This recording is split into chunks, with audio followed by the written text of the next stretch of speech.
880 ESPN, WHSQ, and WCBS-FM HD2, New York. A Good Karma Brands radio station. Got the number one pick in the NHL draft, but the men that can't seem to stump. Do something dumb, that's an observation. CLT make them need to run. That's Lawrence. Cuddle, Mary, trash, CMT for short. Wonder if we best once you peep the score. Up at the crack of dawn, top stories of the morning. While you're yawning, grab your coffee, rise and shine with 8:80 a.m. This is Drop Time. We provide highlights from your favorite teams. Got Dave and Rick making plenty of picks. It's Rule 76. Well, here we are again. Another Giants loss. It's 2-11, but this one looked different. This one was utter embarrassment from jump. We got sound to corroborate the embarrassment. We got Abdul Carter again is missing meetings and not allowed to start games. It's all going really, really well for the New York Football Giants. Mel Kiper today, CMT today. A lot of Giants conversation today. Good morning, Rick. How are you? Oh, I'm doing great, Dave. Better question is, how are you? Well, I tried to tell you guys yesterday. No, you didn't. Excuse you didn't me? try to tell us. You said this game was going to be close. I tried to tell you. Are you excited? No. Well, why are you not Wow. excited? Because I'm not excited. Because I know how this is going to turn out. Oh, no, you need to be excited. How could you not be excited? No, you, don't. Jordan, John, everybody. Stop RJ, yourself. everybody. Stop yourself. No. Stop no one myself. said- You shut No. your mouth. No. Or you shut your mouth. John said be excited, okay? You all said be excited. How could you not be excited? Jordan, can you believe he's this dead But inside? you were excited for a different reason. You thought that they were going to lose. You didn't think they were going to get embarrassed. I didn't think they were going to get embarrassed like that. Right. I mean, Jordan thought it would be close. Well, listen, anytime the Jackson Dart plays, the game's going to be close. Well, except this one, where you actually, this was the first time this season you felt like they got embarrassed. I'm sick and tired of everybody on this team.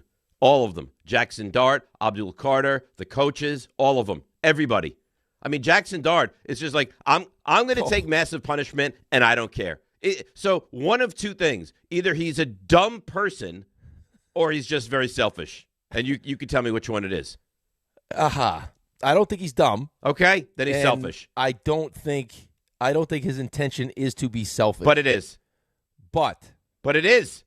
what he's doing to himself and what he's doing to his team is not the right thing to be doing right now. And I understand that this is how you played football, and we'll hear clips and everything else. But this isn't college. This isn't high school. This isn't way back when you played linebacker. This is the NFL.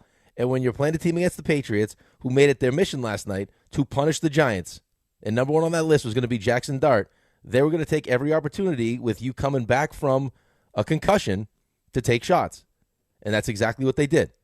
Landry took a shot. Ellis, like a rag doll on the sideline. But there was no reason for that shot. No. All you had to but do that's is run the out of bounds difference. 1 yard earlier, and you didn't even take that hit. Right, but that's the difference between the NFL and college, or the NHL in college or juniors, is that when you get to this level and you're playing the best of the best that are just physically bigger, stronger, and faster than the guys that you're playing in college, like 6'2", 220 is a whole hell of a lot different than Josh Allen. Like, that's a big deal for people, right? Like, every time we talk about how Jackson Dart plays, and that's been an emphasis for the entire season because of how valuable he is, because of how good we feel like he can be. The only thing that's going to hold him back is a devastating injury or is more concussions, because he takes an absolute beating. For And no people- reason, though. Right, but I get it. people- Like that, there was a couple plays inbounds, like the one play where he tried to slide. It looked like he was hit a little bit high, and I didn't like that. At least he tried to get down. The play on the sideline, it's like, come on, what are you doing? You're just back from a concussion. You're just back from it. You missed last week because of it. And now you're going to do the same thing over and over again? Like, do you not learn from your mistakes? It just doesn't get through to him? Right. Like, that's how I play football. That's great. Yeah, there's a stubbornness. But what I'm saying is, every time we bring that up, right, we've had how many people onto the show? We've had Tim on the show. We've had Louis Riddick on the show. With Mel, we all ask the same question because, of how excited you are about this quarterback and how he's going to change everything for you guys. Is, can he play like this? How do we protect him? How can he protect himself? Is it me and you got into a fight?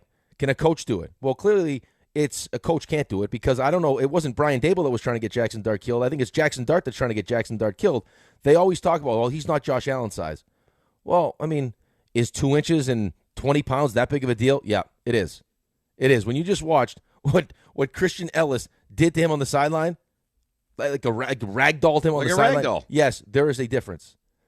And there are some awesome plays he makes, like the one throw where he's up on a guy's shoulders and he extends the play. He's up on his shoulders and like it makes a sick throw. That's awesome. But then the other ones where you run down the sideline, okay, play should be dead, and for whatever reason you want to stay in bounds, and you take a humongous shot. Well, I'm sure that every was Giants fan gasped, like, "Oh no!" Right, and you should. But I mean, last night it's highly embarrassing. And Joe Schoen meets the media today. Wow, that's gonna go well. He's got his press conference today, so I greatly look forward to that. How? I mean, you fired the head coach, you fired the defensive coach. It looked worse last night than it has the entirety of the season. That was the worst game that they played all year long. Well, special teams threw their hat in the mix last night. Yeah, right. So at what point do you fire the special teams coordinator? Then when does the GM go? I mean, give me a break. I mean, Joe Schoen is 5-25 in his last 30 games as the GM of this team. Yeah, last night was the first, not the first time. I shouldn't say that. But last night watching the first half of that game, because it was over. I mean, it's 30-7. No, done. Right, fourth down, you decide you're going to punt, try to draw them off sides, and then they march right down. They go 67 yards and kick a field goal. What are you? Why? They line up and they try to draw them off sides. The game was 27-7 at that point. That's right. Yeah. Why would you not go for it? So let me see if I got this straight. Last week, 4th and goal, then you're going to be aggressive. You want to try to get up 2 scores, so you're going to be aggressive. But this week, down by 20 points with a 4th and under a yard. We're actually running the ball fairly effectively. You decide, no.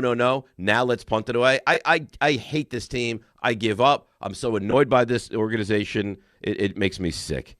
Well, not just punt it. Forget just the punting part. Like, I mean, just a minute and 7, and they had one timeout. They go 67 yards to kick a field goal. No problem. Like, easy peasy. In fact, I thought they had more in them. Probably. I was confused that they kicked the field goal when they did. I thought they had one more play. Yeah, they probably did. I think they had, 5 scores in 6 possessions. They had the punt return. They could have done anything. I mean, they had want. a 39-yard kick return to start the game that got them going. But they missed a tackle on the opening kickoff. Yep, that's Then you right. get the punt return for a touchdown. I mean, it was a disaster. The game was an absolute disaster. And the scary thing is they have a chance to win some of these games down the stretch. Yeah, probably. Limping into their bye is probably an understatement at 2-11 after what happened yesterday. Limping.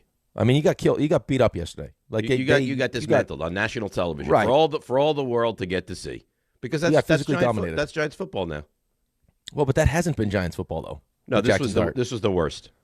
Yeah, this was. I mean, this as far as Mike Kafka getting the job, and he might be a great guy. This for him, not a great look. For Joe Schoen, an awful look. Especially the amount of money you spent on that defense. If and your third overall pick. Second most money spent on defense in the NFL. I know, Pittsburgh's not too good either. And Pittsburgh, you run down their throat. But it felt like New England could have done whatever they wanted last night. Pretty much, yeah. I mean, just and they had no left tackle, no left guard. Right. Well, good thing. Could you imagine what it would have looked like if they had their full offensive line? The complement of that? You know what would have been nice also to have your third overall pick, who's supposed to be able to wreck games, on the field for the first quarter. Well, apparently he missed meetings again. That's great. So, yeah, really, I guess he really did learn his lesson. I mean, how embarrassing is how you talk about messages not getting through. You have the quarterback that's being told continuously, you need to go out of bounds, you need to slide, you can't continue to do it. And his response is, this is what I do, and I'm going to do that. And then you get the supposed star defensive end that you drafted third that everyone's all excited about, who misses meetings, is scolded, is punished, and then what does he do the next week? He misses meetings. Like, are you kidding me? What is going on in that organization right now? I don't know. I mean, it feels like a sense of entitlement, right? I mean, that's what it feels like. And it didn't just start with entitlement for what? You're 2-11. Well, no. I mean, listen, it has nothing. I don't think it has anything to do with what's going on the field with the New York Giants. I think it's what goes on, behind closed doors in the locker room. What goes on in the practice field. What goes on from the second that you draft these guys. Because it wasn't just let's not forget, it wasn't just Abdul Carter that asked for a Giant number, right? He ends up asking for LT's number. Unbelievable. And then Phil Simms' number. Malik Neighbors did the same thing, and they actually gave him the number. Right, so I mean, it's the culture that's been set there, and what's even more disturbing is that the veteran guys in that locker room have either, I mean, one of two things: have tried with Abdul Carter and are just done with him, like there's no getting through to this kid, or they've completely checked out, or there's just not enough leadership. One or the other, because I got to imagine, I mean, there should be someone in that locker room that says enough is enough. We're sick and tired of this, and could do something to change this guy's behavior. Or they've tried enough times where it's like, this kid's just not going to get it. Like, this kid sucks. He's not a team guy. I can't waste my energy on him, which is bad too. If that's the case, if he's just a bad guy and he doesn't care and he doesn't get it, how could you have not picked up on any of that and any of the pre-draft stuff when you go over everything they've done, everything they are? You follow them, you investigate them.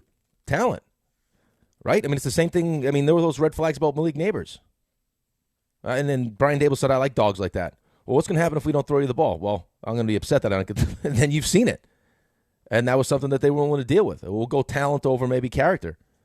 And hopefully we have enough, leadership with the coaching staff and enough leadership inside that locker room that it'll take care of itself. And, I mean, at 2-11, I mean, how much do you care, especially when you know the coach isn't going to be back? Like, the reality for Mike Kafka is, I saw a stat this morning. I don't know if you guys have seen this yet. So this is actually pretty incredible. Since 2017, there have been 19 interim coaches. Only one got hired full-time. And that was Antonio Pierce is the only one. And he got fired after a year. So Kafka's not going to be here. No. And if he had any chance to be here, this is not the first 3-game stretch that you were looking for if you're Mike Kafka. No. Especially what happened last night. Last night was an embarrassment. Last night, listen, the Washington game was embarrassing. Then you have those close, awful losses, which are embarrassing. But last night was the worst. Last night you were non-competitive for really the first time this season. Last night was a disaster. I mean, it just, you name it. I mean, your quarterback not looking like he's learned his lesson. And I told you, what did I say to you? And you yelled at me. No, a coach can make him slide. No. I still think the right coach can. John Gruden was tweeting about it last night. Like, you say that. That's how he plays. Until he learns his own lesson. Then he's an idiot. Well, yeah, but that's what happens. Young and dumb, right? That's okay. It was just one time. This is how I play. Learn? I mean, even if you're young, don't you learn from your mistakes? Eventually. Sometimes it takes a minute. You're just coming. You've been in the blue tent every game. Well, here's the thing, though. Here's the level of stupidity, though. And forget just the availability part of this thing. Is you're getting physically dominated.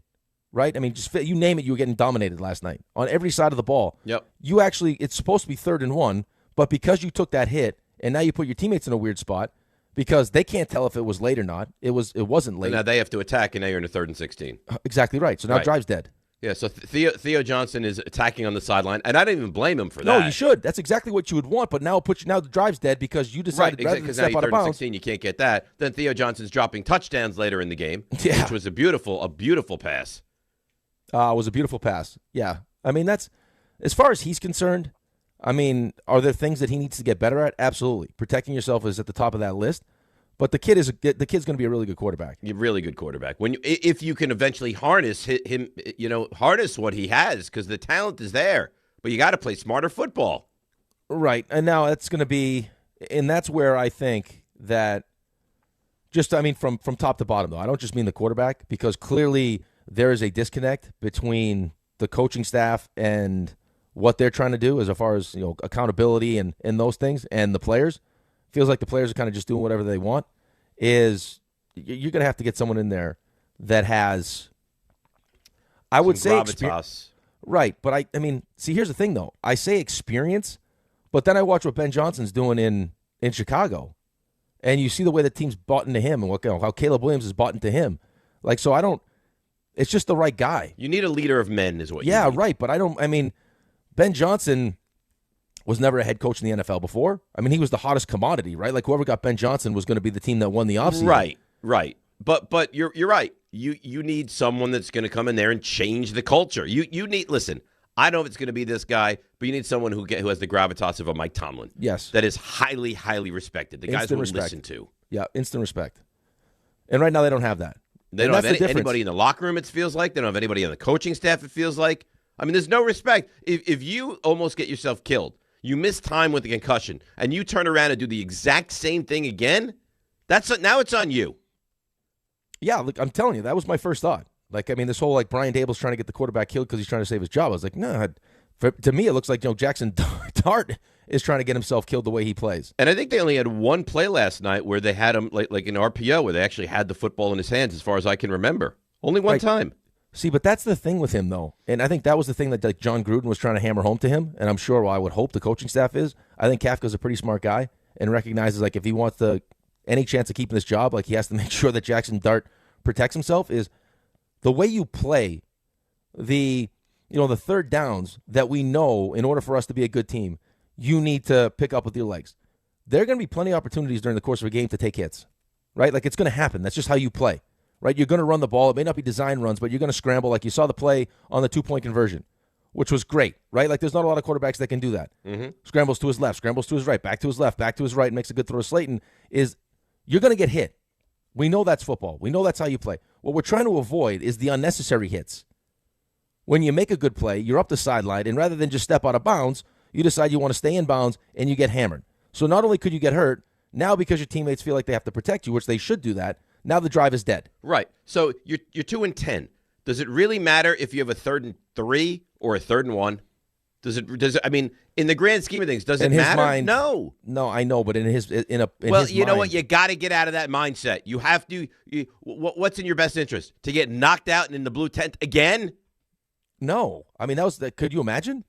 I mean, could you imagine? Sure. I mean, that's a hit that you figure you might have brought him into the blue tent. Well, even the Landry hit too. But I mean, just like my first thought was, as excited as you are as a coach, right? Any of these coaches, if Mike Tomlin gets let go or they decide to move on, or any of these coaches, and you look at what Jackson Dart is, and you got Malik Neighbors coming back, and if we can harness Abdul Carter, and we got Brian Burns, and all these different things, and we'll have a high draft pick, all these things you could get excited about.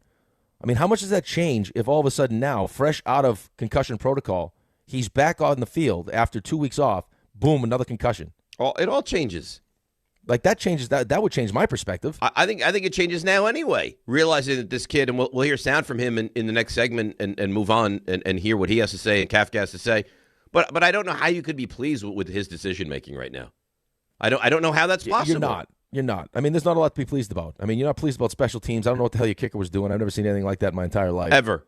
I mean, I'm watching football. John even said it. John's been watching football a long time, like he lets us know all the time. Yeah. Never seen anything like that. Nobody's ever seen anything like that. That's never happened before. No, never. No, and then dude. I mean, some of the stuff too. Like, I mean, start of the second half. It was the Patriots' first possession. It's 30-7, and 30-7, and Belton tackles Stevenson for no gain, and he gets up and celebrates. Oh, he's thrilled about it. I was like, it's 30-7, man. Yeah. You made a tackle for no gain. What are you doing? Thrilled. That was as bad as it gets last night. That was as bad as it gets. So here we are. Another Giants collapse. At least they have the bye week this coming week, so they won't lose that. Right, but that wasn't what you're normally. I mean, as bad as it's been, 2-10 is not good, right? It's awful. It's awful. Terrible. But at the very least, I mean, what we were talking about was, hey, these games are really competitive. If we find a way to finish, right? We find a way to close these games out. Maybe it was Shane Bowen. Nope, wasn't Shane Bowen.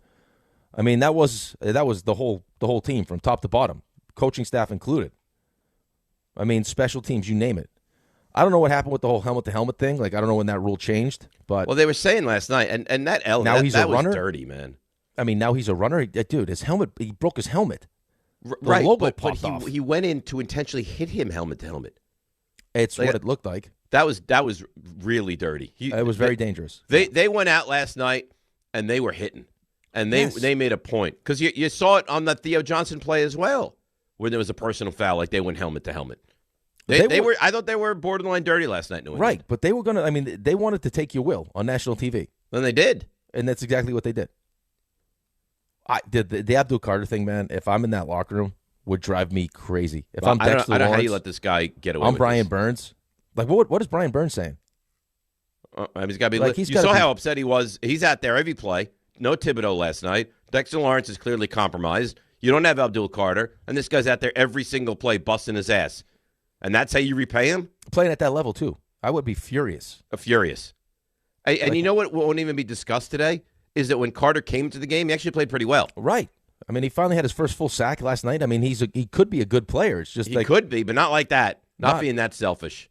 Just no. No. I mean, just like, talk about like just not being a good teammate either. Like, I mean, I got a guy who should be a role model, right? Like, I want to do what Brian Burns is doing.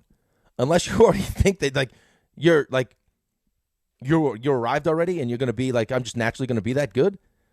Because you don't look that good. You don't look like Brian Burns looks. No, you don't look special like at all. You don't look like Micah Parsons looked when he burst on the scene. That's for sure.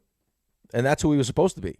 Yeah. Well, you know what? At least can you show up for meetings? If you're not going to look really good, can you Just be a good show up teammate. for meetings? And the thing that's the most upsetting, even as a parent, this is what's the most upsetting thing. When you have a situation, you talk to your kids about it, and then when they do the same stupid thing again, you're like, how is this falling on deaf ears? How are they making the same mistakes? It's selfish. It's exactly what it is. It's selfish. I mean, that's just that is Well, grow up. That's a kid that's more concerned about himself than he is the team.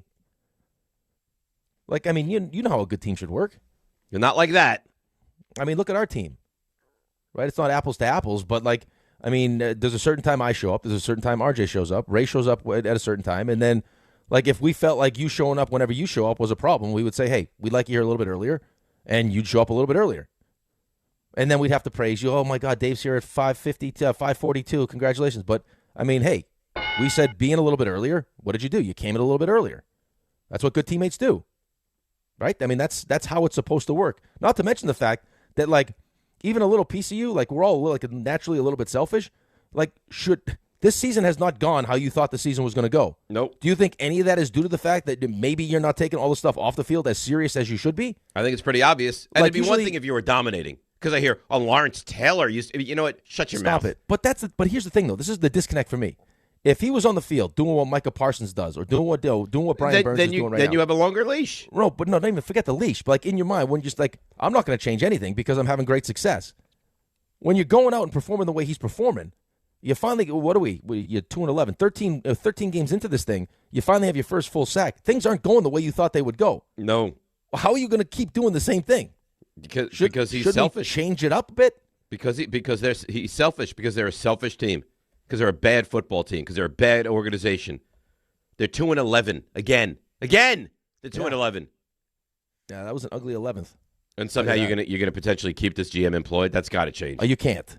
You're right. Exactly. Come on. Exactly. All right. So, do you have a FanDuel that you want to read for me? It's up to you. Would you like to hear it? No.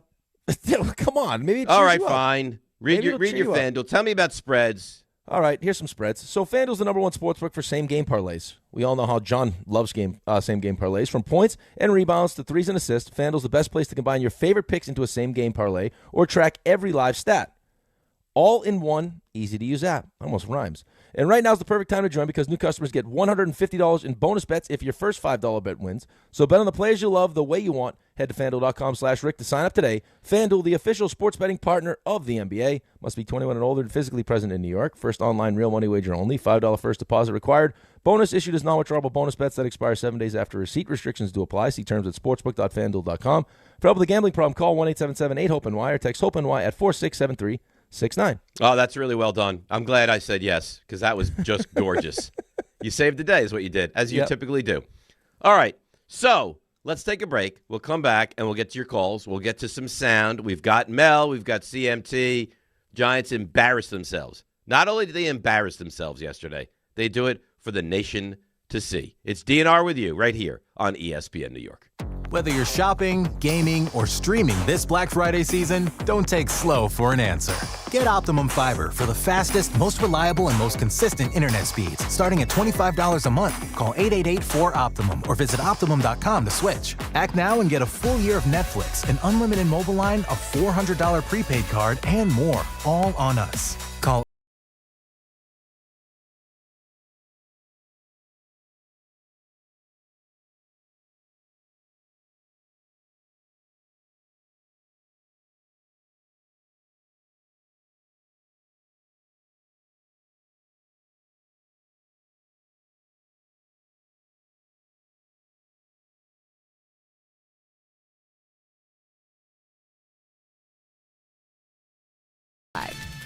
Gambling problem? Call 1-800-GAMBLER. 21 plus only. Must be physically located in New Jersey. T&Cs apply.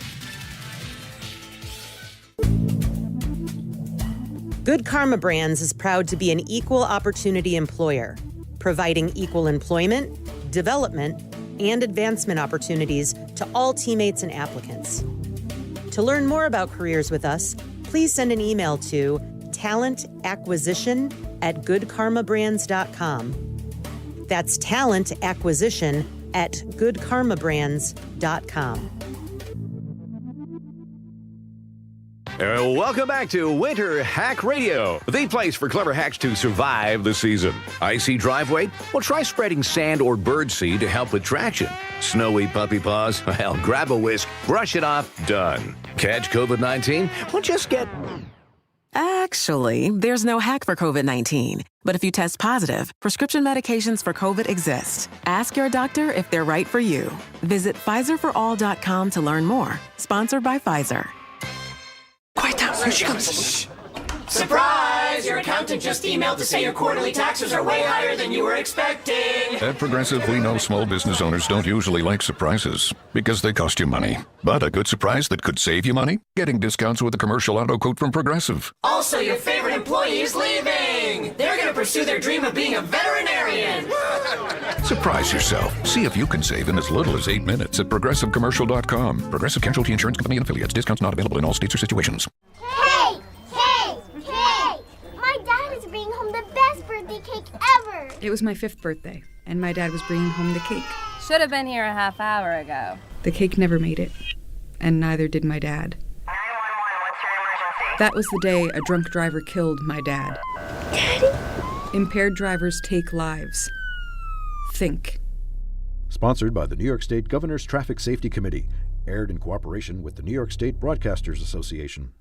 We all hear the radio ads about the IRS. They tell you to be afraid, to be scared, and they try to frighten you into calling. I'm not here to do that. Tax Relief Advocates is different. TRA is here to tell you that if you owe money to the IRS, whether it's $5,000, $50,000, or $500,000, we have a solution. It doesn't matter if you're sitting in your car, at work, or with your kids. No matter where you are, call now. 800-575-6759. Don't lose hope. TRA can eliminate or reduce what you owe to the IRS. Generous programs are now available that can give you a fresh start. Our passion is taxes and helping individuals fix their IRS problems. We have over 1,000 5-star reviews on Google and an A+ with the Better Business Bureau. You don't need to be afraid of the IRS any longer. End your tax nightmare today by visiting us online at TRA.com or call 800-575-6759. That's 800-575-6759. Tax Relief Advocates. Real solutions for real people.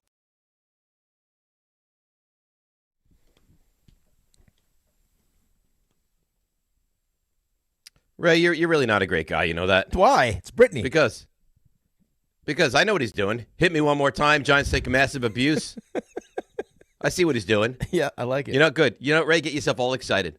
Get this isn't even excitement. Again. Like, it's clear your quarterback feels this way. He wants to be hit. No, because you know what? I'm going to be sitting there when it eventually crumbles on you. Here we go. All over, because it will. Here we go. Whether it's this week or next week or when it crumbles, I'll be there. Okay. I'll be watching. Okay. You know what I'll the do? Dallas train too. I'm going to explode.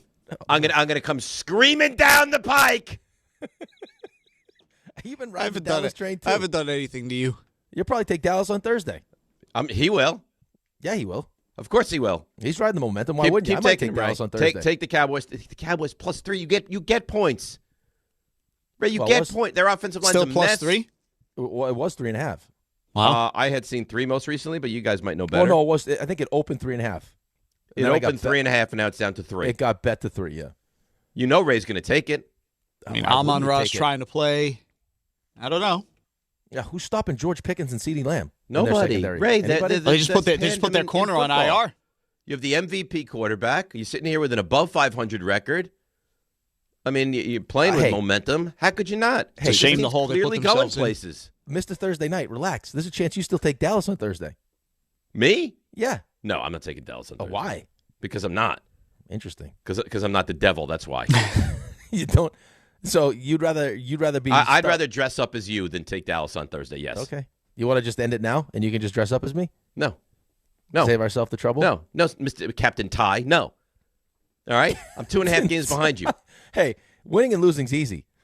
Tying all these ones is, that's a talent. So I got this guy hit me one more time. Well, that feels like that's what they want. I got you. No, you said it would be good last night. You know what? I'm sick of all of you. I'm sick. That's what you told me. And I'm sick of all of you. You and Jordan came on, and, Jordan was telling us how to get a job. Give me this crap. Jordan was like, no, they could win this game. I was like, they're not going to win this game. That's what he said. I believe in Jordan. You're not excited? No, I'm not excited. How could you not be excited? You guys, everyone. Oh, how could you? John, you didn't expect it to look like how that. could you guys not be excited? This is a huge game for the Jets. This is big stuff. It's Monday night. You guys suck. Your quarterback's bad. I don't suck. Your team sucks. Your GM sucks. Don't blame me. Your team sucks. I'll tell you who else sucks. RJ, could you tell him the news? I don't want to be the one that tells him.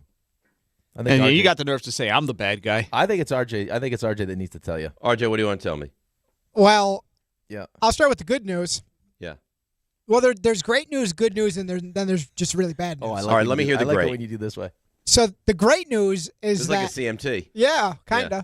The great news is that in our fantasy league. By the way, this better be great news. Well, it's great for me. I have clinched a playoff spot. Yes. So that makes me happy. Congratulations, RJ. The good news is that Rick and his Fakakta co-manager are win and in next week. Yeah, that's great. Resiliency. That's Forte, baby. The not great news is that there's one team that's been eliminated mathematically. Oh, what team is that? That would be the champions. Oh, no. Dave's team? You think I care? I got my kicker kicking the grass. I have my quarterback taking massive shots in bounds when he can run out of bounds. I have Abdul Carter missing more practices or team meetings or whatever he's missing, and he can't start in a game. And you think I'm concerned about your fantasies? No. It's the champions, though. All I wanted was for John not to win. And John basically fell on the sword yesterday when he said, I don't see my team winning anymore. Oh, so he's doing that now? Uh-huh. So this is like my team, they've really come back to life. Yeah, which is what we told you, John. Your team sucks. This is his Ole Miss take? Mm-hmm. I'll tell you right now, Ole Miss might not be in the playoff. It's a good take. By the way. Or if they get in, he has him as a 12. I sent it to the group chat yesterday. The people that were out there when Lane Kiffin got on the plane to go to Baton Rouge in Mississippi, there was a woman there with a child that's no older than like 3 months. Hey, baby. That is dedication right there. I guess it really just does mean more in the SEC when you're out there to give a private jet the middle finger with a baby. That post kept getting better and better the deeper you went. You're really teaching him young is what you're doing. Who's going to watch the baby? I mean, she's got things to do. Don't worry about it. Maybe she didn't have childcare. She had to bring the baby. You couldn't miss that. No, you can't. You can't miss giving Lane Kiffin the big send-off. By the way, have you guys noticed this? What? I don't think he looks well. Who? Lane Kiffin. You think so? He looks like he's he looks like he's aging a bit. He looks skinny and gaunt. I don't know, man. Yeah, I think he looks really good now, given where he was. But I do think there was, to Ray's point, some aging took place during some hard years on the body. And I said this before. I got to tell you, he's treated like a coach who's been a lot more successful than he actually has been. He's never. I mean, this is the most success he's ever had. This right now. Well, he's a Kiffin. I mean, that's part of it, right? And he was like the young up and coming coach, right? Everyone was excited about. So he kept getting opportunities. Didn't work well in the NFL, and now he's at Ole Miss. Turned that program around. They won 11 games this year, and now apparently so good that LSU hasn't really learned from the Brian Kelly buyout debacle because they're willing to go down that road again. They're paying him $91 million. They're going to pay him for Ole Miss's success in the playoffs without him. Start doing accents. Unheard of. That's here with my family. Wouldn't you just pay him more? Why would you pay him for Ole Miss wins? Because he has all the leverage, man. Oh, okay, but then you know what? I don't know how much he gets per win. Let's just give him that much more money. Like, to pay him for Ole Miss wins is embarrassing. Well, but that's what happens when you have his agent and you have a team that's desperate to hire you. What do you want? Dude, the governor was on TV with Pat McAfee talking about how the current structure of college coaches' deals needs to change. Because it's going to be the state that's responsible for Brian Kelly's buyout if donors don't pick it up. Taxpayers have to pay this. And he was going to, the next contract was going to be incentive-based. And the second they found out that Lane Kiffin was going to take the job, what do you want, Lane? We'll give you all of it. Yeah, there's one man that runs college football. Yeah, Jimmy Sexton. His name is Jimmy Sexton. Yeah, he runs it as right. And then he's on the microphone yesterday talking about the second I landed, I felt like talking like Eddie O. I had to call him. This is what happens when you're down here. Any other awful news you want to bring to my attention, RJ? No, that's it. I think you sure? All. Yeah, you covered all the Giants parts. And you thought that was going to fire me up, the fact that my fantasy team sucks? No.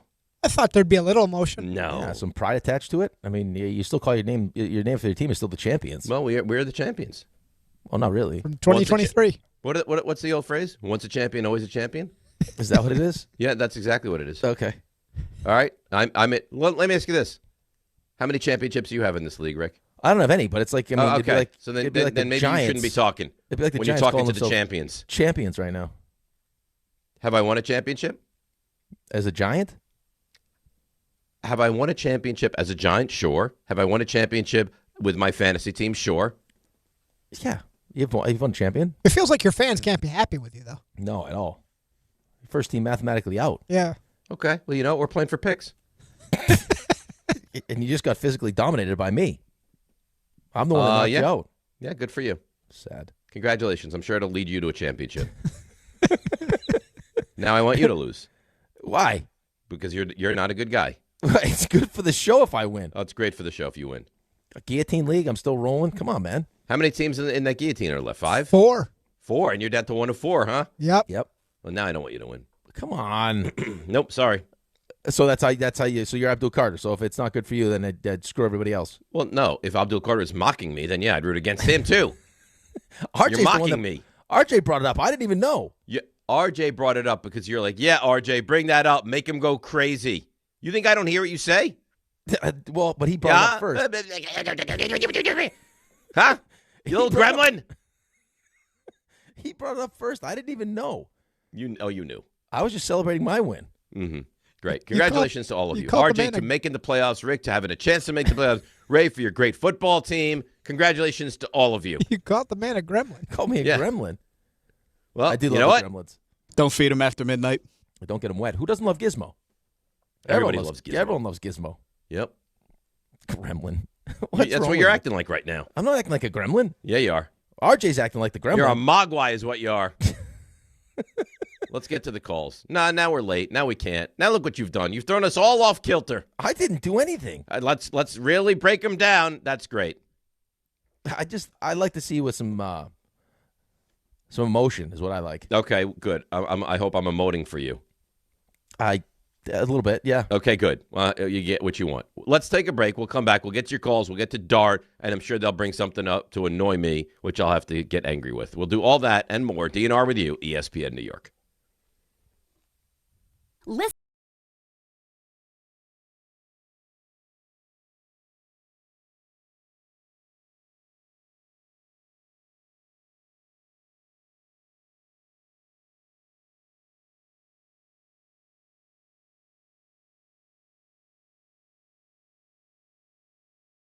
Never ordinary at Bet365. Gambling problem? Call 1-800-GAMBLER. 21 plus only. Must be physically located in New Jersey. T&Cs apply. In-app only. Knicks fans, it's time for basketball, and the action starts on Wednesday at American Whiskey with Team ESPN New York and Ultra. Whether you need a pregame spot or you're looking for the right Knicks bar to watch the game versus the Hornets, American Whiskey is your destination. The party zips off at 7 p.m., and Team ESPN will be giving away ESPN, Ultra, and Knicks prizes. Join fellow Knicks fans on Wednesday at 247 West 30th Street. Cheer on your Knicks, enjoy Ultra draft and bottle specials, and cool prizes all game long at American Whiskey.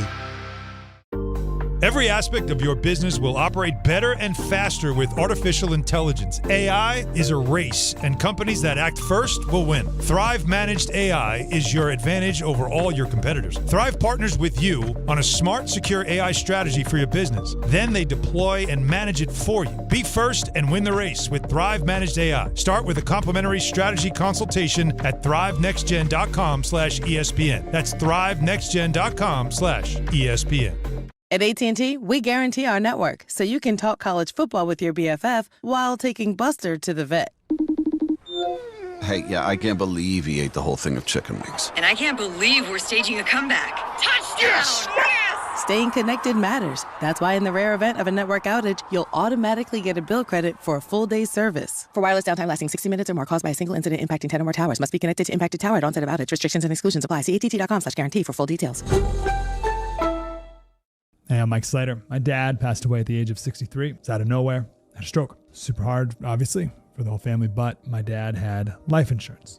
This is why I have life insurance for my family, for my wife and 4 kids. And the best place to get life insurance is ethos.com because you can do it in 10 minutes. And there's no medical exam and no blood test, just a few health questions. Get life insurance in 10 minutes so your family is protected. Ethos, ETHOS, ethos.com/play. Hey, it's Desmond Howard. You want to win the weekend? It all starts with the tailgate. And for me, that means Kingsford Charcoal. They've been bringing the flavor, the smoke, and the heat since 1920. No wonder they're still the gold standard of grilling. So fire it up, feed your crew, and let the smoke do the talking. Kingsford, the king of the tailgate. Get it today at the Home Depot. How doers get more done. Hey, nice job, Pete. I like those clean lines. Fellas, do we have anyone that can get to Greenport today? At Corey's Landscaping, the staffing plan is in the weeds. Anthony, we need that leaf blower over here. 3 more new customer requests just came in.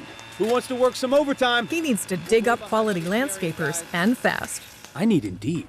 Indeed you do. When you sponsor a job on Indeed, it's easier for talented candidates to find it, which makes it easier for you to hire them. Visit Indeed.com/credit and get $75 towards your first sponsored job. Terms and conditions apply. You live for this. The wins, the losses, the slam dunks, and the buzzer beaters. The dream that this is your team's year. Hope. It's what keeps you coming back. So you represent with anticipation and with pride. Because when everything's on the line, your support means everything. That's why the NBA Store is here to support you. Check out the largest selection of official NBA gear at NBAstore.com. A Fanatics experience.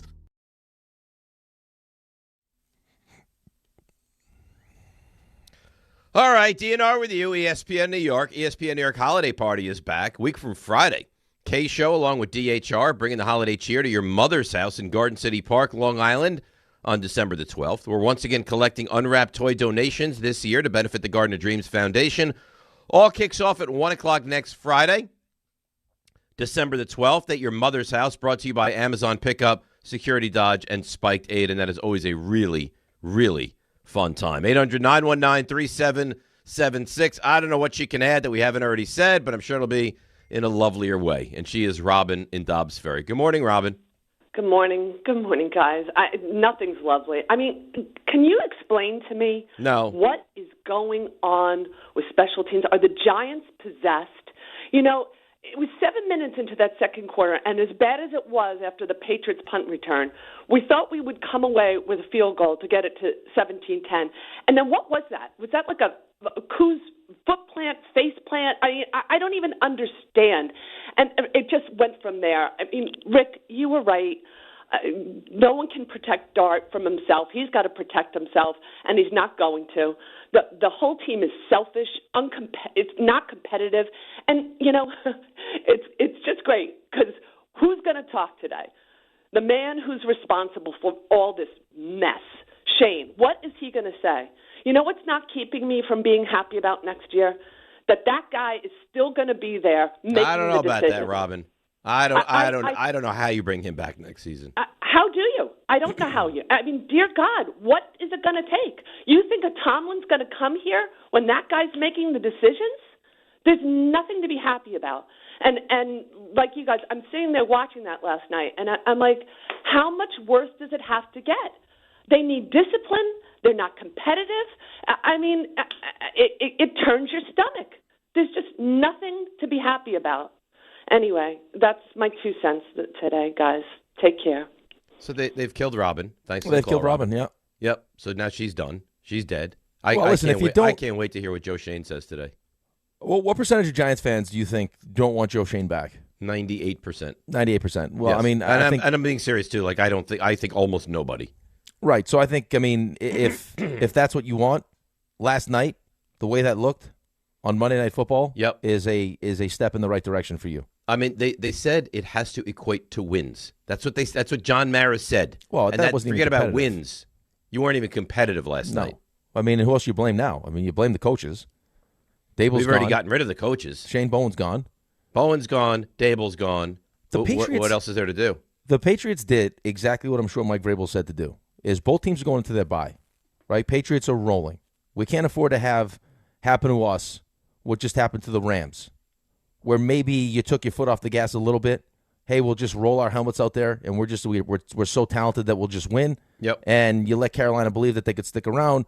Carolina's also playing for something, and you end up losing that football game. Different now because the Giants are 2-10. But every good coach will tell you, don't play with your food. Mm-hmm. Don't let these guys think that they can play with you. From the second that ball snaps, make sure you let them know it's going to be a long night, and they got no chance because we're the better football team. And that's exactly what they did. That's exactly what they did. And they did it from the first play of the game. That opening kickoff, where it should have been stopped at the 23, and they get out to the 40-yard line. Right away. And you knew immediately. And then the physicality and everything else. Take their will. Let them start thinking about their bye week. And that's what happened. And the game was over after the first half. Yeah, listen, that's what a well-coached team does. I think the Patriots are a good football team. That's not an elite football team. They're not a great football team.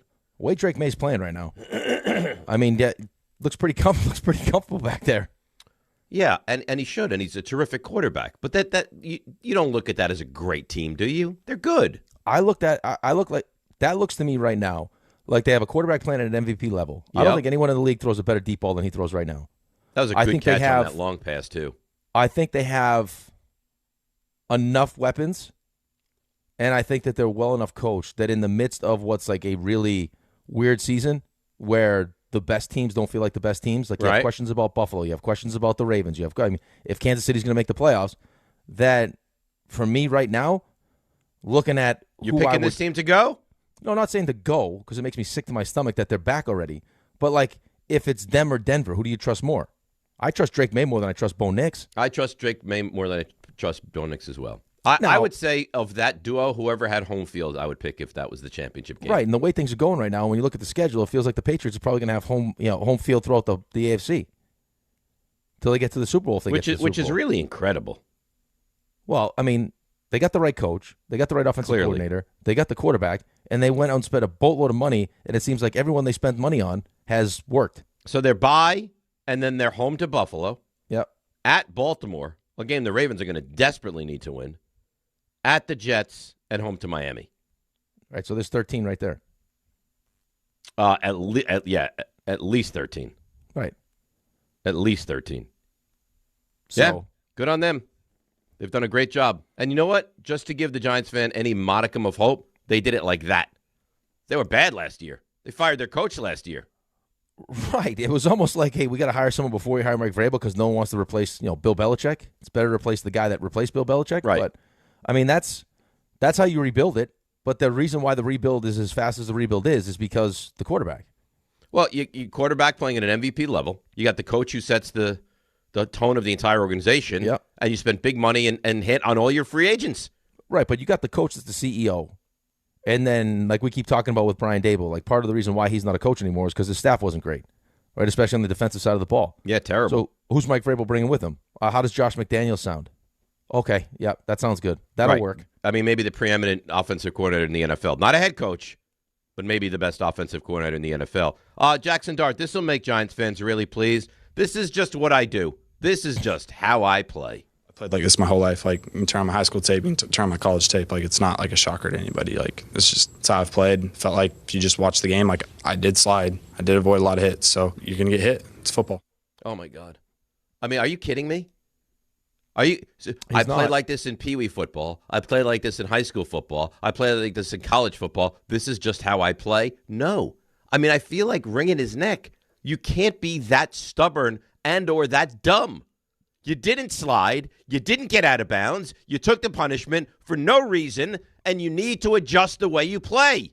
What might have worked for years in the past, and when you're 13 and 15 and playing at Ole Miss, will not work now. You've been in the Blue Tent how many times already? You're coming off of concussion where you didn't know who you were and you lost that game because of that hit and because of that concussion. And then you couldn't play the next week, and now you go out there and you do it again.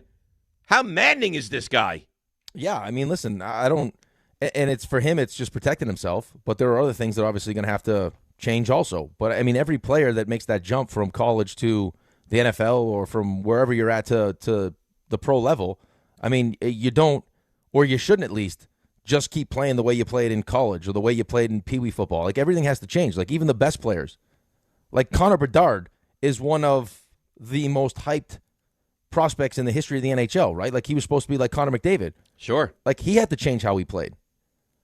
Alexander Ovechkin, if he wanted to win a Stanley Cup, he had to change the way he played. Like, it's just naturally, like, as you change levels, like, things need to get better, like, need to improve. Like, what you did in college isn't going to work at the NFL level. What Caleb Williams did at USC isn't going to work at the NFL level. And he's trying. Ben Johnson's trying to coach some of that out of him. I give Ben Johnson credit the other day too. He's like, we won in spite of our passing game. Like against the Eagles, we ran the ball down their throat, but it wasn't like that win wasn't because we threw the ball good. No, they ran the ball for each guy at over 100 yards. They were unbelievable. So that's just the reality. Here's another soundbite from Jackson Dart. Will you change the way you play football? Look, I'm going to keep playing aggressive. Hopefully everybody can take a second to watch my tape going back to high school and realize that this is not a shock. I play the game aggressively. I took one hit that people are talking about. I slid, got out of the way of a lot of hits. So I appreciate people wanting to, me to be healthy and all that stuff. And I want to be healthy too. But I play this game aggressive. So I'm not going to just change how I play the game. Yeah, Drew Bledsoe took one hit also. Yeah, but it's not even, but no one's saying don't play aggressive, don't play physical, don't play reckless. Right? Like that's what they're saying. See, this is the first time that I've actually become annoyed at him because he's just being defiant. You cannot make it in the NFL if you continue to take punishment like that. It's not a question of if you get hurt. It's a question of when you're going to get hurt. And he almost again last night got hurt. He take a huge hit for no reason, and his answer is, this is how I play football. Sorry, you're going to have to live with it. Right, but here's the thing I would say to him also, and it would be the same conversation I had with Abdul Carter. Right? For Jackson Dart, I think it's different just because he's not trying to be selfish. Right? It feels like Abdul Carter is he's just selfish. Like that's maybe just who he is. Right. Like, yeah, we know you want to play tough. Yeah, I can. Hey, listen, I watched your tape in high school and I watched your tape in college. All that stuff's great. It's the reason why we drafted you. It's the reason why we traded up to take you in the first round. Here's the deal, though. We all know you're tough. Everyone gets it. And you play with a level of physicality and aggressiveness. But here's our problem with it is now that aggressiveness turns into selfishness when I can't play you because you're missing 2 weeks with a concussion, because you stay in bounds and you take a big hit, and now because your teammates love you, they want to defend you, and guess what happens? Now we got a 15-yard penalty, and that drive's dead. Like, those are all things that are hurting your team. The way you're playing is not helping your team. It's now hurting your team. Yeah, but that's how he plays football. That's what he's going to say. That's how I play, so deal with it. It's defiant. And you know what? To be quite frank with you, it's immature is what it is. But it's just not – it's not being aware of just naturally what's supposed to happen when you take that next step up. And it doesn't have to be like this for him is this part of the game. But every player, regardless of how good you are in college or how good you are in high school, when you get to this level, like there are things about your game that need to change. Like, things I did in college. Like, it'd be like, oh, I like to stick handle through people behind the net. Did you turn on my college tape? Yeah, it worked in college. Guess where it doesn't work? In the NHL. That guy picks my pocket and puts it in an empty net. How many times am I going to do that before it's like, okay, I can't do that anymore? Yeah, you need to adjust. You need to change. Well, apparently we're not there yet, but he'll let you know. Like, Eric Lindros, one of the biggest, most physical guys in the history of the sport. Like, he was a Mack truck. Hey, guess what you can't do, Eric, anymore in the NHL? Skate through the middle with your head down. You could get away with it because you were just bigger, stronger than everyone else. Now, when you go up against Scott Stevens, guess where you're going? Night-night. I remember that hit. That was terrible. Right, but that's what happened. That you're not playing against the guy whose greatest moment is playing against you at Ole Miss, and this is the highest level he's going to be at. You're playing against the best people in the world.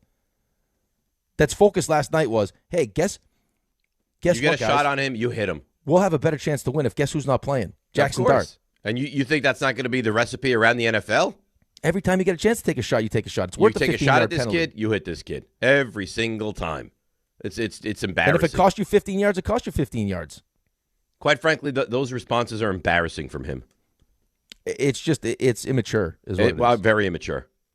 Like not and it also shows you that he's not learning from his mistakes. You're making mistakes, and you're basically saying, I don't care, and I'll just do it again. Well, but only, you're hurting your team. You're going to hurt yourself, too. That's the other thing. 100%. That's how I play. Well, how long do you want to play then, Jackson? Right? Like, at some point, right? Like, how, if I'm his parents, like, Jackson, like, great. But how long do we want to do this? I thought we wanted to do this for, like, the next 15 years. Not like that, you won't. Not like that. Of course you won't. Not like that, you won't. You won't make it through full seasons. Well, what's the best thing we used to talk about Eli Manning? He's there every single week, every single game. Yeah, never missed a start. And this guy will not be like that. Let's get to another phone call. Nate in New Hampshire. Nate, you're on ESPN New York. Hey, good morning, guys. I think you touched on a lot of it, but, going back to what you said about the Patriots not being elite, I would argue different. I mean, look at what the Giants last night made them look like they were playing on a different level. I mean, it's so embarrassing. Like, talk for weeks about play safe, Dart, play safe, and 2 plays into the game, he gets completely depleted. Gunnar Olszewski basically died on the field. Still waiting for his mouthpiece to land on earth. I mean, it's embarrassing. Slayton on the touchdown. Well, I don't think the Olszewski was embarrassing. I mean, it was a massive hit, but what did he do? No, I mean, just overall the team is embarrassing. But I don't think the Olszewski, like the coup, lack of kick. No, is I think embarrassing. I don't think he meant I think he meant just like the visual. Right, like when you get get embarrassed the way you get run. Yeah, like you get just physically dominated the way that the Giants got dominated last night. Yep.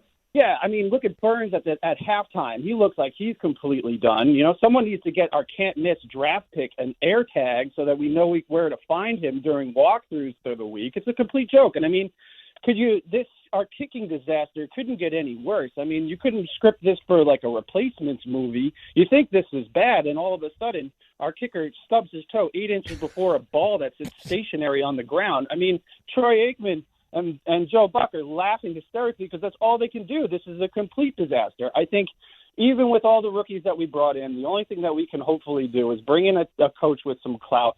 Tish and Mara better be sending Tomlin some flowers this morning to hopefully we can get him because I think he's our only hope at this point moving forward. I'm really disappointed in Dart. Abdul Carter, I don't understand what's going on. Your point about a child, not taking the point in the first way is completely legitimate, but I don't know. This is a complete disaster. I was hoping for way more, but let's just hope we have a good off season like we typically do because our regular seasons are terrible. Yeah, I mean, you couldn't have said it better. And thanks for the call, Nate. It's disastrous. And I mean, listen, I think New England's a good team. I don't think that's an elite football team. I don't look at that team and think to myself, you should get crushed by that team. Well, you did. I understand you did. I'm not arguing that. They're 11-2, and you're 2-11. I understand that, but if you look at their schedule, it's been paper soft. Okay, but I mean, you play who you play. All I'm saying is you should not get crushed by that team. That's how embarrassing that loss is last night. That's not a great football team. They're good. They're good.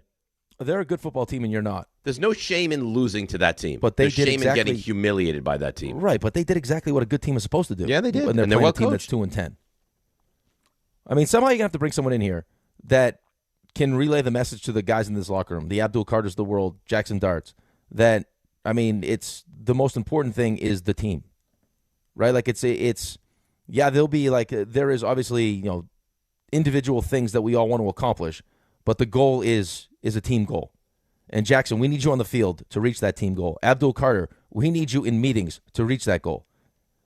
Like, and until you get guys to buy into that, I mean, you're gonna have some of these same problems. Well, especially when you've allowed it to happen. Coach, this coach has to be the right hire because if it's not, you're just going to continue to have this disaster of a team. Yeah, well, I mean, listen, you haven't gotten it right. Your owner hasn't made the right decisions, so hopefully this is the time. Just because the job is actually like an attractive job now, where you have the quarterback and you got the right people interested in it. You would hope so. All right, let's take a break. We'll come back. I know I'm behind on reads. I'll make up for those. We'll get to your calls. We'll get to Mike Kafka. We'll get to CMT. Mets make a big signing in Devin Williams. So there is a lot to do on a very busy Tuesday. DNR with you, ESPN New York. The post-career day press conference brought to you by Progressive. Anthony, can you tell us what happened during career day? I'm a biomedical researcher. The kids just weren't impressed. How did you feel when your son called in the backup? Embarrassed, and I knew it would be a fireman. It's always a fireman. It's cliche, but a crowd favorite. He had an axe and everything. I can't compete with that. And will the fireman be helping your son with his science fair project? Hope not. I'm literally a scientist. Like it or not, sometimes you need a backup. That's why there's Progressive to protect your home and auto. Progressive Casualty Insurance Company affiliates and other insurers. Not available in all states or situations. Get in the zone, AutoZone. A blown left headlight is making Erica's drive to her son's soccer game darker and darker. So she goes to AutoZone. Welcome to AutoZone. What are you working on today? Where a friendly AutoZoner finds her 2 new bulbs. These lights have the most clarity. And helps her get back on the road so she can brighten her drive and the cheering section. All right, all right. See clearer and drive safer with new lights. No hassles, just help. Get in the zone, AutoZone. Restrictions apply. See what's happening on the roads. Here is Debbie Duhane. Hi, Dave. Hi, Rick. Yeah, another painful loss for the Giants. What a rough game and a rough start here on the LIE as well. LIE westbound stop-and-go traffic at Queens Boulevard with an accident. Traffic slowing down on the FDR Drive north of the Manhattan Bridge with a collision inbound George Washington Bridge 20, Lincoln 10, Holland waiting 30 minutes getting into town. Deegan north of Van Cortlandt Park. It's a crash. Sponsored by Positive Coaching Alliance. Got issues with youth or high school sports? Positive Coaching Alliance can help. PCA, national nonprofit, offers more than 1,000 free online resources for youth and high school sports, coaches, parents, students, and administrators. Visit PCADevZone.org. I'm Debbie Duhaime, 880 ESPN, New York. Whether you're shopping, gaming, or streaming this Black Friday season, don't take slow for an answer. Get Optimum Fiber for the fastest, most reliable, and most consistent internet speeds, starting at $25 a month. Call 888-4OPTIMUM or visit Optimum.com to switch. Act now and get a full year of Netflix, an unlimited mobile line, a $400 prepaid card, and more, all on us. Call 888-4OPTIMUM or visit Optimum.com today. Optimum, don't take slow for an answer. Terms apply. See Optimum.com for details. Some people just know you can save money on car insurance by checking Allstate first. Like you know to check the weather first, before wearing face paint to the game. Bro, your Go Cats is dripping into your nachos. Oh, and now paint is in my eyes. Interception! Did you see that? No! Yeah, checking first is smart. So check Allstate first and see what you could save. You're in good hands with Allstate. Potential savings vary, including based on how you buy, subject to terms, conditions, and availability. Allstate North American Insurance Company and affiliates, Northbrook, Illinois. This college football season, show your school spirit every time you pay. Introducing college-branded Venmo debit cards. Rep your team on and off the field with custom school designs that let everyone know who you root for. Whether you're tailgating, grabbing snacks for the watch party, or celebrating a win, you can unlock 15% cash back at ESPN. 1 free year of Perplexity Pro and more. This college football season, score more with the Venmo debit card. Get yours now in the Venmo app. Learn more at venmo.com/collegecard. Max cashback varies. Terms apply. The Venmo MasterCard is issued by the Bancorp Bank, N.A. At Uline, the prevailing opinion is, if you don't live it, you don't believe it. The people at Uline believe in hard work, and they live it by being there 24/7 to answer your call, having 41,000 items in stock, and offering same-day shipping from 12 locations across North America. Business owners, sellers, buyers, shippers, and packers believe it. Uline is the hard-working, dependable source for your shipping and industrial supplies. Visit uline.com. Hey, this is Jalen Brunson. Jalen Brunson for 3. And this is your home for New York Knicks basketball. This is 880 ESPN. WHSQ and WCBS-FM HD2, New York. This is DiPietro and Rothenberg. That was as bad as it gets last night. That was as bad as it gets. Start's going to go and get on the sideline, and we're going to get a fight. I've played like this my whole life. Turn on my high school tape, turn on my college tape. It's not like a shocker to anybody. Obviously don't want to take any hits that are unnecessary. Look, I'm going to keep playing aggressive. I'm not going to just change how I play the game. How are they making the same mistakes? It's selfish. Well, grow up. This is DiPietro and Rothenberg. What kind of message can a hit like that send to a quarterback or an opposing offense? Make sure to slide. On ESPN New York and streaming live on YouTube. Yeah, but he doesn't slide because that's just not the way he plays football. It's awesome. DNR with you, ESPN New York. Also want to let you know Game Time brought to you by Tullamore Dew. Irish whiskey. When it's game time, it's Tully time. Rangers, this is great. Home to the Stars tonight, 7 o'clock at the Garden. Islanders welcome the Lightning, who've been playing great hockey, to UBS at that same time, 7 o'clock. Then at 8 o'clock, the Knicks visit the Celtics in Boston. Rick, before you run into massive confusion, I believe that game is on NBC tonight. You don't have to go streaming it. Okay. Yeah, I had that problem last time. Yeah, I know, and that's why I'm bringing that to your attention. That's Game Time, brought to you by Tullamore Dew, the original triple distilled, triple blended, triple cask matured Irish whiskey. Be sure to grab a Tullamore Dew or try the new Tullamore Dew Honey during today's action. Glasses up to enjoying Tullamore Dew responsibly. You can't. Right now, you can't. There's no way ownership can be sitting here saying, yeah, Joe Schoen is going to lead the Giants into the future, right? No, not after last night. I mean, that may have been a thought. That, you know, behind the scenes, all the things that he's done to bring them into the modern technology. Yeah, that's why they like technology. him. Yeah, that's why they like him, because he's really modernized the organization. Right, but it's also, I mean, like as you're sitting there in these meetings with ownership trying to convince them that, hey, you know, we have enough talent and everything else, it's the coaching staff. I mean, when all of a sudden now you move off the coach and you move off the defensive coordinator, and it turns out it wasn't the coach and it wasn't the defensive coordinator, this team just isn't very good. Now, I mean, the pressure swings to you. Well, hey, you told us it was the coach. Right. You told us it was so now what? It's not a talent level, right? That's what we've been told. It's not a talent level. Right, and then you get embarrassed on national television, and you're 2-11 going into your bye, and Giants fans are officially just dead inside and checked out. Yeah, I mean, I don't know how you don't just clean house. And I don't want to hear if and when they beat the Raiders. Oh, see, they're winning. No. I mean, the Raiders are awful. The Raiders stink. Right, but not to mention the fact that we've already had people tell us that this job isn't as attractive if Joe Schoen's coming along with it. Well, of course it wouldn't be. So, I mean, that right there is enough for me to say, okay, thank you, Joe.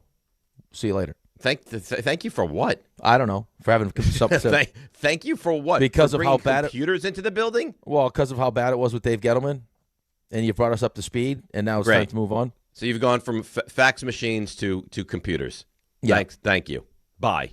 More than one computer folk. Yeah. It's great. Let's go to Dale in Pennsylvania. Dale, good morning. You're on ESPN New York. Good morning, guys. Thanks for taking my call. Sure. Now, my question for you guys is, you got to figure that they're going to get rid of Joe Schoen, especially after last night. With a new regime that's going to come in, do you think that there's a chance that they move off of Jackson Dart? I mean, they're going to have probably a top three pick. I can't imagine that. No. I understand, but I mean, what's the point of having a number one first-round quarterback if he can't stay on the field? Well, you're going to have to make sure that this next coach 10 years can get to him. You're going to have to. He's telling you that he's too stubborn to want to learn. He was just in concussion protocol. Right, but I would also imagine, though.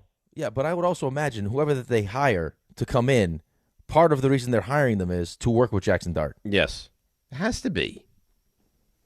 And who are you replacing Jackson Dart with? Are you going to draft Mendoza? Yeah, you won't even be able to get Mendoza. You're probably going to win a game or two down the stretch here anyway. Well, maybe. Who knows what they look like coming out of the bye? I mean, you think? I mean, Raiders, Vikings, Washington, I'm with Dallas. you. Listen, I'm with you. But when you're on a team that's 2-11, and you know the coach isn't coming back, or you expect that the coach isn't coming back, I mean, you saw what it just looked like. Listen, I'd be happy if they lost the games, but I don't know how you lose to the Raiders. No, they're really, really bad. I think that they'll probably win a couple games, but I'm just saying, like when you have a team that looks the way it looked last night, and then they're going into a bye, like what version of those guys are you getting out of the bye? Yeah, I mean they're probably ready for the season to be done. Yeah, let's stay healthy. I mean, there's gonna be guys obviously that I want to put out good tape, but still, like the guys that they know are going to be back. You think all of a sudden 2-11 coming off a bye that Abdul Carter's going to be more likely to show up to meetings or less likely to show up to meetings? I don't think I think he's basically told you meetings to me are irrelevant. I don't need to be at these meetings. They're unimportant to me. I have it all understood. This is the way I do. I mean, he might as well come out and say this is what I do. I just don't go to meetings. This is who I am. I don't slide. I don't get out of bounds. I don't go to meetings. This is who we are. I don't kick field goals. I don't stop punt returns. I don't go for it on 4th and half a yard when I'm down by 20 points. Welcome to Giants football, baby. Yeah, Abdul Carter. The next step is, hey, call James Franklin. He'll tell you how many meetings I went to. Yeah, I never went to meetings. None. Yeah, ask my high school coach. I never went to meetings. Pee Wee never went to meetings. This has been with me. I'm not going to change my ways. They've worked the whole way through. Sometimes you have to adjust your ways. Yeah, I just don't understand. Like, you can blame the coach for this, and I would blame the coach for a lot of this, but like, I mean, at a certain point, like as a team, as a leadership group, you recognize that like there's something lacking from the coaching staff, and now we have to get involved, and we have to set the standard, and we have to hold guys accountable. And for this to go on for what it feels like the whole season, and for the problem not to be fixed with Abdul Carter it says a lot about what's going on inside that locker room right there. And you wonder how it started for him with Brian Daboll, because we've heard for years that Brian Daboll ran the easiest training camp and practices that you've ever seen in your life. Well, he obviously that's fine. Listen, that's fine though. Like, I mean, Ted Nolan was a player's coach, but it's not fine if you let guys do whatever the hell they want to do. No, but here's the difference though. What I'm trying to say to you is that like Teddy would let you do what a professional should do. Now, did some guys know what that meant? No. Like, there are young guys in that locker room that don't know what it means to be a professional, how to take care of yourself, and the things you should do before practice and after practice and all those different things. But that's where Bill Guerin came in. Like a Billy G came in and is like, no, this is how we do things. Like, so it was him and it was the leaders in the locker room that set the tone. Doug Wade.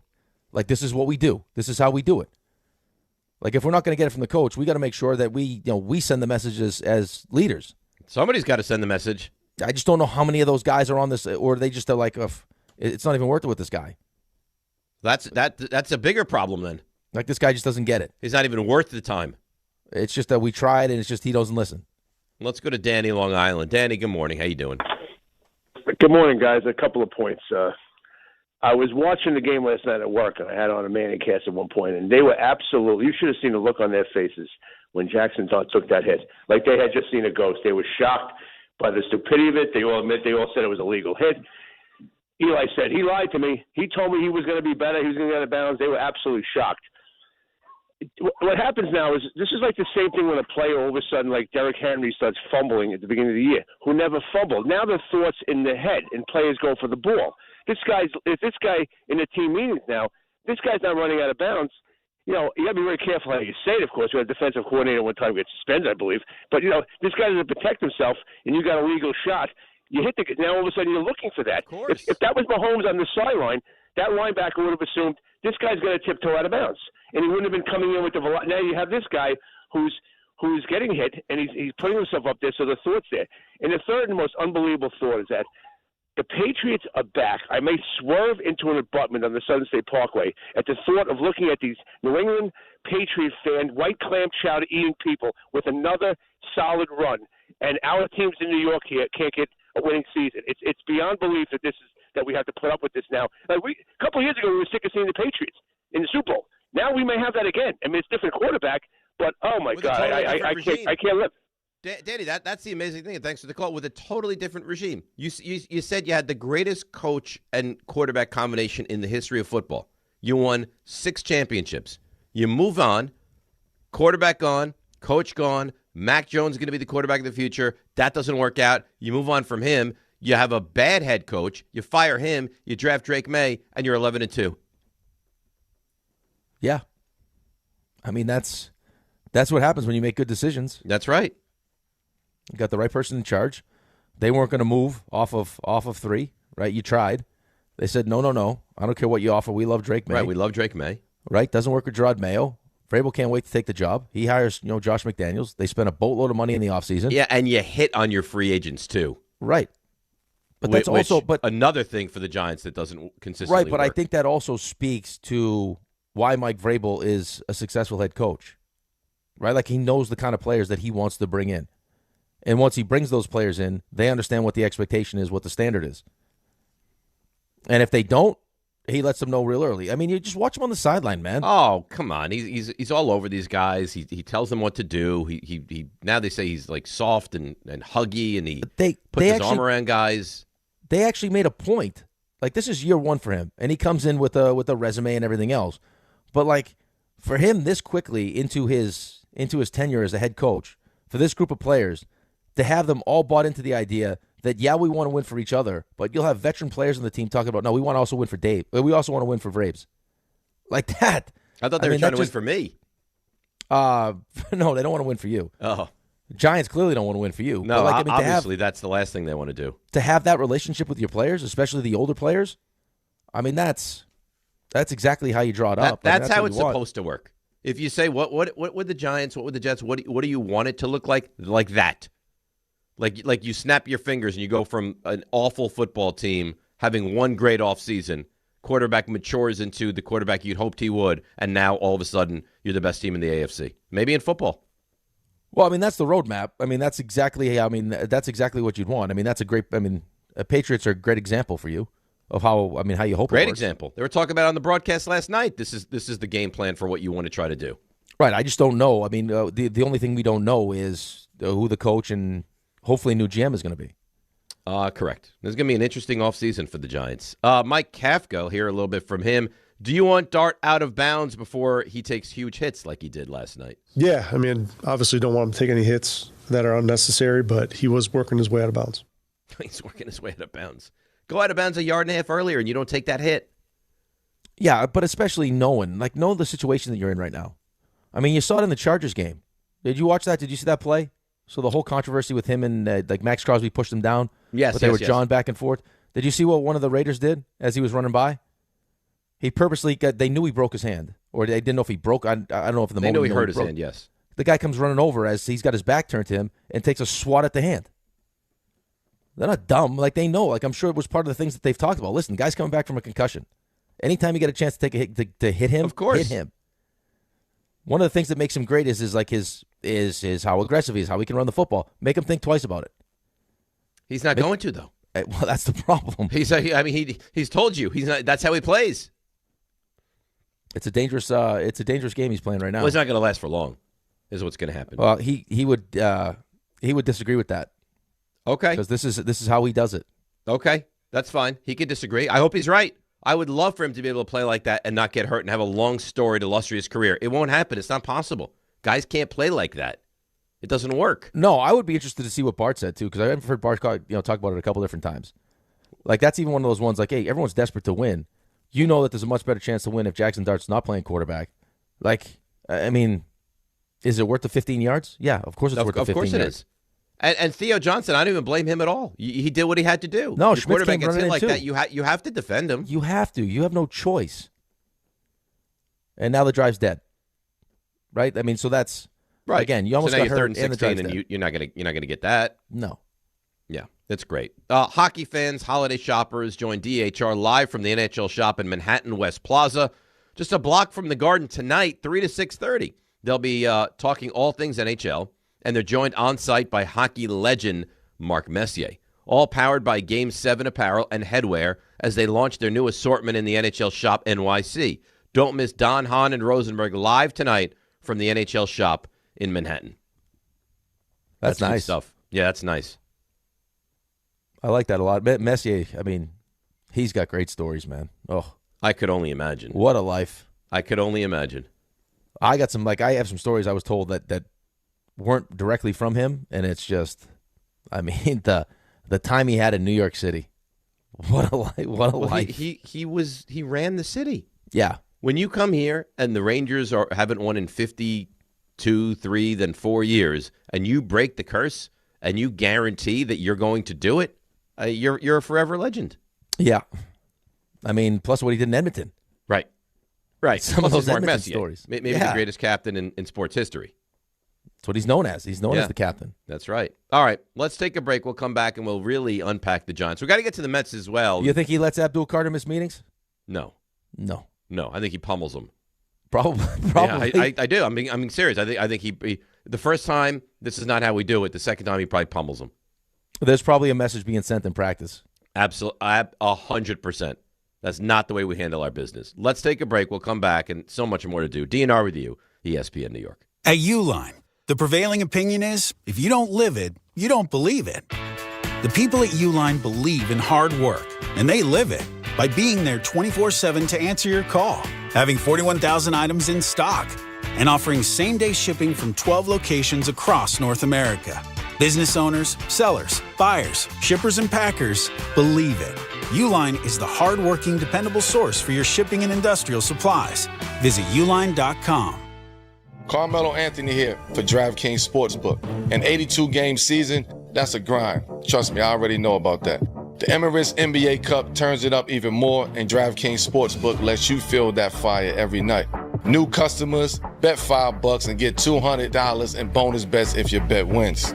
New DraftKings customers, the Emirates NBA Cup is turning up the heat, and DraftKings Sportsbook is there for all the action. Bet $5 and get $200 in bonus bets if your bet wins. Download the DraftKings Sportsbook app and use code WHSQ. That's code WHSQ in partnership with DraftKings. The crown is yours. Gambling problem? Call 877-8-HOPE-NY or text HOPE-NY 467-369. 21 plus. New York only. Eligibility and restrictions apply. Bet must win to receive bonus bets which expire in 7 days. Minimum odds required. For additional terms and responsible gaming resources, see dkng.co/audio. Limited time offer. For over 100 years, Sloman's has been your trusted partner in comfort. When it comes to home heating oil, we deliver more than just quality fuel. We deliver peace of mind. With price protection, automatic deliveries, 24/7 service, and up to 30 days to pay your invoice. Our dedicated team is just a call away, ensuring you stay warm and comfortable all winter long. Sloman's, New York and New Jersey's largest heating oil provider, proudly serving our community for generations. Give us a call today at 866-GET-HEAT or visit oil.slomans.com. Whether you're shopping, gaming, or streaming this Black Friday season, don't take slow for an answer. Get Optimum Fiber for the fastest, most reliable, and most consistent internet speeds, starting at $25 a month. Call 888-4OPTIMUM or visit Optimum.com to switch. Act now and get a full year of Netflix, an unlimited mobile line, a $400 prepaid card, and more, all on us. Call 888-4OPTIMUM or visit Optimum.com today. Optimum, don't take slow for an answer. Terms apply. See Optimum.com for details. On the job, every minute counts. That's why Lowe's now has ProBlock Quick Dry Primer, expertly manufactured by Sherwin-Williams. Engineered for pros to dry fast and go on smooth for virtually flawless results that keep your job moving. It's available in oil and water-based, and getting it is easy. Order online by 2 p.m. and get free same-day delivery right to your job site. Lowe's, we help, you save. Orders placed after 2 p.m. will be delivered next day. Valid in select zip codes. Subject to driver availability. More terms apply. Progressive knows there's so many great things about being a sports fan. Like scoring the company box seats. How great is that? Trick plays that actually work. Prevent defense when your team is winning by a lot. And even more preventative prevent defense as they're hanging on by a thread. And of course, saving money when you bundle your home and auto with Progressive. That's pretty great. Just like trick plays that actually work. Yeah, but how often does that happen? Complaining about sports? Not so great. Progressive Casualty Insurance Company affiliates and other insurers. Not available in all states or situations. The holidays are rolling in, and if men in your life are struggling with their holiday wish list, tell them to add Manscaped to make gift-giving easy, fun, and completely stress-free this year. From the beard hedger to the lawnmower trimmer, Manscaped's precision tools keep you looking sharp, feeling confident, and ready for every event and celebration all season long. These aren't just stocking stuffers, they're upgrades for your daily routine. And right now at Target, you can save 20% on the Lawnmower 4 and 3 kits, Handyman, and the beard hedger. Hurry up, supplies won't last long. Out here, pets are always by your side, watching the herd, running fence lines, or asleep at your feet. Pets are some of our favorite customers. When you bring them along to Tractor Supply, we'll always have a treat waiting. And with our price match guarantee, you'll always get the best price on their favorite food, toys, treats they love, and pet meds to keep them healthy. Tractor Supply, for pets out here.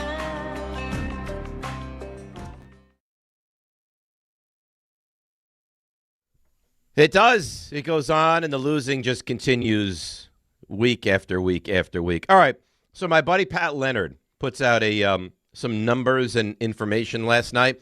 I'm going to read it exactly how he's written it. We can react as we go through. You ready? I'm ready. He says, how could the Giants organization let Schoen run the search to find Brian Daboll's replacement in good conscience? Here we go. The Giants are 0-8 on the road this season. They extended their franchise record road losing streak to 13 straight games dating back to October 6th of 2024 against Seattle. Okay? Last season, they set a new franchise record with 10 straight losses overall. Schoen now has a 3-22, 120 winning percentage in the Giants' last 25 games, 5-25 in the last 30, 5-17-1 against the NFC East, and 2-14 against the Eagles and Cowboys, and a 20-43-1 overall record in 4 regular seasons. That's not very good. Schoen's Giants were the first NFL team officially eliminated from the playoffs for a second straight season after the last week's loss in Detroit, and they were a laughingstock on Monday night yet again. And that's from Pat Leonard. Tell me what's there that you look at and you're like, oh, that's not fair. That's not nothing. Right. No, I would have fired him after last season. I mean, I thought last season was one of the most embarrassing seasons in the history of your franchise. You're right back. You're right back because the defense was supposed to be good. If the defense was decent this year, we're not sitting here talking about a 2-11 team right now. We're not. Right, but I was told it was the coaching. Well, it's all of it. I think it's a lack of talent. I think it's a lack of coaching. I think it's a bad GM. I think it's all of it. I think this player's not buying in. I think you don't get to 2-11 by accident. No, here's the thing, though, too. I understand what's going on inside that building as far as, Mr. Mara's health and everything else. And they want to have Joe Schoen bring them through this process because maybe he's the most qualified to do it. I have a hard time believing that just with the numbers that you just read, the lack of success and everything else. I don't understand, even if it was someone that said, hey, yeah, I'd like to work with Joe Schoen. In the back of that person's mind, right? Like, I mean, because I'm sure talking to their agent, doing their due diligence, like, hey, what's this guy like? I want to, like, they would recognize how fed up the fan base is with Joe Schoen, how the team has played over the last 4 years, how bad it's really been. And why would they say to themselves, even if it was one of these coordinators that was just happy to get a job, do I want to tie myself to this guy? Like, how long is this guy going to last? He's not going to last. There's no patience for this guy. What could he possibly say today? You think at the end of the press conference today, you're going to be like, he's got a plan in place, or you think you're going to be horrified by what he says? No, I just think that, I don't think it matters what he says. I think you've made your mind up about Joe Schoen. You say me specifically, or like Giants fans in general? I think Giants fans. Oh, yeah, the Giants. I think Giants fans in general. You told me, what, 98%? How could you not have? Like, what? If you want to, again, I know we did this last week. If you want to sell me on Joe Schoen, what can you possibly sell? The only things that you would sell are the things that excite people about taking this job potentially, which is I traded up for the quarterback. I got Malik Neighbors. Right. People like Cam Scatterbo. I made a nice trade for Brian Burns. I mean, depending on how you feel about Abdul Carter, we got Abdul Carter. I mean, our salary cap is now in a good place as opposed to when I took the job over. We have more than one computer folk, so I brought that up to date. I mean, that's great. I just great. Don't. I mean, you've told me the nothing. Results are the results, right? The results are the results. So, like, I mean, for me, bottom line is this: what it comes down to. Having Joe Schoen as my GM, does that have a positive or negative effect on me finding the right coach? It's got to be negative. Right, so he's out. And he's also not good. Like, it's twofold. All of it. Right? I mean, it's everything that goes into it. And we wanted to give him the benefit of the doubt. And, well, it's the coaching. Well, you moved on from the coaching, and last night was as bad as it's looked all year long. Right, you got embarrassed. Yeah, I just don't. I can't see a world where he's back.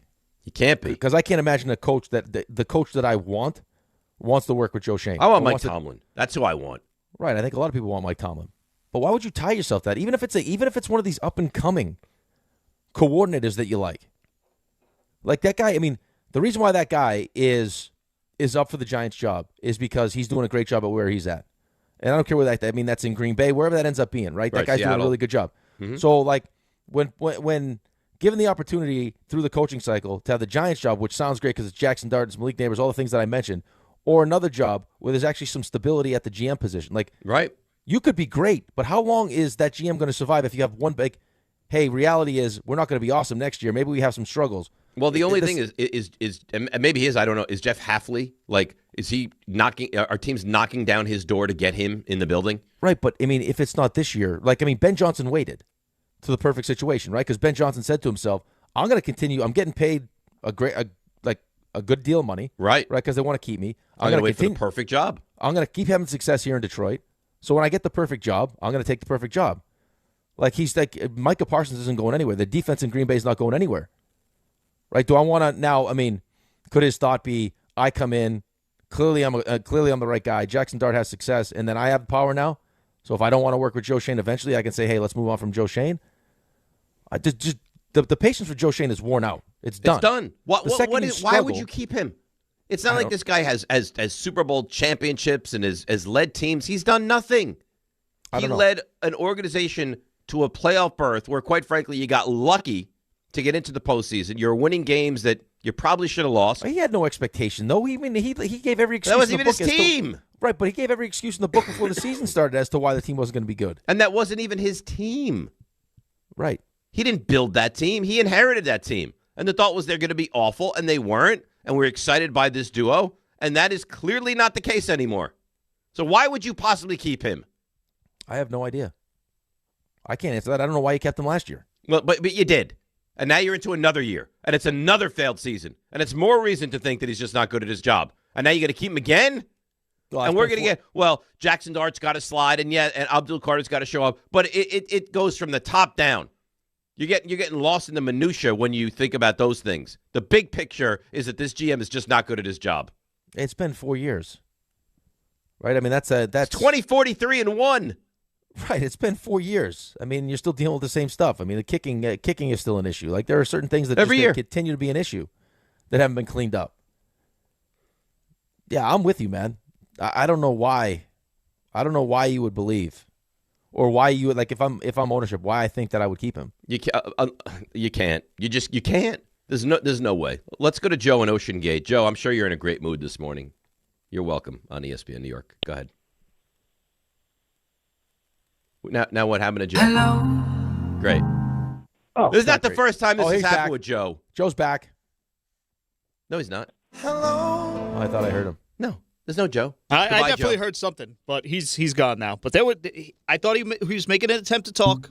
It sounded like he was there for half a second. We lost him. Here's the problem. Failure by Joe. I don't think that's the first time this has happened with Joe. And I know Joe's a great guy, and he's a veteran and all these things, but at what point do we just say enough is enough? Maybe Otherwise, we're just allowing Joe to be Abdul Carter on the show. There it is. That's what I was waiting for. Yeah, but check Joe's tape. This is what Joe does. I mean, that's your call. I'm highly, and I see that Joe's back, call. But I'm. We want to just get right back to Joe. I'd like to see maybe it was a mute situation. But you know what? Enough. It's not the first time. Fine. You know what? We'll bring him back and we'll baby him. Joe, I'm annoyed. Rick wants you on the show. How do you defend yourself here? I have no idea. I apologize. This is not the reputation that I want to put up with. You know, it's like I hear what you guys, just happened and it was there, like Joe? kind of going Explain in to and me. out. Sit down at your press conference, Joe. They called on you. You weren't there. They gave you ample time, and you were silent. What happened? No excuse. It's my fault. I take full accountability. I apologize. You guys should just you can suspend me, or I don't know. I think we have to take that into consideration. This is how Joe does it. Check his college phone records. This is how he takes calls. Is this the way you've done it? Did you do it like this in high school when you'd call the girls and they'd be like, "Hey, Joe, are you there?" And you'd be like, "No," and you'd hang up? No, not at all. Not at all. Then why do you treat us like that, Joe? You're treating us like Abdul Carter treats the Giants. Be nicer, Joe. Be better. All right, I promise going forward, I won't call anymore if this happens again. Well, I mean, we like talking to you. How about this? If this were to happen again, we go to you, you're vanished. You're not there. 1 month suspension. Oh, 1 month. What do you say? Hey, listen, I have to own it, right? So okay. that's Abdul Carter only got a what we want for our Giants. That's right. Right. Abdul Carter got 4 plays. You're gonna get 1 month. Wow. I get 4 weeks. You know what? We're setting the tone here. We're not soft like some teams in this area. All right, Joe. What do you got? Sounds good. Initially when I called you guys on Wednesday for Thanksgiving and the buffet and stuff, is Dave, you don't need to go to the doctor anymore for your when you're going to go flying to take your pills. All you need is a gummy and some tryptophan, and you will be out for a good portion of the. So what do you flight. want me to eat a pile of turkey before I get onto the airplane? And take a gummy. You're all set. You need a turkey leg. Yeah, turkey leg. So all right, I'll get to my Giants point. So Please, dear God. I was hoping for Kafka. I was trying to give him the benefit. Let's see how he does. And then after that, or yesterday, he tried to get them to jump off sides and then punted the ball to them. And at the end of the first half, and then he come right down and then he score. And I was just like, "Well, you're 2-10. Just go for it. You know, what do you have to lose?" But the Jackson Dart thing, I think it's comparable to somebody who has an addiction to drugs or whatever, and they could go to 10 rehabs and they won't get sober ready to. So him, he needs to ultimately make the decision on his own. There's no coach that's going to coach it out of him. He has to be willing to make the decision to get down and to put his team first and stuff like that. Because if not, he's not going to be out there for long, and therein lies the problem. And thanks for the call, Joe. And I believe he'll be better in the future. Well, we'll see. Because right now he's adamant. This is how he plays, and he's going to take hits, and he's aggressive. It's you can't though. It's so stubborn. Yeah, I just don't. I mean, listen. I can't understand it. Period. But I would almost understand it if he hadn't dealt with already being in concussion protocol. Right. Listen, if he hadn't time. gotten hurt, you'd say, okay, this is how he plays, and it's working. But now it's a dangerous game, but it hasn't caught up to him but now yet. he suffered the injury, and he's still giving you the middle finger of no, sorry, this is what I do. This is how I play. Right. It's petulant. It's childish. Yeah, and he's taking big hits, man. That's nice to know, though, Dave. You can stop being such a drug addict and you can just go turkey. I'm not a drug addict. You're a flight addict. I get nervous on airplanes, and I take medicine which is prescribed to me by the doctor. You get nervous. Yeah. Okay. You know, once built my own bong. Flying back from Raleigh one time, I told the flight attendant I thought I was having a stroke. Have you done crack? You got a history of this, though. What do you mean? We got the bong stuff where you're hiding bongs in your piano. Like, I mean, this is marijuana's legal. I mean, we could do a little edible or smoke a little boubange. I've never taken an edible. I think maybe that's what we do in the next Couch Cast. What? Maybe you pop a couple gummies and we'll see what happens. Maybe gummies are relaxing though, right? I think it depends on the gummy.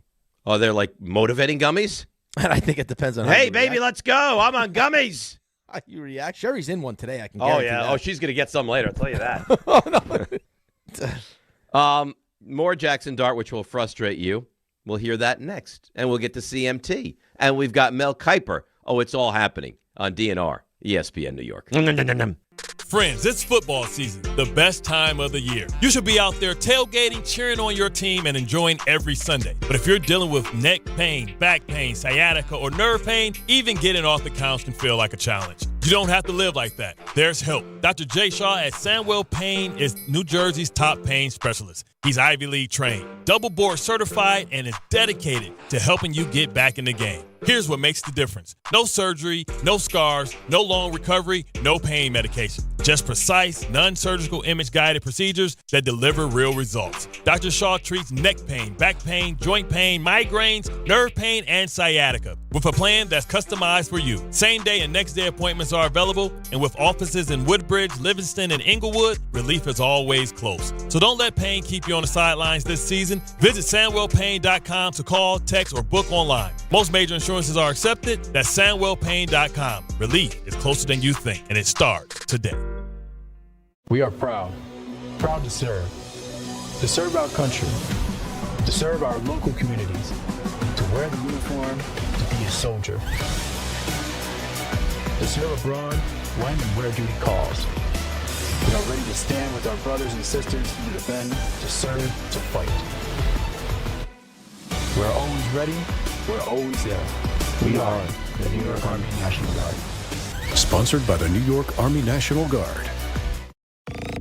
Dave Rothenberg here to tell you about my friends at Bathfitter. They converted my kid's bath to a shower and did an incredible job. They offer custom bath renovations, including their unique PermaFit solution for a watertight fit, and it's done in just one day. It's durable and easy to clean with no demo or mess and a lower cost than a standard replacement. Take advantage of the biggest sale of the entire year. Save up to $800 on a complete Bathfitter system. See their website or call for details and start designing your bath today at bathfitter.com.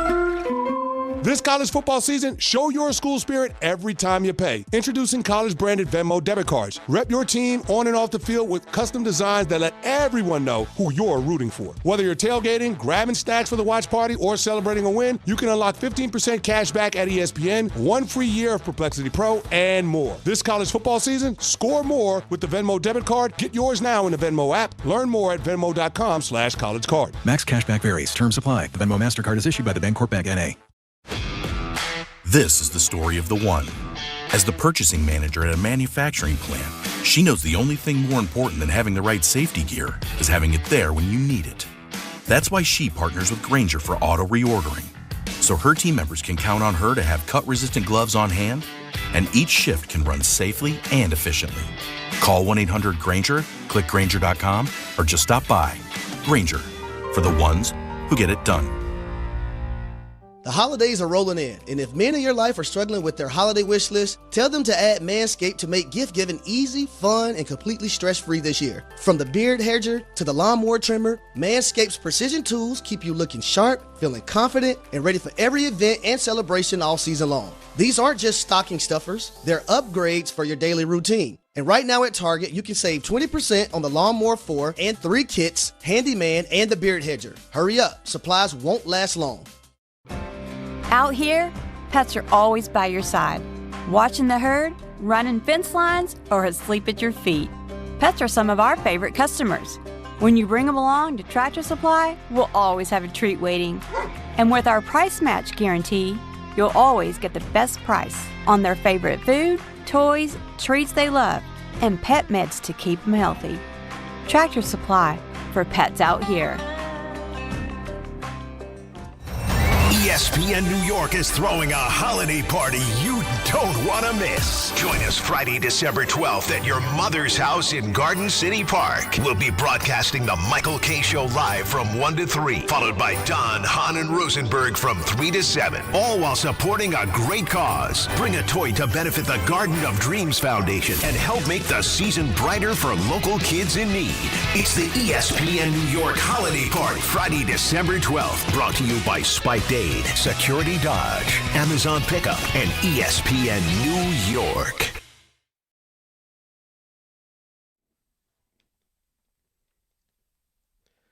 Oh, little Billy Joel. DNR with you, ESPN New York. This is the long segment, the extended segment.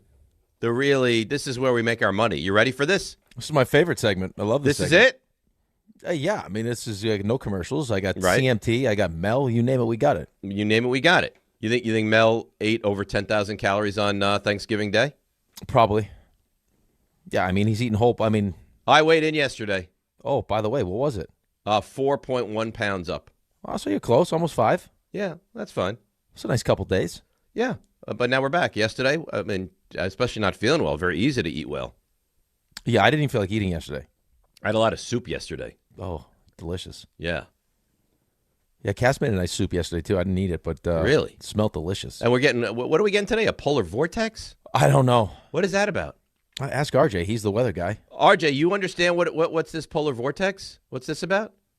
I don't think it's good. I wasn't looking for analysis like that. Can you tell me something about it?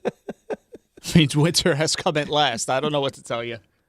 That's what you get. I think it's something to do with, I don't know, like a low pressure, whatever you want to call it, a cold air movement that is surrounding the tri-state, and there's cold, could snow. It's not good.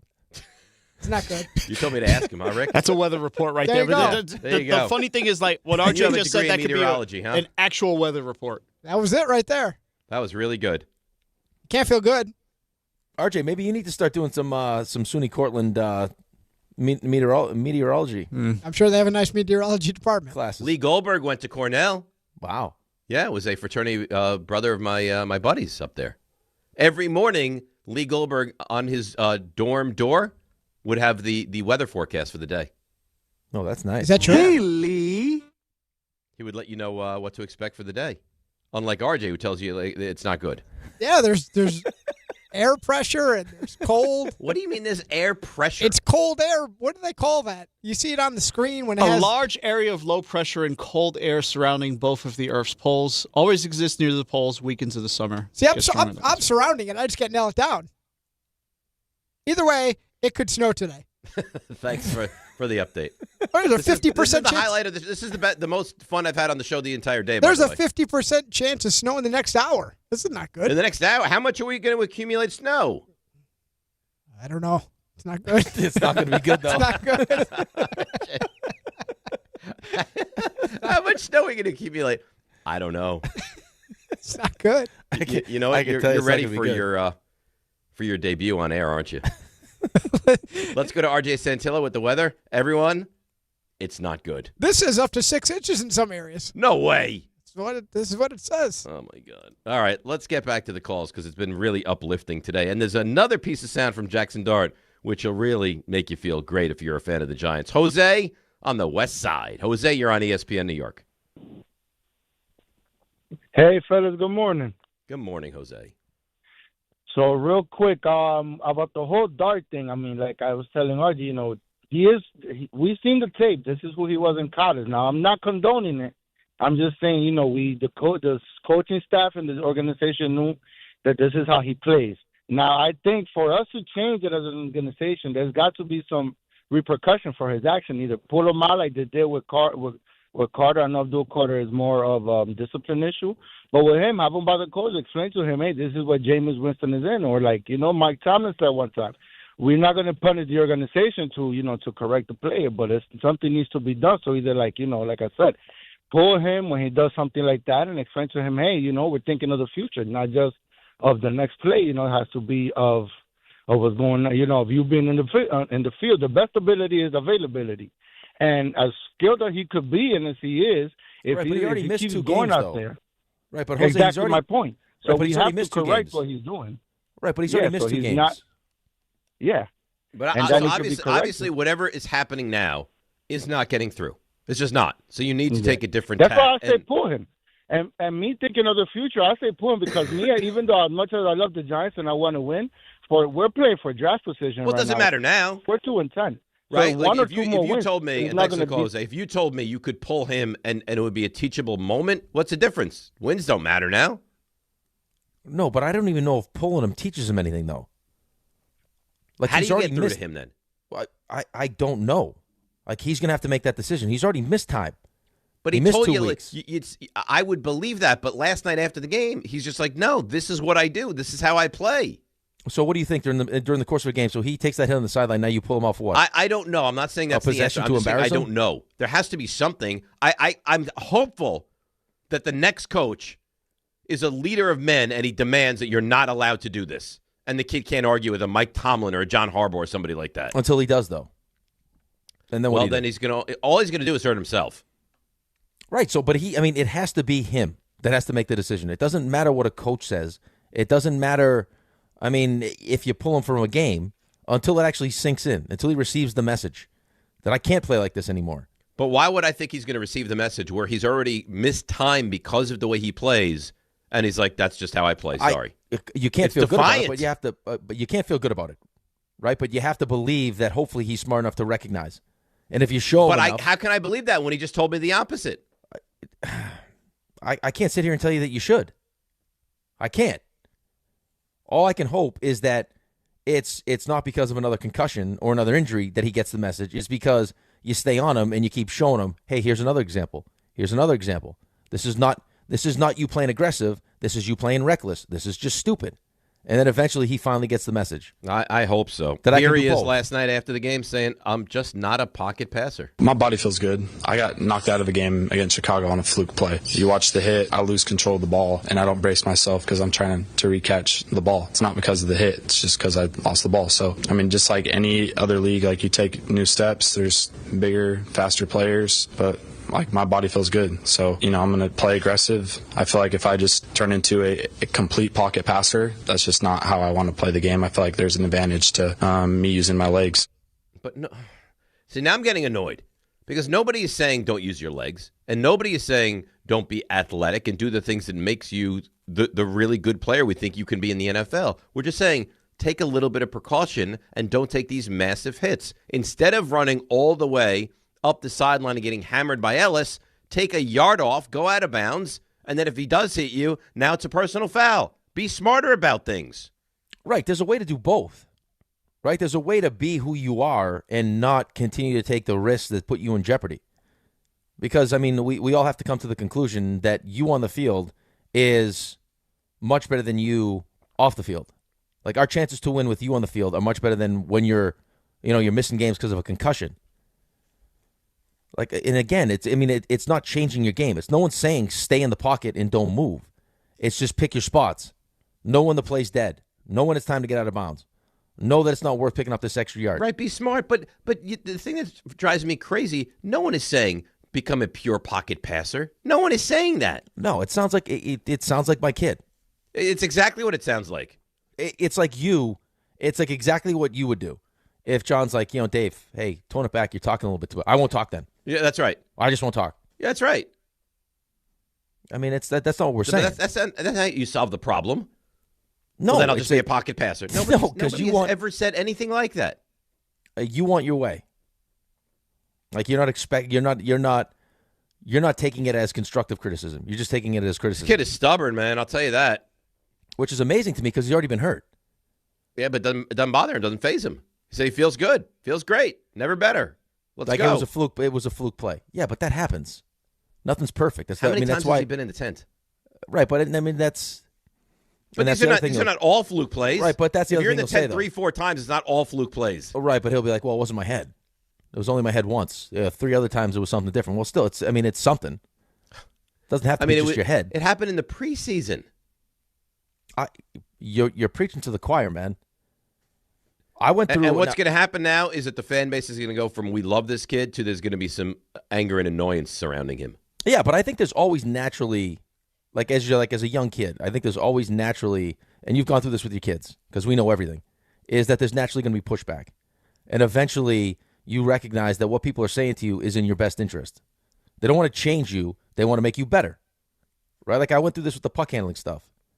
It's no one was saying don't do it; they were just saying be smarter about it. Right? Like, I mean, you're going to make mistakes. You naturally make mistakes. Everyone makes mistakes. But we need you to do, sometimes less is more. Right? Like, Peter Laviolette said to me one time, and it was some of the greatest advice. He's like, hey, this is what I need you to do. When you play, don't try to be the show. Steal the show. Right? You don't have to go out there and try to be the show. Just go steal it. Just go play the way you play, and you'll just naturally, and you play to your ability, you'll steal the show. Don't go be a sideshow. You don't got to go behind the net, start stick handling like an idiot. Make the smart plays. When there's an opportunity to make a big play, you make a big play.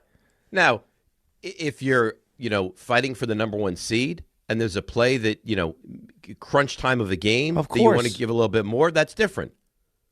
But ordinarily, you have to be smarter. No one the play's dead, and no one's telling you to change. That's the thing you got to keep hammering home. This is why we drafted you. This is why we love you. We just need you to be smarter. That's it. This is somewhat simple, and he just is making it more difficult than I think it needs to be. Steve in the car. Steve, you're on ESPN New York. Hey guys, how are you? We're great, Steve. How are you? Good. Just watching last night's game and talking about Joe Schoen. It's just such an indictment on Joe Schoen after seeing the Patriots roster. I mean, you have guys like Mac Holland, some guy Williams catching bombs. You have a guy that we apparently cut in the preseason making all these plays in the second half. You look at the way the roster is constructed. They're down 2 offensive linemen. They pick guys above the scrap heap. They step in. Granted, they didn't run the ball great, but they're able to be in there and be serviceable. The talent evaluation of Joe Schoen of this Giants team is just embarrassing at this point. And anybody that considers keeping him is just it's beyond me, and it's actually criminal that he still has his job. Yeah, I completely agree with you. By the way, he said they didn't run the ball great. They ran for well over 100 yards. Yeah, I mean that's the other thing too, though. I mean they got a couple good running backs, but they haven't. I mean, it's not. I wouldn't say it's one of the strengths of their game. No, they're a pass first team, and it didn't appear last night that they were down offensive linemen. No, it didn't. And on top of that, I mean, you were healthy, right? Debo's back. I mean, you were healthy for the most part. Well, yeah, you didn't have Thibodeau, but yeah, you were healthy for the most part. And it felt like Drake May could do what he wanted. It was 30-7, man. I mean, no, you got run out of the building. Fourth and one, you punt the ball with just over a minute left. They marched 67 yards right down the field. No problem. Game time brought to you by Tullamore Dew Irish Whiskey. When it's game time, that's when it's Tully time. Rangers home to the Stars, 7 o'clock at the Garden, while the Islanders welcome the Lightning also at 7 o'clock to UBS. Then at 8 o'clock, the Knicks visit the Celtics up in Boston. And that's game time brought to you by Tullamore Dew, the original triple distilled, triple blended, triple cask matured Irish whiskey. Be sure to grab a Tullamore Dew or try the new Tullamore Dew Honey during today's action. Glasses up to enjoying Tullamore Dew responsibly. RJ. Hi. RJ. Hi. There you are. How you doing? I'm okay. Good. Great. You know what? Congratulations on clinching a playoff berth in the Fantasy Football League. I'm very, very proud of you. I thank you for that. That sounded sincere. It is sincere. And you know what? I'm on Team RJ. Wow. Yeah. I hope Speaking you win of the whole thing. By the way, so I don't forget, speaking of the Islanders, and I'll keep reminding people, next week, the 10th, Islanders alumni game. I will be on the ice. Please tell me you're playing in that. I am playing in the game. Not in goal. Yeah, not only is he playing. You're not playing goalie? Nope. I'll be buzzing around. They're just going to let him roam. Get to be in my natural habitat. Who's the goal? Do you know your team yet? Yeah, I don't know exactly who's going to be there. I think Thomas Grice is going to be in net. Mm-hmm.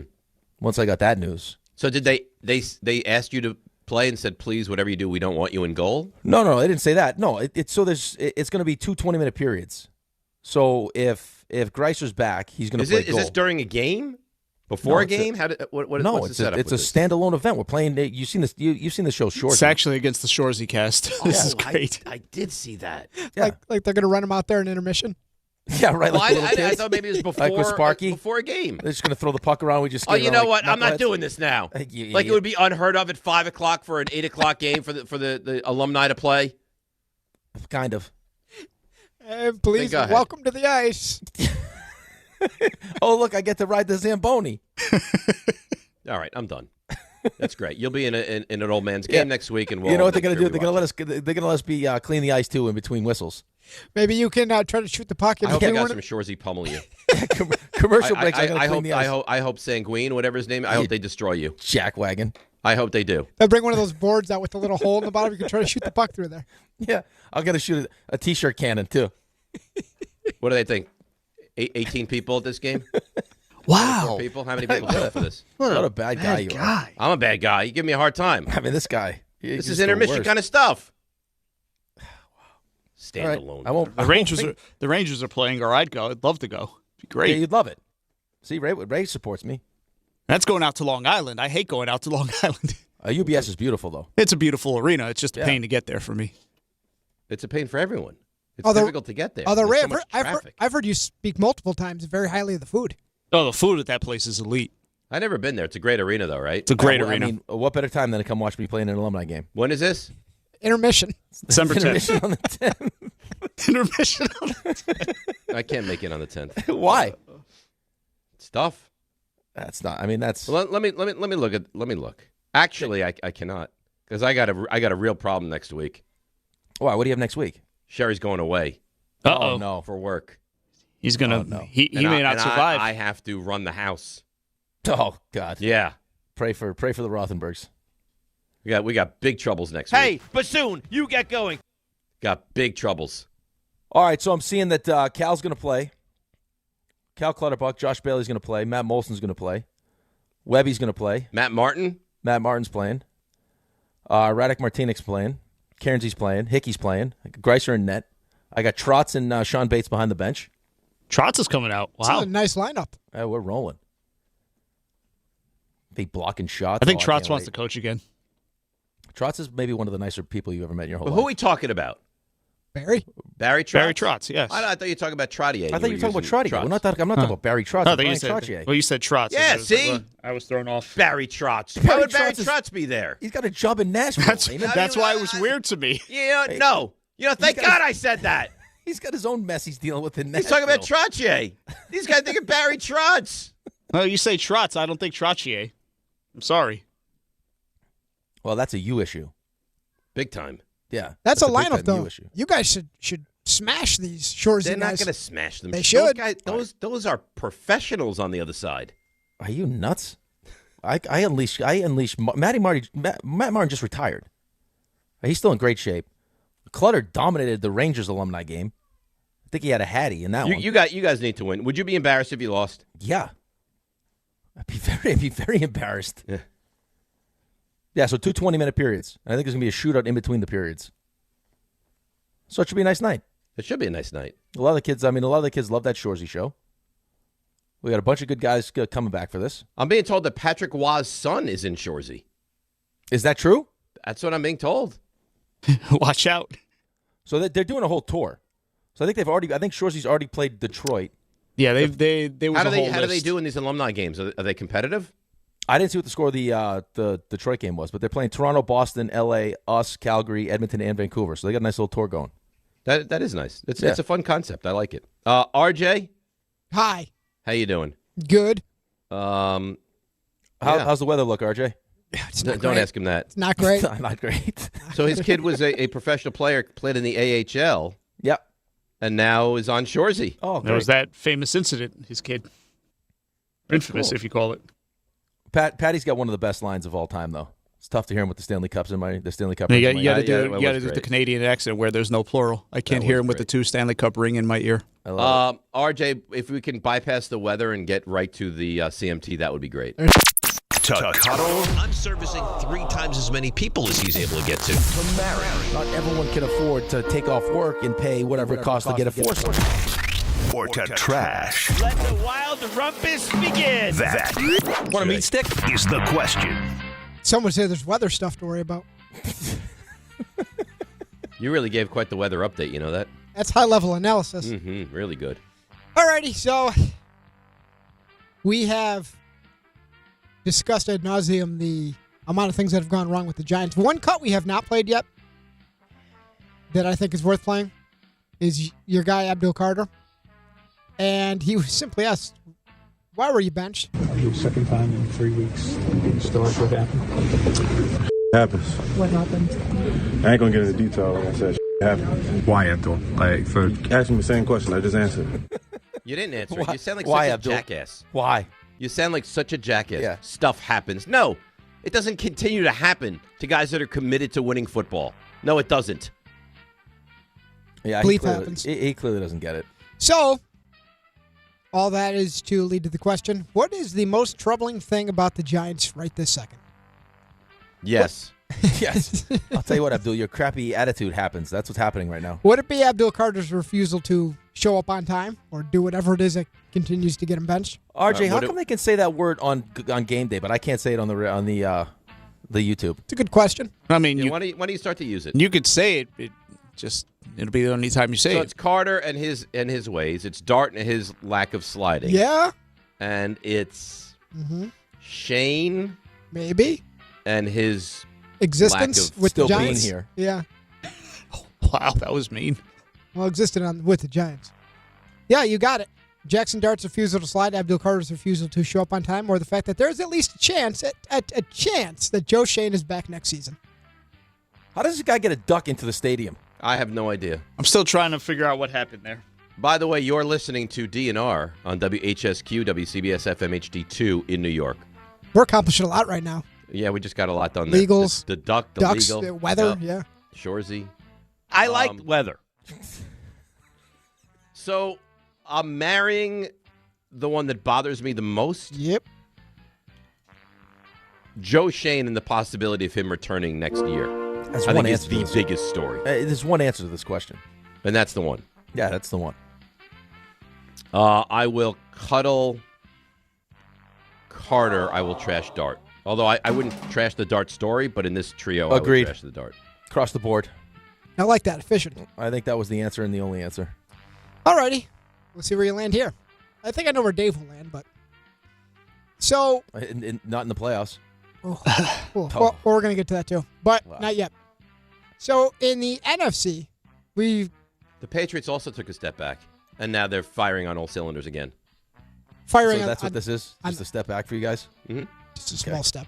Just a 3-year step. So we live in a world in the NFC where we kind of rotate through who we think the best team is. But I have a feeling Dave's going to say the Bears stink and Caleb Williams stinks. The Bears really are not. I don't know how they're 9-3. Well, they are 9-3, Mhm. as are the Rams, as are the Seahawks. Cuddle, Marry, Trash, the best 9-win team in the NFC. I'm going to marry the Rams. I'll cuddle the Seahawks. I'll trash the Bears. I agree. Great. Nice and easy. Yep. See, I didn't put I mean, it's not a great question if it's so easy. Oh. Tell me you weren't thinking that. Oh, I never You're thinking the that. exact same thing. I think that He is in a mood. I think that RJ spent lots of time on these questions. No, he didn't. And I appreciate his hard work. No, he didn't. I think at some That point. was train 411 today, is what that was. This man is in a mood today. Well, at some point, though, if they're so bad, why do they keep winning? If you keep telling me they're so bad and Caleb Williams is so bad, why do they keep winning? Because they can run the hell out of the football. Well, no. I don't Offensive think line's they're really a bad good. team overall. I think he's a very You tell me all the mediocre time they quarterback. stink. They stink. Caleb Williams Yeah, stink. you just said you just said they stink. You said that you say You it just all said. the time. Caleb Williams stinks. Okay. At some point, this will catch up to them. They have a coach. I think if you're able to run the ball for 280 yards and have two guys go over 100 yards rushing, yeah, you're going to have a good chance to win these games. Caleb Williams is not good. I stand by that. I don't have the quote in front of me, but I thought I saw a quote from Ben Johnson this week where he basically said that, yeah, we're where we are, we're number one, but it's not really because of our offense. It needs to be better. He's awesome. Well, he said their passing game. Passing game specifically, yeah. They won in spite of it. Yeah, Ben Johnson- Because you know why? Because deep down he was sitting there telling you, my quarterback stinks. Ben Johnson and Mike Vrabel Those should be the reasons you have at least some semblance of hope. I do have some semblance of hope. But you need to get the GM right also. I think it also helps that I think the Chicago Bears currently lead the NFL in takeaways, Yes. turnover differential. And did you see the graphic they put up on? They got 26 total takeaways. Yeah, the Jets. They get the ball, man. That Holy secondary, moly. they just get the ball. Al Harris, great DB coach. Well, former Cowboy DB coach. That's right. So Jets have 2. Oh my God. yeah, did you see also what helps is the graphic they put up on Monday Night Football of the money that the Patriots spent in the offseason? Yeah. Yeah, but you know what? hit. Also, that was just that wasn't even the full graphic. They didn't have enough room for all the guys. To they their signed. defense, they hit on these guys. Anybody can spend money ineffectively. Look at the Mets. Yeah, look at you guys. You know what? I'm sick and tired of you taking shots at my team. That's what we're talking about. The whole show's been about the Giants. Your team stinks. Yeah, but we just had a big win. Don said that's going to carry over to next season again. And I yesterday. think it will. I see no reason why off that win the Jets don't win 11 games next year. What are we arguing about here between the two franchises right now? Meaningless wins. It's been this way. It's been this way for years. It's got to get better. Giants right It's there. never going to get better. Giants This is right the there hell with that we 7 live in. takeaways. You want to ask another question, RJ? You want to sit here in dead silence? You are nasty today. Goodness. Well, I don't feel well, and my team stop embarrassed it. You're on themselves again. antibiotics. I don't want to hear it. Yeah. I mean, you're pulling a Derek Jeter. You're here, aren't you? Yeah, you get judged on your performance. Yeah. Okay. Well, then I won't be there tomorrow. Don't do that now. No. Doctor said, you should take a couple days. I said, no, I can't do that. Sherry's like, take a few days off. No, I can't do that. You tell me to do it, I'll do it. It's fine. Wow. Throwing I in the won't be towel. here tomorrow. In the towel. With the weather, too. I mean, I can understand it. So, the Ravens currently lead the AFC North. They are 6-6. Steelers are also 6-6. And then there's a little team called the Cincinnati Bengals. Oh, here we go. So, John, this is a go. John Winthrop special. Here we go. Circle the wagons for RJ. Well, Cuddle Mary Trash, who wins the AFC North? Put those teams in order for me. It can't be the Bengals. They're 4-8. Well, you say that. Oh, God. They got Miami, Arizona, and Cleveland to finish the season. I swear to God. So let's call that. You want to call that 7? Miami, Arizona, Cleveland? Miami, no. Where's Miami? No, I don't want to call that 7. Okay, so can we call it 6 at least? Yes. Arizona at home, Cleveland at home? Yes. All right, so they're at Buffalo, and then they got the Ravens at home. For them, it's the the game this week is They gotta win. It's an elimination game. So, but it's the same thing. I mean, Buffalo's got to win too. the Ravens and Steelers play twice. Yeah. In the starting this week. The Steelers stink. Well, I think the true story might be that all these teams stink. I think you're choosing which one stinks the worst. Which unit is the best? On the 3 teams, what do you have the most confidence All in? right, I'm going to marry the Ravens. I'm going to cuddle the Bengals. I'm going to trash the Steelers. Wow. To answer your question, Rick, Is it Cincinnati's offense? That's what I was going to say. Is it Baltimore's defense? Baltimore's defense has been really good lately. Because Pittsburgh's defense is not good. Cincinnati's offense is the best unit of It's not great to lead the league in defensive spending and be that bad on defense. Pittsburgh has Baltimore twice, Miami at home, Detroit on the road, and Cleveland on the road. Baltimore has Pittsburgh twice, the Bengals, as we talked about, the Patriots, and the Packers. Wow. I just think the Ravens are the best team, so I'll still pick them. Oh, my goodness. Yeah, I think I'll answer the same. I'll go Baltimore, Cincinnati, Pittsburgh. Oh, this is not great for you. Baltimore That every answer has been exactly the same for all 3 questions. I think they've been great questions, RJ. Mm-hmm. Yeah, I don't think it's a reflection. I for one, I could tell you guys at least are entertaining the idea of the Bengals winning this division. So, well, the Baltimore just lost to the Bengals. Can we? And they might get swept by them, right? Can we say a team that goes 8-9 is going to win that division? Yeah, I think you could. It's possible. Oh my God! I think the Bengals have and have a home game. So, well, let me ask you. So you both picked the Ravens. Yeah. What percentage would you give them approximately? Like how? What's the difference of what we're talking about? I don't love it because I think it might be like a, I don't know, like a. No, I think it's a wide margin. Like a 45-35 situation, percentage-wise. But then you're giving the Steelers 20, and I don't think that's accurate. I'm going 5%. Well, get something. They're 6-6. They got a 2-game lead, right? So, but Baltimore's 6-6, Pittsburgh's 6-6. They got a 2-game lead on Cincinnati. Problem is for Baltimore is they've already lost to Cincinnati, and that was at home. So now they got to go to Cincinnati. Correct. And their schedule is also more difficult. They got the I Patriots would put and they got Green Bay. 55-45. Like, what version of Lamar Jackson are we going to get? It's not good. Because it felt like against the Jets, he was maybe like, hey, it's the Jets. I can kind of take it easy. They looked awful in that Jets game. I know, but then they turn around and they get beat up by the Bengals. And again, that's not a good defense. It's not supposed to be. 3 turnovers. Alrighty. And finally, Rick, I turn to you because our friend Dave's very angry. He's not in a good mood today. No, I'm not in a good mood. You know I wasn't going to be, and you're trying to push my buttons, so don't start with me. I like weather. I have some reasons maybe as to why things are Oh, I like this. I like are not great for him. So I want you to rank why you think what should be the biggest concern in his life right now. Okay. Would it be the obvious one, the state of the Giants? Yep. Would it be the state of the New York Rangers? Ooh. Or would it be the state of his fantasy football team? Because he is, let me just double check, the only team mathematically eliminated. You take such joy in that, RJ. But I didn't before, but yeah, now I do. Because you've been rather mean to me. Mm-hmm. RJ, can I add to the mix potentially to Sure. change one of these out for Sherry leaving town? Well, I was going to put that in there, but that felt that's a a little real concern. It felt a little close to home. But Yeah, because I think that'd be like right below the Giants. I'll He marry goes the Tuesday Giants. and doesn't come back till Friday. Oh no. Yeah. That's a long time. You might starve to death. It's possible. Dave doesn't show up for the show one morning. That's why. It's all you. That was like when my parents would leave me with my brother, and he'd be like, "Oh, I'm so hungry." I'm like, "Oh, you could go get something to eat. The kitchen's right there." I can't go do it. You're 12 years old. You can go do it. And you wouldn't help him? Well, I helped him, but it's like I was like upstairs for whatever I was doing, and he's starving on the couch. Like, the refrigerator's 15 steps away. If he dies, he dies. Go get a snack. Great. I'll marry Giants. I will cuddle. I'll cuddle fantasy. I'll trash the Rangers. I think that's his answer. Clearly Giants. Clearly Giants. Is the marry. well, he told me he doesn't care about fantasy. But he cares. That was his quote. You think I care about your little fantasies? I think was his quote exactly. It bothers him. He's a champion. It does bother me a little bit. He should. But You need it's to not make like the it bothers playoffs. me more now. The season got away early. But in the grand scheme of things, this is a disappointing fantasy season. Very disappointing. All around, by the way, not just this league. Outside of one league I'm in, this has been a highly disappointing season. And you pride yourself in your I'll fantasy. cuddle fantasy and trash the Rangers. So we had every answer the same today. Because RJ's not great at CMT. I don't think that's true.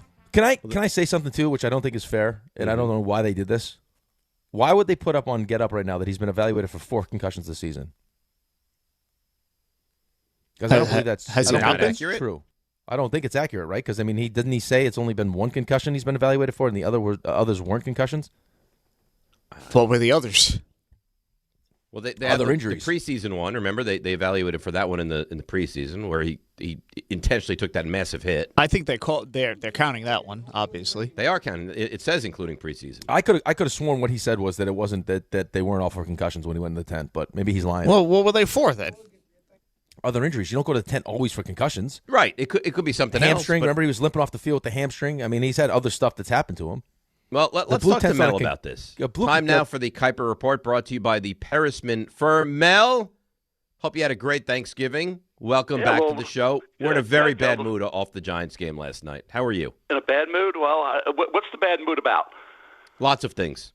The fact that they got embarrassed. Let's go one by one here. What's the first problem? Okay, Jackson Dart is defiant, and he refuses to even consider sliding or taking it easy. I totally disagree with that. You totally disagree with him? No, with what you're saying, he's totally defiant. What do you mean? Mel, he said this is how he plays football. Well, that's the way he plays football. I don't think there's a problem with a kid going out there and laying on the line. He's just got to pick his spots, and that was not his fault last night. When he was going out of bounds, you're You're heading out of bounds. He wants to get out a little quicker before he takes a shot like that. But I saw that play. I watched that play, and I said, okay, his idea was right. He just waited a little too long. But this is football. Like you said, it's not soccer. Now, hey, soccer, you can get hit a little bit in soccer, but for Jackson, these quarterbacks, they got to be a little slippery. They're going to be hit, but they got to be slippery. Lamar took a lot of hits, but he was a little slippery. Josh Allen takes hits. I understand you don't want him doing that. He slid down when he had to. After that, I think he understands what he has to do, but there's a balance. But Mel, it's not what he said. He sat there and said, "Sorry, this is how I play football. I played football like this in middle school and high school and college, and this is who I am." Right, exactly. But he also is going to go out and protect himself when he has to. He's not saying, I'm not going to slide. He did slide. When he had to, he did. So, to me, he's trying to work on that. That's something you have to recalibrate. There's quarterback Will Levis said that last year. I got to recalibrate because I want to be aggressive. I want to get that, but I also realize I got to be smart here. And Josh had to figure that out too. For as big as Josh is, go back to his rookie year. He got hurt a little bit. I remember the New England game. He took a shot in that.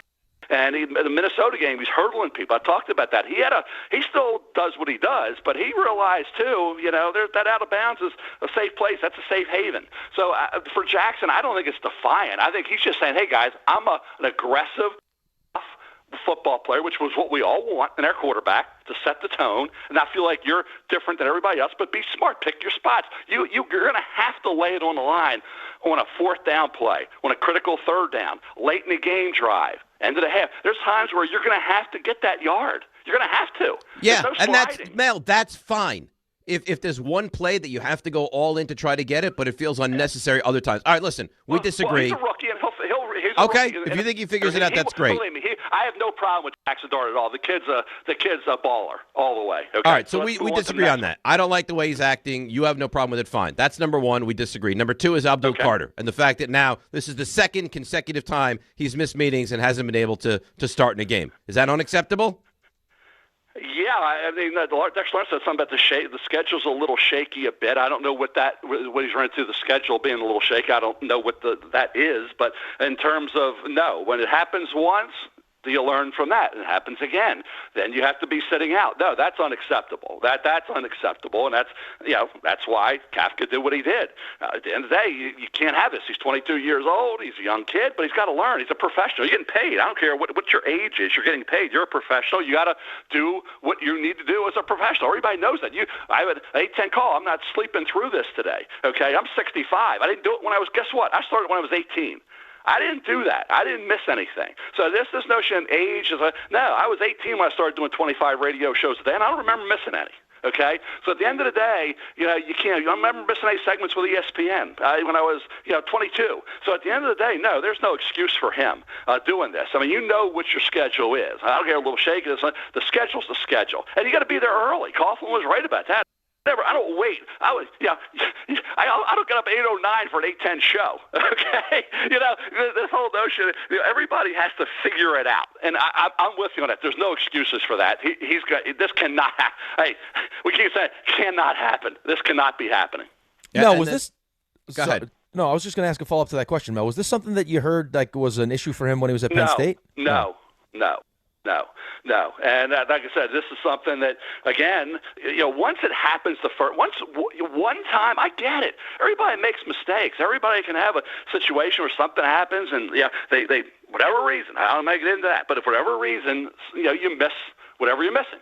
But no, it cannot happen twice or three times. It just can't.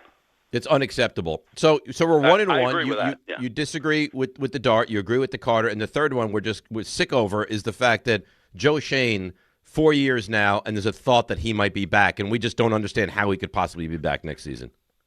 Well, a free pass a lot of the time, and the coaches don't. I felt like, and I told you this, and I think everybody disagreed, I thought Dable should have stayed. What's going on, Let him have next year. You guys said, no, we don't want that. We want him out. Everybody wants him out. But so again, the GM survives, but the head coach doesn't. I've said, and I said this to you guys, who do you think was responsible for the Jackson Dart pick? Which basically puts this franchise in a position where everybody wants this job because it's a great job. I don't know what's going on with Mel's phone today. Mel, you're having some phone issues today. Hello? Yeah, we got you now, but you're like in and out. You got me now? Okay, I'll try to stay closer to where I am. I don't know what the problem is. I'm on the landline, so we're getting a lot of rain today. It's a pretty bad weather day. There's a vortex, Mel. Did you hear about the polar vortex coming? All right. But let's move on to for Jackson Dart. He's there, and he's closed that gap. You got Jaden Daniels, you got Jalen Hurts, you got Dak Prescott. Now you got your quarterback. Daboll had a lot Daboll, let's face it. If you're an organization, you got Daboll. He's picking the quarterback. Okay, so Jackson Dart's there because of him, I believe. I don't know if that's but he had a lot to say about it, or it was his decision. I'd have let it ride through. But the general managers always get the free pass. I'm with you on that. I've always believed if the coach goes, why wouldn't the GM go? So I'm with you on that one. Mel, when you watch this Giants team play, because I think, to maybe answer the question a little bit, it feels like Joe Schoen has convinced ownership that it's not a talent issue, it was a coaching issue. So Daboll's gone, Shane Bowen's gone, and then they get embarrassed last night. When you watch this team play, do you think it's a talent thing? Like, why do you think that they're 2-11 right now? Well, I think it's a combination of factors. There's obviously you have a young quarterback who wasn't there in the beginning, so you lost some games. Remember, there was a lot of games. I had that over 5.5 for the Giants. We talked about that back in the beginning of the year. I thought that went 6-7 games, no problem. How many games should they have won had they not given games away? They have 2 right now, Mel. They should probably have at least 6 right now. Right. So, again, this tells you it's a combination of factors here. When talent's making mistakes and the things aren't happening, then you go to the coaching staff. But there's also talent that has to be added to this roster. There's no at that, and some guys that were drafted. Let's face it, go back to the Evan Neal. Where's Evan Neal? Thibodeau. All these different guys along the way that were drafted should be, when you're in top 10 picks, have to produce big-time results, and some of these guys didn't. So at the end of the day, there is a situation where you have those types of draft choices, those guys, at least one of them has to be a star. I mean, you can't have guys not producing the results expected when you go that high in the draft. So at the end of the day, it's a combination of factors. But this team should have right now, should have 5-6 wins. No issue about that, I think. So there's some talent there, but obviously now you got to pick the right coach. And who's that coach going to be? We talk about Mike Tomlin. Is there going to be like Andy Reid in Philadelphia? Mutually, hey, we've been here long enough. John Harbaugh, we talked about in Baltimore. They're at 6-6. They're still struggling in a division that's awful. Tomlin's in that division too. So is one of these two it's going to be a mutual parting of the ways after a lot of success? But hey, you've been here. The message falls on years after, 10 seasons, they always say, 10 years is the maximum you can be somewhere because your message, like I say, falls on deaf ears. So, again, McCarthy's out there. We talked about him. John Gruden, all these different coaches. You have Tomlin and Harbaugh to keep an eye on, and that's going to be the key now, getting the right head coach with a team that is on the cusp of doing some good things this year, but didn't get it done, so they don't have the wins. They got 2 wins. Next year, with Dart in year 2, coach comes in, you see it with Drake May. They got Mike Vrabel. They brought Josh McDaniels in. And where are the Patriots at right now? Where are they? They're at the top of a division. 2-game lead over Buffalo. They're rolling right now, right? Because they made the right decision. They had some talent, but hey, there were some question marks about that talent. Now their left tackle's out, the rookie Campbell. They got other injuries, yet they're still winning. The right coach, the right quarterback, and May is that guy, Jackson's that guy, then you can be what New England is now because you're on the cusp. You know that. It's good to know you could have won 6 games right now. It's good to know that. In this league where every game comes down to a play or two, something quarter, it's all that. So you could have won 4 more football games this year without question. So that to me is a good thing. Plus you got the high pick because of you lost the game. So let's face it, where were you going? Way. So those losses allow you now to pick higher in the draft and get a big, hopefully. It doesn't guarantee it because we saw that when they picked with 2 in the top 10. Doesn't guarantee you anything. But if you do your work and you get it right, you should have a big-time player added to this roster and several big-time players because of where you're going to be picking. All right. Let's kind of look at overview of the NFL right now, and Mel Kiper with us here on his normal Tuesday spot. I have no idea the answer to this question. Best team in the AFC right now is? Well, we're waiting. I was like, with Kansas City, was I thought I'll go back to my August pick. It was Green Bay and Baltimore. Yeah, that's not happening right now in Baltimore. It's not happening right now in Kansas City. It's not happening right now in Buffalo. Even they had a come-from-behind win against the Steelers when they got a big help from turnover and Christian Benford getting it done there, and Josh got it going. ball down their throat, which was amazing. Set a record there for running the football at that stadium. But at the end of the day, right now, you're looking at still, those three teams. If you get into the tournament and you can get healthy and get some confidence back, and they'll get that, then those three teams are still very dangerous. So I look at those three teams. If one of those three can do it and get on that type of right time. You say, what's the right time? Well, hey, a few years ago, the Raiders beat the Chiefs at Arrowhead on Christmas Day, and they ended up, Kansas City, to win the Super Bowl. So when is the right time? Who knows? But to get healthy is the key. And if those three teams can do that at the right time, I still believe they got to get in. You got to win enough games to qualify, and we don't will. But if one of those three teams gets in, I think they'll be dangerous over the field, which we know who those other teams are that are at the top of the division right now. Mel, I'm interested to get your opinion on this. So you mentioned, the games the Giants could have won, not going anywhere anyway, so you get the higher draft pick. Are you one of these people that believes that it's important for teams like the Jets to win games, or is it more important, hey, you're competitive, but best case scenario is you lose, and now you have a higher draft pick, especially when you're trying to find a quarterback? I don't get involved in any of that nonsense, because this is what you do. You go out to win football games. These guys are trying. These professionals are trying. They're trying to win every game. They're not trying. Nobody out there, because they're not going to. Who cares? If you're a player, do you really care about next year and the year after? You're trying to win. So everybody's trying to win. I don't sit there and worry about. I just look at the results. Say, okay, at the end of the day, when the year's over, it's not a bad thing. It's not awful because we lost. We're going to be a playoff team? No. So if you had 5 wins right now, 6 wins, would it be any different than 2? No. But it helps you in the long run with the higher pick. Teams will trade up 4 or 5 spots and give up a lot to get that guy. Now you don't have to worry about trading up.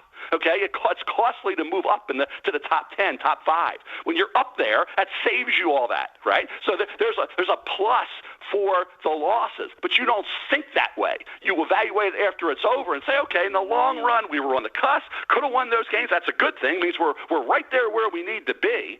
With a break here or there, or eliminate that bad play, we can beat the Dallas Cowboys. We can go toe-to-toe with some of these teams. So we know that. That's a good thing to know, even though we lost. And then the benefit also is, come draft day, you're picking higher. But there's no mindset about, how do we go in? Is it good? It ends up being, at the end of the day, good and good. We showed we can compete. We showed we were right there. Yet by losing, we're picking pretty high in the daggone draft, which is a good thing. Mel, is there any way that Justin Fields or Tyrod Taylor, in your estimation, are back on this team next year, either as the kind of fill-in starter, stopgap starter, or as the guy who's going to teach the young quarterback the ways of the NFL? Well, there's no way anybody would have had success with it. I don't care who the quarterback was. The quarterback this year at the Jets was doomed. There was no chance. You had no opportunity for success there. So, you bring one of them back. The Fields, to me, is the guy to have, because you can say, you can do this, you can't do that. Well, he can do some good things. He showed that during his career. So, to me, you're going to have somebody. Do you want a rookie quarterback starting right away? Jackson Dart did not. So sometimes sitting and watching and learning and adjusting from preseason to the regular season, which is a huge adjustment. You might feel pretty good about the preseason. The regular season, what is this? I didn't see any of that. So it's good to let them sit, watch, and learn for a bit. And to me, I think Fields is still a guy that has that young, talented kid, works hard. Why not? So, I would say, to me, one of those two could be back to allow the rookie not to have all that pressure right away, as they did with Dart, with the Giants this year, and other quarterbacks. When you go through the laundry list of names that were in that same situation, Mahomes didn't even play as a rookie. Mel, you're close to the situation, so I want to ask you this. Last one for me. AFC North, right? Pillow fight right now. You mentioned how bad the division is. Seems like Cincinnati all of a sudden has life now. Baltimore's schedule down the stretch here is pretty tough. They had, just lost to Cincinnati. Are you still confident that Baltimore finds a way to win the division? Well, you just said something. It's tough. How's it tough? You got the Steelers twice. You got the Bengals. How's it tough? You got to beat the Steelers. I mean, you can't beat the Steelers at home this week. Then stay home for the playoffs. You don't deserve it. Same thing with Pittsburgh. These teams right now are mediocre football teams. Now, I'm not saying they will be at the end of the year because they got to get healthy. Ravens got healthy, and then they had a couple more injury setbacks. They were really hurting early in the year when they were losing. So, and Lamar's not 100%. You can see that. So at the end of the day, there's issues there, but the schedule schedule's not that tough. I mean, it really you got to beat these teams. I mean, New England here. I mean, come on. I mean, these are games you got to win. If you want to be a playoff team, you either win those games. If you don't win these games, you don't belong in the playoffs because you'll lost those games anyway. So to me, all these teams are mediocre. Can one step up? The Ravens are the team that has the ability to do that if they can get Lamar close to 100% and get some of the other guys back. And that offensive line's been the biggest problem. I always say you can't beat them if you can't block them. And that offensive line's been a problem along the interior, and that's affected the tackles. So, again, I think Baltimore, I'll still hold out hope for them, but to say the schedule's tough, guys, that's another one we can add to the disagreement list. I don't agree with the schedule being tough when you got the Steelers twice. And you look at other teams, you get New England here. Come on. These are games you got to win. All right. I like the disagreement. I like the battling with you, Mel. We still love you. We just disagree on a couple points this week. Yeah, but Pittsburgh, Cincinnati, if you can't win these games, guys, 2 with Pittsburgh, Cincinnati, come on. I don't care if Burrow's there or not. Come on. Right, but they just beat you. They're saying the same thing about you. The reason why I said the schedule's more difficult because you're playing an 11-2 New England team, which is better than you, and you're playing at Green Bay. But, yeah, you're playing a New England team that some people think is a paper tiger. I think you win games in this league and not a paper. I've heard that term a lot about New England, right? Well, we'll see what they are in the playoffs. They're going to be the first team out. Everybody's critical in New England. I'm just saying you got them here. If you can't beat New England, how the hell you win in a playoff game when you get New England here? That's a playoff game for them. It's not going to be a playoff game for New England. It's a playoff game for them to be able to get in. New England's in. Or it's not. So if you can't win that game, how the hell you win in a playoff game? So you might as well not be there anyway. They may not for long. We'll see. Mel, thank you. We appreciate you. We'll talk to you next week. I love these little segments where you give me spots where I can pick a disagreement or not. So we had some good times. We had some bad times, but it's all good. It's fine. Listen, that's what makes the world go round. If we had John and you disagree with everything we said, I mean, listen, you're great, but that doesn't mean you can't be wrong every once in a while, right? No, we always have a little good, bad, and ugly here, just like young quarterbacks. It's good, the bad, the ugly. That's what they all go through, and we do it on the show every week. So that's fun. That's the fun part of this. If it was all good, it wouldn't be good. If it was all bad, no, we're good, bad, and ugly. Good, bad, and ugly. All right. We'll talk to you next week, Mel. Thank you. Take care, guys. You got all right. it. We're good, we're bad, and we're ugly. Yeah, phone line, not good. Not good. It was ugly. That was the ugly part, yeah. Yeah. But it was a problem, and then it would be okay for a minute, and then it was a problem, and it was very disconcerting of what we were supposed to do. It was a landline, too. I'm surprised. I don't know. Maybe the cord was popping in and out, something. I don't know. It was weird. Anyhow, that's the Kiper Report brought to you by the Parisman Firm. If you've been injured in an accident that wasn't your fault, call the Parisman Firm now at 718-WORKERS and get the justice you deserve. The Parisman Firm, where your case is their cause. Let's take a break, get more of your Giants calls, and then the Mets with a big signing for the bullpen. We'll get to it. DNR with you, ESPN New York. All right, let's see what's happening on the roads on this Polar Vortex Tuesday. Here's Debbie Duhame. Hi, Dave. Hi, Rick. Good morning, company. Hey, Dave, I know you're in a bad mood about that Giants loss last night. You're going to be in a bad mood if you're on the LIE right now. LIE westbound moving slowly into Maurice Avenue. It's all due to an accident still being cleared. Lots of volume on the eastbound Gowanus up through the Prospect. Westbound BQE slowing down by Meeker Morgan. Inbound George Washington Bridge about 25. Lincoln 30. Holland waiting 45 minutes into town. Sponsored by Positive Coaching Alliance. Got issues with youth or high school sports? Positive Coaching Alliance can help. PCA, a national nonprofit, offers more than 1,000 free online resources for youth and high school sports coaches, parents, students, and administrators. Visit PCADevZone.org. I'm Debbie Duhame, 880 ESPN, New York. If you've been injured on a construction site, then you need a lawyer who knows New York's unique labor laws. At the Parisman Firm, they have decades of experience handling construction accident cases and a proven track record of delivering huge results. Their team has already recovered nearly $1 billion for hardworking New Yorkers. From scaffold accidents to slip and falls and equipment failures, they've got your back. Call the Parisman Firm now at 718-WORKERS. That's right, 718-WORKERS, because your case is their cause. Get the justice you deserve today. 1-877 Cars for Kids.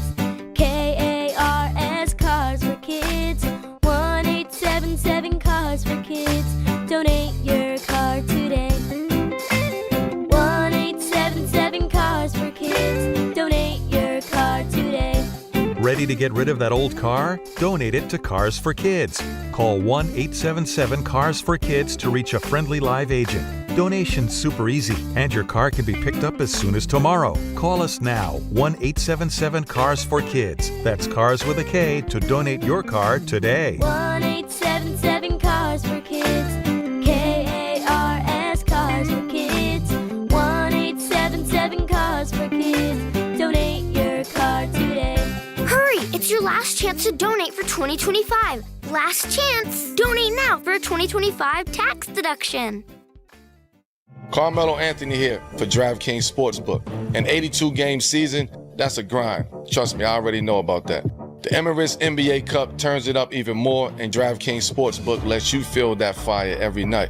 New customers, bet $5 and get $200 in bonus bets if your bet wins. New DraftKings customers, the Emirates NBA Cup is turning up the heat, and DraftKings Sportsbook is there for all the action. Bet $5 and get $200 in bonus bets if your bet wins. Download the DraftKings Sportsbook app and use code WHSQ. That's code WHSQ in partnership with DraftKings. The crown is yours. Gambling problem? Call 877-8-HOPE-NY or text HOPE-NY 467-369. 21 plus. New York only. Eligibility and restrictions apply. Bet must win to receive bonus bets which expire in 7 days. Minimum odds required. For additional terms and responsible gaming resources, see dkng.co/audio. Limited time offer. Holiday cheer starts here. Stop by participating Optimum stores through December 20th for giveaways and Saturday visits with Santa and friends. Visit Optimum.com/Santa to learn more. Getting sick always happens at the worst time, the middle of the night, weekends, or right before the holidays. Your doctor's office is closed and urgent care means long waits and big bills. That's why I keep a medical emergency kit at home. Prescription medications ready when I need them. And right now, during their Black Friday sale, you can get the lowest price of the year. This isn't a first aid kit. It's like having an urgent care and a pharmacy right there in your home. You get essential prescriptions like a generic Z-Pack, plus antibiotics for pneumonia, strep, ear and sinus infections, even meds for nausea and UTIs. Just match your symptoms to the guidebook and make sure to connect with their telemedicine doctor. Take your meds early and feel better faster. Order your kit online in minutes before you need it, and your kit will be shipped right to your door. Don't miss out on the Black Friday savings. Visit urgentcarekit.com/Black Friday. That's urgentcarekit.com/Black Friday. urgentcarekit.com/Black Friday. Prescription required. Always consult your doctor to determine if this product is right for you.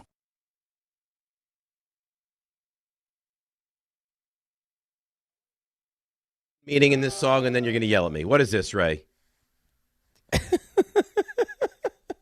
Huh? That's great. So now he's gone missing. Well, sorry, there's a lot going on in here. You guys were having a very productive conversation. Oh, really highly productive. One of the great conversations of all time. One of the great. What was that song? Nothing. That I should know. Nothing. That was nothing? Nothing. It wasn't what I originally wanted to play. But there was a lot going on. RJ, is RJ available? Yep. Can you think in your life of anyone that you know that has the ability to annoy people the way that Dave can annoy people? What does that mean?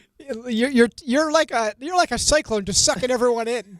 It's like you can get somebody that is like John, for example, that's like super patient, frustrated in the matter of like 10 seconds.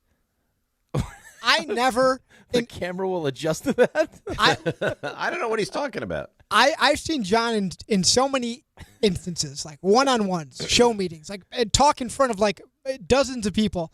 You're the only one that can like mildly rattle them. Oh, rattle. You're the only one. I have an amazing ability. It really is. It's a gift. It is a gift. See, you tried to get me, but I've learned. I've learned from my ways. I got you though. Almost a year ago. Yeah, but you lost your composure. Yeah, but I listen. You got to go through it a couple times, like Jackson Dart, right, to really learn. John, I think is there are times I think if he were able, he would. I think he'd really strangle you or try. No. Why does it always turn to violence with you guys? Because that's what you bring out in people. Yeah, because that's what people feel like the only option is violence. You'd be like the Homer Simpson. Jordan Renan just sent a text to Rick and I. Dave was right. There was nothing to be excited about for last night's game. My bad. Yeah, and he had to be there. He had to be there for that. Yeah, but it's for work. He goes. Yeah, but still. I mean, that was a tough one. It was brutal. That was by far the worst game of the season last night. I hope he had some nice food. I wish he asked me for I like mean, a recommendation. off of Thanksgiving, how much could you possibly need to eat last night? Well, like, I mean, I don't say a lot. You don't have to eat a lot, but there are a couple places you could go, have a nice little quick bite.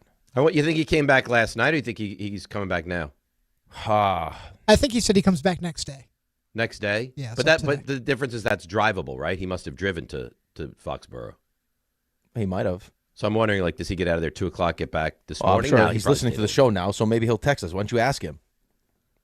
All right. Jordan, did you come back last night, or are you coming back right now? Yeah, make him mad, too. I can. How about, RJ, how about when John's like, no, just turn the, I don't even know what that is. He has a way of punting. I don't even know what he's talking about. It's like he should speak in a different language. No, but when you're not interested in learning, you have no desire to take the steps of improvement that he's looking for, you'll just dismiss it entirely. I don't know how to do that. I don't know how. Every single other person knew what he was talking about. Everyone. Okay. Well, that's great. I don't know how the iPad works. I never had an iPad before. Oh boy! All of a sudden, you think I'm this master manipulator with the iPad? I don't know what the hell goes on here. If you wanted to be, you would be. Nobody would be better on the iPad than you. You, Joe Judge, that conversation. Absolutely. Oh, Miss Coach, Joe Judge. If it was how to watch porn on the iPad, you'd know immediately. I know. I don't use an iPad. Well, what do you use? Your phone? I've never used an iPad. In general, use an iPad. Oh. The only reason I use an iPad is for you guys. I'm selfless. I've told you that. I lead with generosity. Very selfless. Edgar Bloomingdale. Edgar, he has a dumb point. Let's get to it. You're on ESPN New York. Good morning, Edgar. Goodness. Yo, what's up, boys?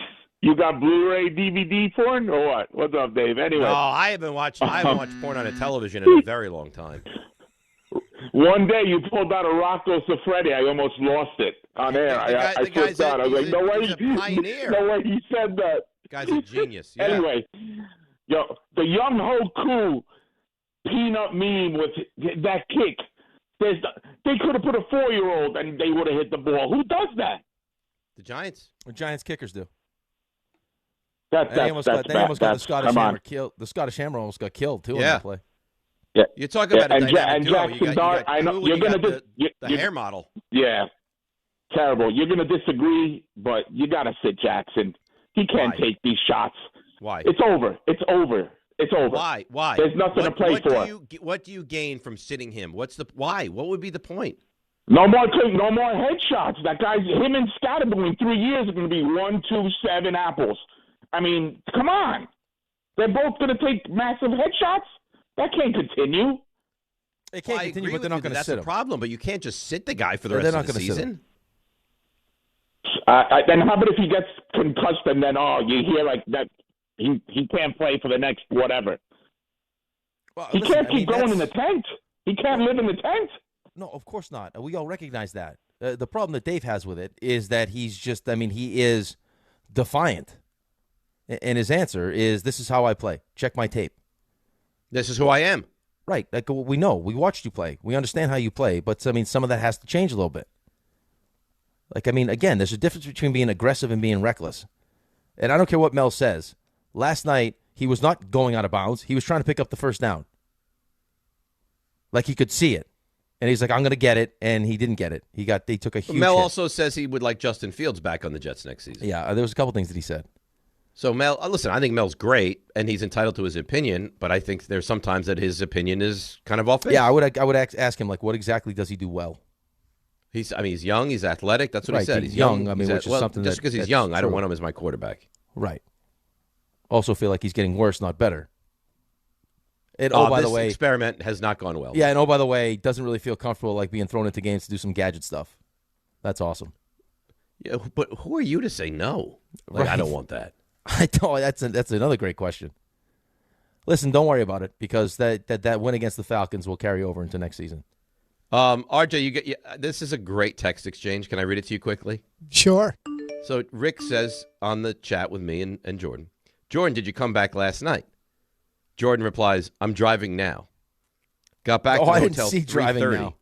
What? I didn't see driving now. Driving now. Got back to the hotel 3:30.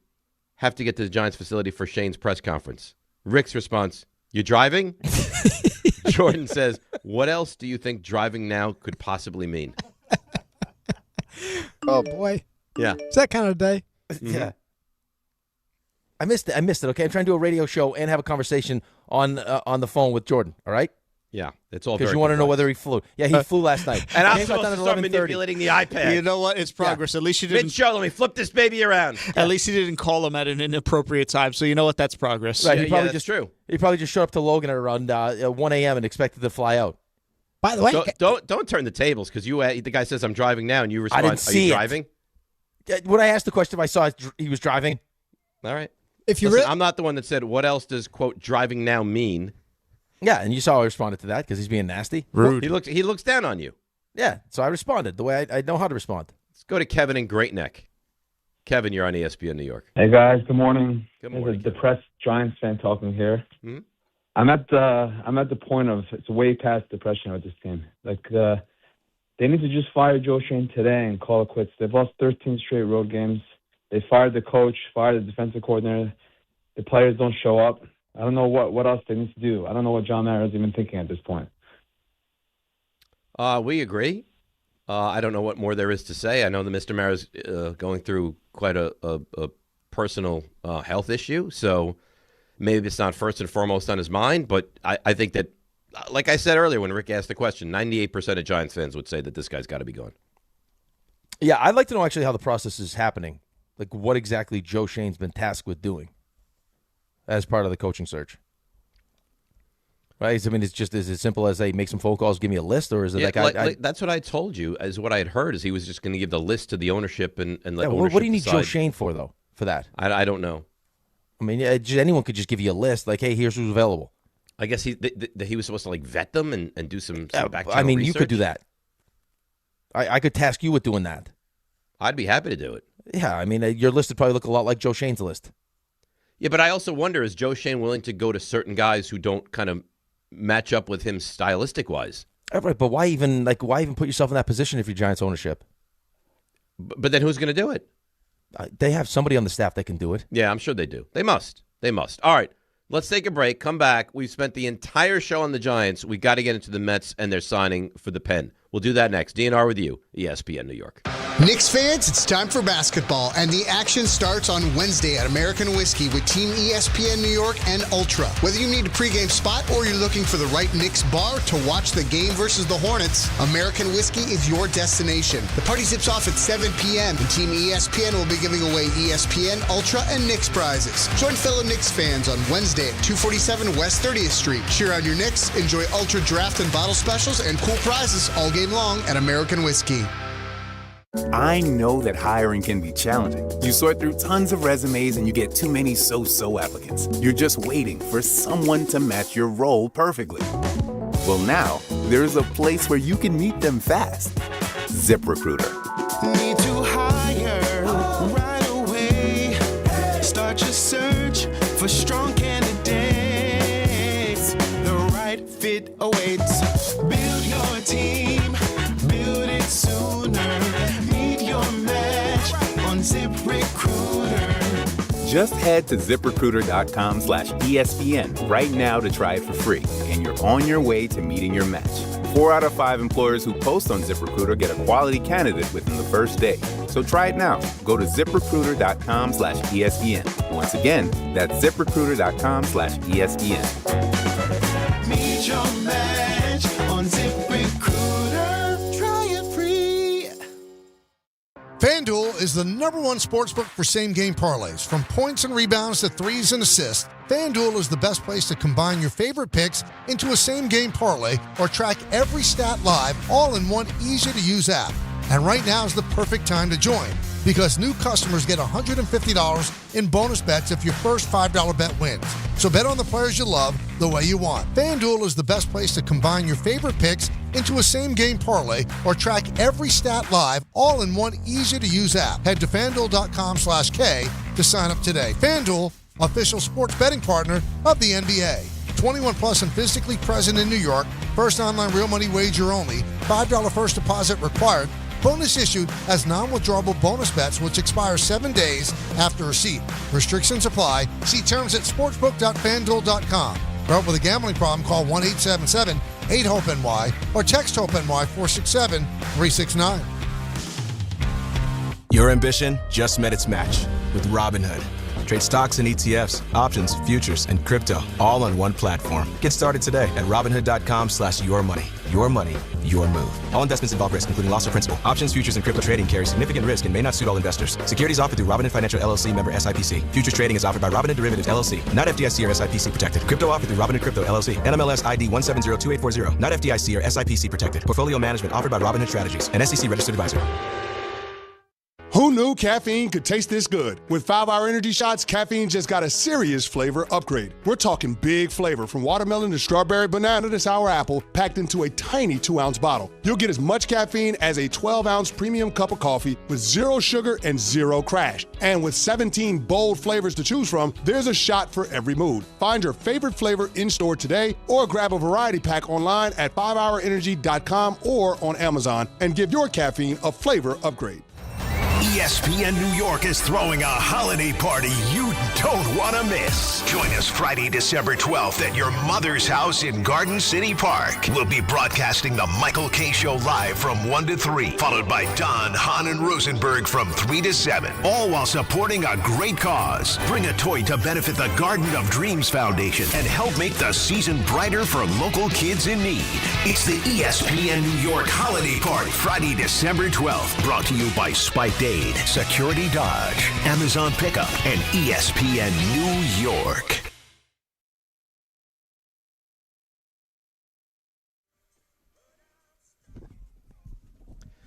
All right, DNR with you, ESPN New York. RJ is under the impression that we're approaching the year anniversary of his complete freak out on me. Remember that? I think we're getting close, yeah. Yeah. And he says his goal is to never go back to that dark space. I have a hard time believing that. I'll get him at some point. At some point, you'll get him. Yeah, if you're given like now till eternity, I'm sure at some point. But I want You think I get you in 26? I don't think so. No? I don't think so. No, I got to take it. Why test him, though? Well, you know he will. Well, no, that's what I'm saying. Like, why even the fact that he's bringing this up and he knows exactly what buttons to press. If you tell him there's no chance, now he'll make it his mission to at least get you to do it once. Just one time. Yeah, but listen. It's a cat and mouse game, right? He adjusts, I adjust. We go back and forth. It's like a defensive coordinator here. I mean, he just went after John, so clearly no one is safe. I didn't go after John. I was sitting here minding my own business. John went after me. You told him you refused to push a button on an iPad. I don't know what I'm supposed to do. I don't know how the thing works. I think you laid it out pretty clearly. You led with I gotta flip it around. Then a camera adjustment has to happen. I don't understand that.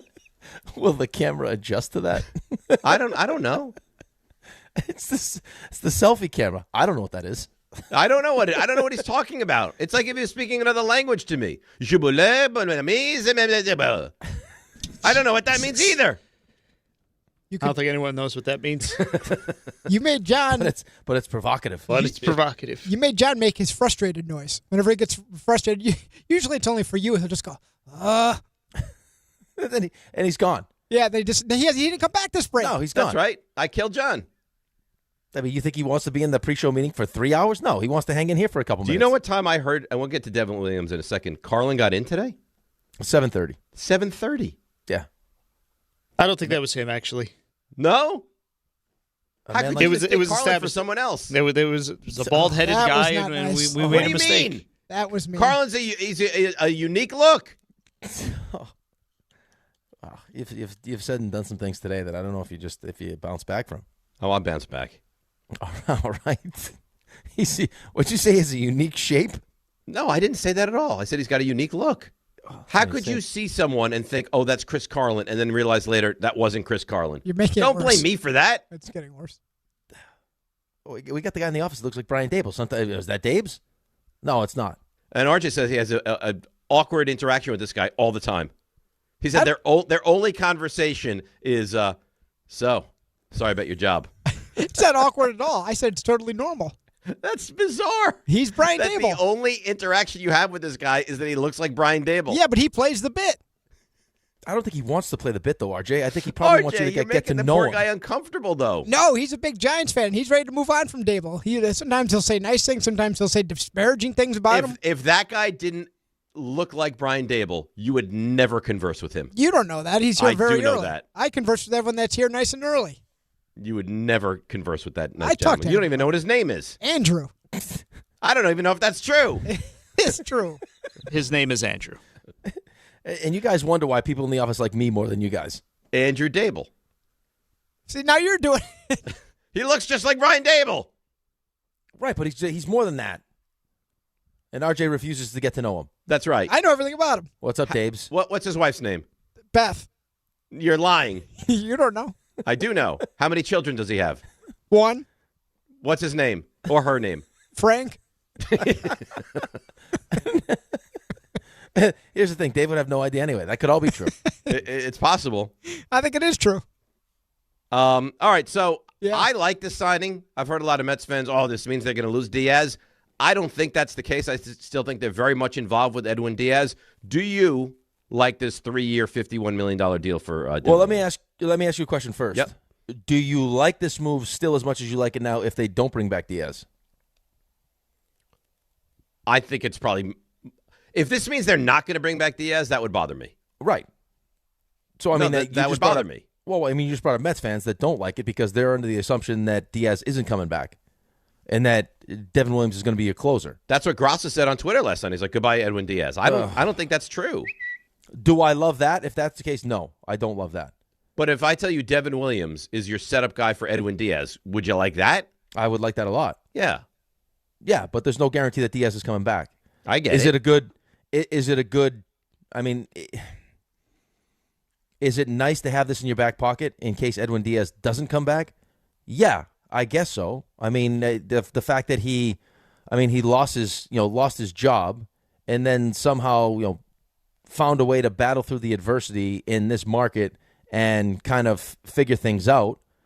And he didn't pitch to what we thought he was going to be when they brought him in. I mean, he was a big part of the whole pivot away from Juan Soto, right? You're bringing in one of the best closers in baseball. They brought him in to be the closer. He was unable to be the closer because he just wasn't good. And then, he morphed into having a decent role, but the Yankees got nothing out of him like they anticipated last year. No, right. So, I mean, if he's here to be my setup guy for Edwin Diaz, I love the move.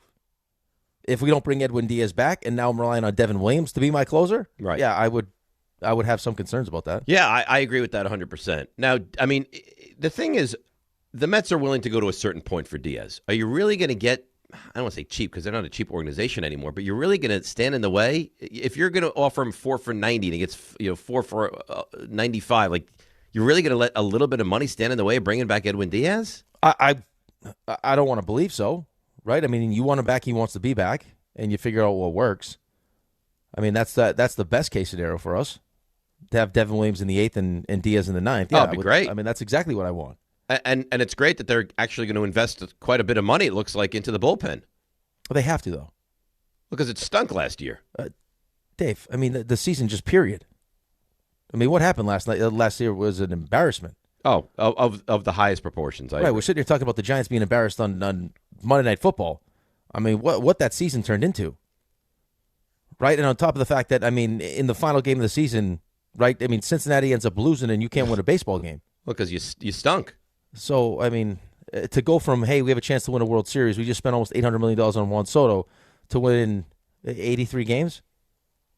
I mean, come on, man. It was an embarrassing season. But they're going to do a lot this year, a lot this offseason. Sounds like Bellinger is very much in play. I think it was Hahn who said Bellinger over Tucker, he believes, for the Mets.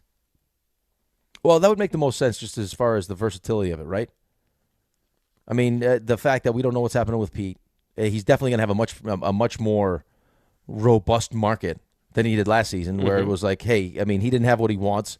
We didn't necessarily want him back. If it was up to David Stearns, I don't think he would have been back. And then sits down with ownership and they figure something out. He ends up having a really good season. And now I'm sure there are teams that are going to want him and may give him the extra year, whatever he's asking for. Started at 7. There's no way we're giving him 7 years. We can't do that. No. Like as much as like Pete, they won't do that. Right, you're not giving him 7 years. So if there's a team, and it only takes one team that pays him, what he's looking for, the years he's looking for, and you don't want to go there, at least Bellinger has the ability to play first base. Yeah, but Diaz, to me, getting back to him and this deal with Williams, like you want Diaz back. It's not a Yes. case where Stearns doesn't like him. You like him. You just paid him $20 million a year. Is there a chance he gets that on the open market again? Sure. But why would you not go there? If it's 4 for 80 or 5 for 100, like if you're willing to go just shy of that, why would you not go there? All you do is spend money. I think you would. Right? I mean, and then on top of that, the moves that you made at the deadline, which everyone thought were good moves for to fix your bullpen or to solidify your bullpen, didn't work out. No. I mean, Helsley was a train wreck. A train wreck. And somehow he got $14 million a year over 2 years. So, yeah, I mean, I got to imagine they're going to get Diaz done. Well, Pete, that would be I don't huge. know. Pete, I don't know. Yeah, well, we'll find out. I mean, it's going to heat up very soon. I'd like to believe so. That's the problem with baseball, though, man. Like that, I mean, just the offseason is just so slow. Well, yeah, I mean, NBA, you get to July 1 and it hits, right? NHL, NFL, same thing. you get to like that day, even before, like when the legal tampering happens, all of a sudden you know where guys are going to go before the free agency actually even hits. Baseball could take forever. You have no idea. No, I mean, it's just it's like a slow kind of build up to eventually having some guy sign. But it's And you know what? It stinks for the game too, because if you had like a week where it's just going to be every signing, it's great for conversation. It's great for Sports Center. It's great for Sports Talk Radio, and they even hurt themselves in that way. Yeah, right. I mean, it's just like if you have a flurry of moves, it gives you something to talk about. Like, this is fine. We'll talk about it for a minute, but it gets lost in a Giants, loss on Monday Night Football. Right. And we'll get back to it later in the show as well, maybe in the final segment. But let's take a break, come back, and we'll get back into the Giants, who found a new way to embarrass themselves last night. That was by far and away, in my mind, the worst loss of the season. DNR with you, ESPN New York.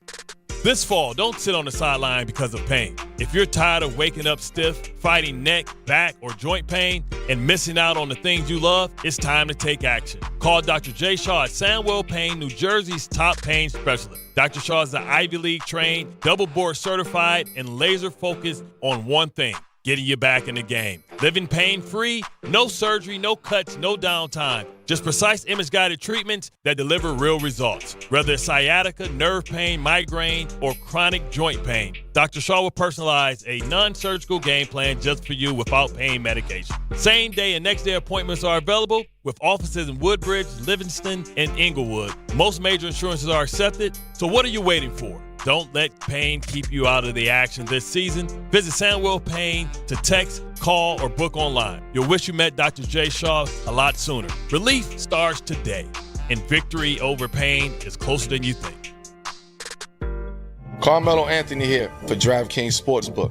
An 82-game season, that's a grind. Trust me, I already know about that. The Emirates NBA Cup turns it up even more, and DraftKings Sportsbook lets you feel that fire every night. New customers, bet $5 and get $200 in bonus bets if your bet wins. New DraftKings customers, the Emirates NBA Cup is turning up the heat, and DraftKings Sportsbook is there for all the action. Bet $5 and get $200 in bonus bets if your bet wins. Download the DraftKings Sportsbook app and use code WHSQ. That's code WHSQ in partnership with DraftKings. The crown is yours. Gambling problem? Call 877-8-HOPE-NY or text HOPE-NY 467-369. 21 plus. New York only. Eligibility and restrictions apply. Bet must win to receive bonus bets which expire in 7 days. Minimum odds required. For additional terms and responsible gaming resources, see dkng.co/audio. Limited time offer. Whether you're shopping, gaming, or streaming this Black Friday season, don't take slow for an answer. Get Optimum Fiber for the fastest, most reliable, and most consistent internet speeds, starting at $25 a month. Call 888-4OPTIMUM or visit Optimum.com to switch. Act now and get a full year of Netflix, an unlimited mobile line, a $400 prepaid card, and more, all on us. Call 888-4OPTIMUM or visit Optimum.com today. Optimum, don't take slow for an answer. Terms apply. See Optimum.com for details. Dave Rothenberg here to tell you about my friends at Bathfitter. They converted my kid's bath to a shower and did an incredible job. They offer custom bath renovations, including their unique PermaFit solution for a watertight fit, and it's done in just 1 day. It's durable and easy to clean with no demo or mess and a lower cost than a standard replacement. Take advantage of the biggest sale of the entire year. Save up to $800 on a complete Bathfitter system. See their website or call for details and start designing your bath today at bathfitter.com. Do you owe $10,000 or more in credit card debt or personal loans? With credit card debt at all-time highs, Debt Relief Advocates is urgently notifying consumers of debt relief now being made available, designed to aid consumers with out-of-control credit card debt. Those who qualify and enroll for this relief program will only have to pay back a fraction of what they owe. This is not bankruptcy or a debt consolidation loan. This is a relief program that credit card companies would rather you not know about, as it ends your debt nightmare and saves you lots of money. Consumers owing at least $10,000 in credit card debt or personal loans can now take advantage of this debt relief as the cost of living skyrockets. Debt Relief Advocates has established a relief hotline for you to call to learn what debt reduction you may qualify for, so don't wait. For this free information, call the Relief Hotline at 800-606-8737. 800-606-8737. 800-606-8737. 880 ESPN, WHSQ, and WCBS-FM HD2, New York. A Good Karma Brands radio station. This is DiPietro and Rothenberg. That was as bad as it gets last night. Dart's going to go and get popped. You need to adjust the way you play. Like, I'm going to keep playing aggressive. I'm not going to just change how I play the game. You've been in the blue tent how many times already? What might have worked for years in the past will not work now. I played like this my whole life. Turn on my high school tape, turn on my college tape. It's not like a shocker to anybody. How maddening is this guy?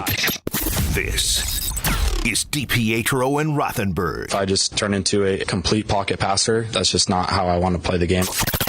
On ESPN New York and streaming live on YouTube. Oh, Christmas music makes an appearance on the show. You know what? RJ is really good at his job, or he's just having dumb luck, because I'm actually, like, I calmed down. We did 3 hours of the show. I felt like I've reached a point where it's like, all right, you know what? They lost. It stinks. It's a problem. Then he plays that rejoin and gets me angry all over again. You just want me as a pocket passer? This worked in high school and it worked in college, so I'll do what I do. And then I'm getting annoyed at Mel. I'm getting annoyed at everybody, because it is so amazing that this organization continues to soil themselves in new and improved ways. I don't know why you're laughing. All right, the quarterback's going, I do what I do. Abdul Carter, he's on the offensive last night. He's annoyed that he's being asked the question of, where were you? Why were you not starting? How is it that this organization continues to do this every single season? I can't take it much more. Well, it's a lack of leadership. I think that's where it starts. And you could say from the very top. Your owner hasn't made great decisions. No. So, we'll start there. And then on top of that, it's hard to sit here and give you a bunch of reasons why Joe Schoen still has a job. Right? Even Mel said that we're sitting here giving him credit, or he'll take credit for Jackson Dart, when the reality is that it was probably more that was Brian a Dable Dable thing. Yeah, we know than that. Joe Schoen, even the Malik Neighbors pick. So there's not a lot of reasons why Joe Schoen is still here, and yet he's still here. Right. You fired Brian Dable because you had everyone convinced that it was the coaching staff. Shane Bowen's gone, and it looks as bad as it's looked the entire season. Right, and you said it's the worst loss of the season. I don't even think it's close. From start to finish, that was a beating. The game was non-competitive. I actually think that's the Eagles game was similar to that, but it wasn't that bad. That was a beatdown last night, is what you got. That was a beatdown. Yeah, physically. I'm sure that the meetings that they had leading into that game was, they're also headed into their bye. They're 10-2, chance to get to 11-2. So they put themselves in a great spot to have, the number one seed in the AFC. Let's not slip up. And the longer you let a team like the Giants, that does have some talent, right? Excited to get their quarterback, get him back. That the longer you let this team stick around and believe they have a chance, right? You could put yourself in a bad spot. Look what the Rams just did to themselves. It happens. And the Giants have been really competitive in a lot of these games, and they've had leads into the fourth quarter that they just can't finish. So let's make sure we don't put ourselves in that spot. Well, good on them, and that's a well-coached football team. Right, from the opening they went kickoff. out, they made a statement early on, and they took the Giants completely out of their element. And what are you going to do this week? Fire the special teams coordinator and then the GM? At what point do you just admit this is broken and it needs a complete reboot? There's some pieces that you like, but this is broken and it needs a complete reboot. That loss last night for you, especially because it was a primetime loss, had a Jetsy feel to it. Oh, it felt very Jetsy. Yeah. In fact, when I watched the Jets a couple weeks back play New England, it was a lot better looking than that. Well, in a primetime game. Some of the special team stuff, too. I mean, just a first-half disaster special teams. That's disgusting. I mean, the place kicker hits the turf before he kicks the ball. I mean, it felt very peanuts of the whole thing. You had Danny DeVito. What the hell just happened? He didn't even know. So he was on the Manning cast? Yeah, he couldn't believe it. Because he does the Jersey Mikes with Eli? With Eli. Mm-hmm. Yeah, because no one's ever seen anything like that before. How many times did you hear after that play, I've never seen anything like that before? Because you never have. Well, and here's the other thing, too, is that, and I know he can say what he wants, right? He can tell you this is how I played. Watch me in high school. Watch me in college. I want to be aggressive. I'm not a pocket passer. All these things. I think that every Giants fan, and we were trying to get you excited for the game, which we apologize for because it turns out you were right. I know it. And you guys you had to stand in the way. Oh, it's going to be great. They're going to be right there. You already think, and no, I won't even say think. You know, and I think most Giants fans feel the same way you feel, that Jackson Dart is a stud and he's going to be your quarterback moving forward. I love him, yes. The only thing you need to see from him now is he learning? Because your fear is he's going to get hurt. He plays too reckless and he's going to get hurt. Mm-hmm. Can we start to see here as we finish up the season, like growth? Is he protecting himself? Is he taking less chances? And he keeps telling you that he is, and I guess in certain spots he is, but like to have him fresh off of a concussion back, you're excited, and then him running up the sidelines and take that kind of hit, it's like, what are we doing here? Why do that to yourself? It makes no sense. It makes no sense, and that's not even like Mel tried to like defend it. No, Mel had no problem with it at all. Oh, you can see that he's learning and he's heading in the right direction. No, I don't see that at all, Mel. What exactly did he learn? How to take a huge hit? And the sound after the game. And then, I love it. It's like, okay, so either you run out of bounds a yard early or you're a pocket passer. There can't be anything in between. That's what I don't understand, though, is at a certain point, you have to recognize the people that are giving you this advice are looking out for you. They want the best version of you. And the best version of you is the one that's on the field. Like you on the sideline, you in the blue tent is no good to anybody. It's no good to you. It's no good to us. I'm not trying to make you something you're not. I'm not trying to take this part of your game away from you. I'm just trying to refine it. That's right. I'm trying to make you better. That's right. And safer. Yeah, but I mean, that's all part of it. I mean, and all these quarterbacks, hopefully, fingers crossed for you, eventually figure it out. Now, it takes some longer than others. But I just, the hard part for me is that a lot of the time when you're trying to make these kind of changes with players or your kids or whatever it is, it doesn't matter what you say to them. Like, I have this conversation with my son all the time. I'll tell him, hey, I need you to do this. And I'll tell him 1,000 times for a month, and we'll practice it. Right. And then he'll hear it from somebody else and be like, oh, Dad, guess what? And then it sticks. And then it sticks. Like with something like this, it's like, okay, you've always played like this. You've had success doing this. You're a first-round pick. You're having a great start to your career. So I could understand why you'd be hesitant to change until maybe something happens where you do get a concussion and you do miss time. So that's kind of like, oh, hey, I know I could get away with this in college. Different here. I don't like missing time. I've already missed time. And even then, he just missed 2 games. And he doesn't seem like a dumb kid. No, he's not a dumb kid. He's a bright kid. So you wouldn't figure that you might adjust on the fly and learn from your mistakes and be a smarter version of who you are? Isn't that what everyone's trying to do? That's what you'd think. Like in life in general, aren't you trying to learn and be the best version of yourself moving forward? In whatever you do in life. At a certain point, you have to come to the realization that, and sometimes it's being humbled, that the way I'm doing it right now is not the best way to do it.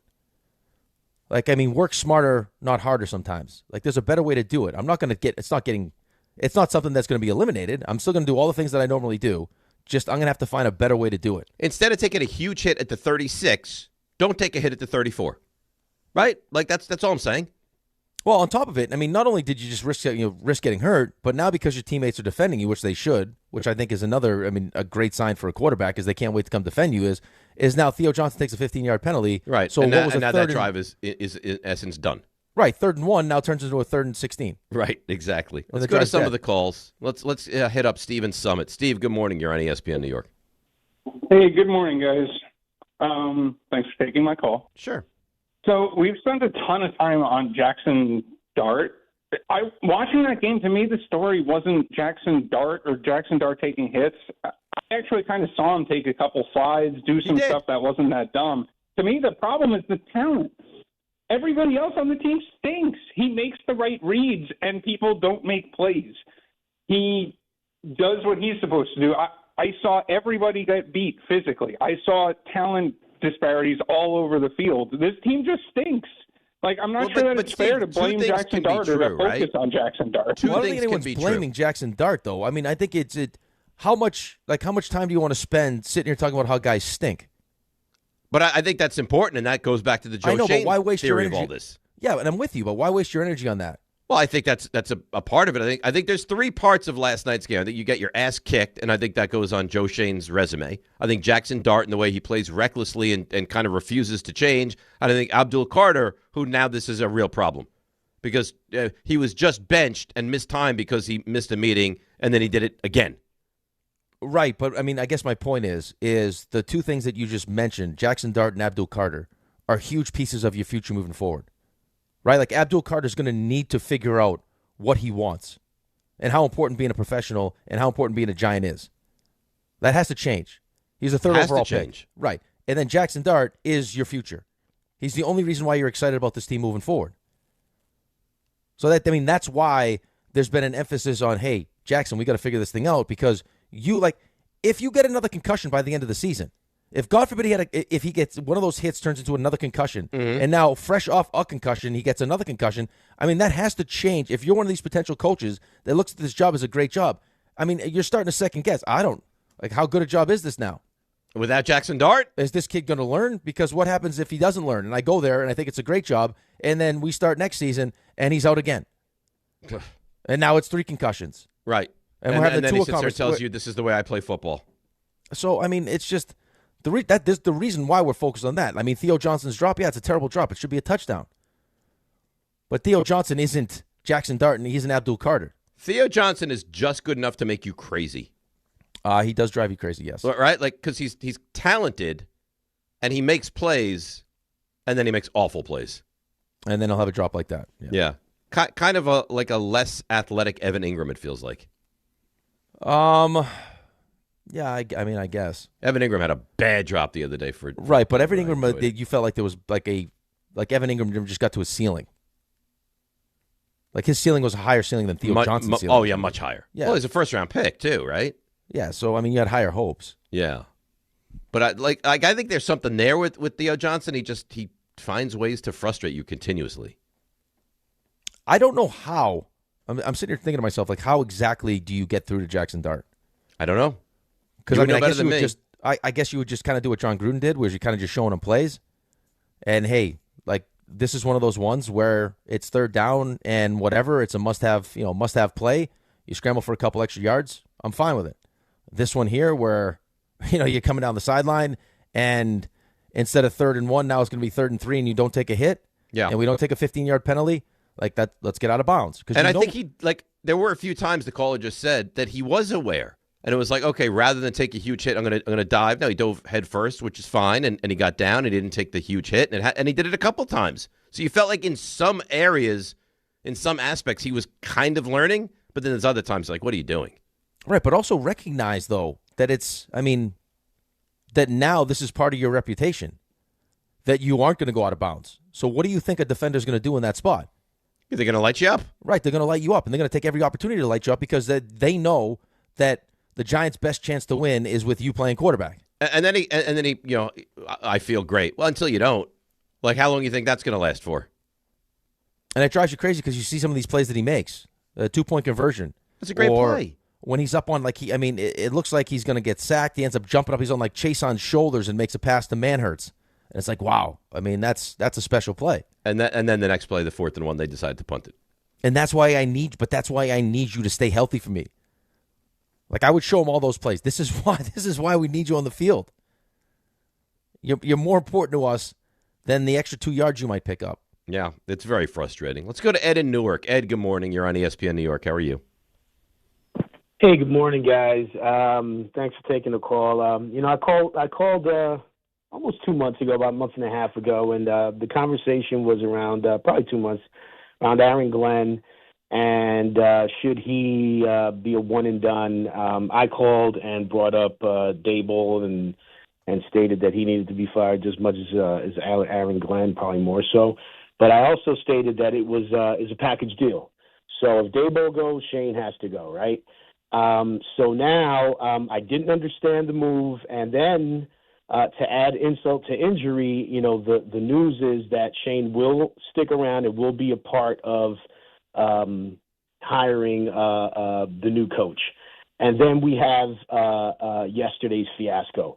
I'm 56 years old. I've seen the good times with the Giants, but let's face it, they've been bad for a really long time. And without a doubt, last night was one of the most embarrassing games I have ever seen on behalf of a team that I root for. And Schoen is at the head of it. I mean, to listen to Aikman chuckle and he just and I get it, he's a Hall of Famer, two-time Super Bowl, three-time Super Bowl champ. But I know he gets some type of joy out of watching the Giants just look so horrible. And then to listen to him chuckle and Joe Buck, it's embarrassing. Ed is what it is. It's embarrassing. It is. I agree. I don't understand how Mara and obviously you're an intelligent businessman. You have to be worth as much money as the Maras are, and you allow this from a business standpoint. The optics, the PR is just horrible. How can you let this guy continue to be the GM? I mean, I hope that he has a change of heart, but I'm not sure. And then Abdul Carter is sitting. It's just terrible. It was just terrible. It's horrible. I don't know that I could watch another Giants game for the rest of the season. You will. And the thanks thing for is, the phone call. You will. Of course you will, because you're addicted. You might not care, right? You might watch it and just be like, whatever happens, happens, which is how I am now. Like last night didn't drive me crazy. It's just like, all right, this is what you are. You're a bad football team. You're a bad organization. It's no shock that this happens when you're the joke that you are. And we laugh at the Saints and the Titans and the Jets. Well, you're right there with them. That's the problem with what happened last night, though. It's national television. It's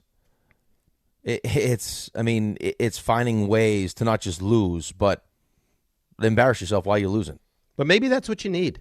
Maybe in order to rip the Band-Aid completely off, you need to hit a somewhat of a rock bottom.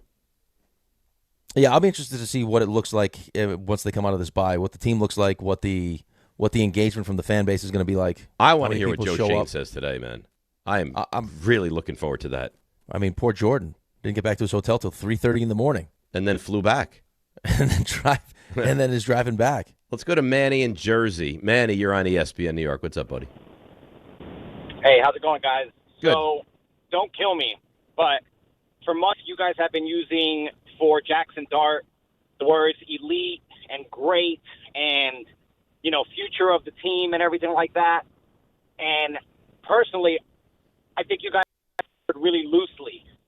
When I think of a rookie quarterback or an elite rookie quarterback when it was their first year, I think of Justin Herbert, Patrick Mahomes, more recently Jaden Daniels. Manny, Mahomes didn't play his rookie year at all, right? Did played one game? I'm sorry? Mahomes played one game his rookie year. Yeah. Yep. His first year, but playing in the league. But yes, you are correct. You're right. But I guess he was playing on a playoff team. So Manny, you've watched Jackson Dart and you've been unimpressed. I have. And you've been unimpressed. I think that he's extremely poised, which is one of the most important things for a quarterback. But overall, no, I have not been impressed with Jackson Dart. But I think that has a little bit to do with you guys have been putting it in my mind a little bit. Like, again, from the beginning, you guys have been calling him elite and great. No one and all said these elite. Things, so I've been looking at him. Manny, from no one that said elite. lens, and Manny, no one said elite. You guys have said elite. No one said elite. Dave He's a stud. just said elite. Dave just said elite. Just said it.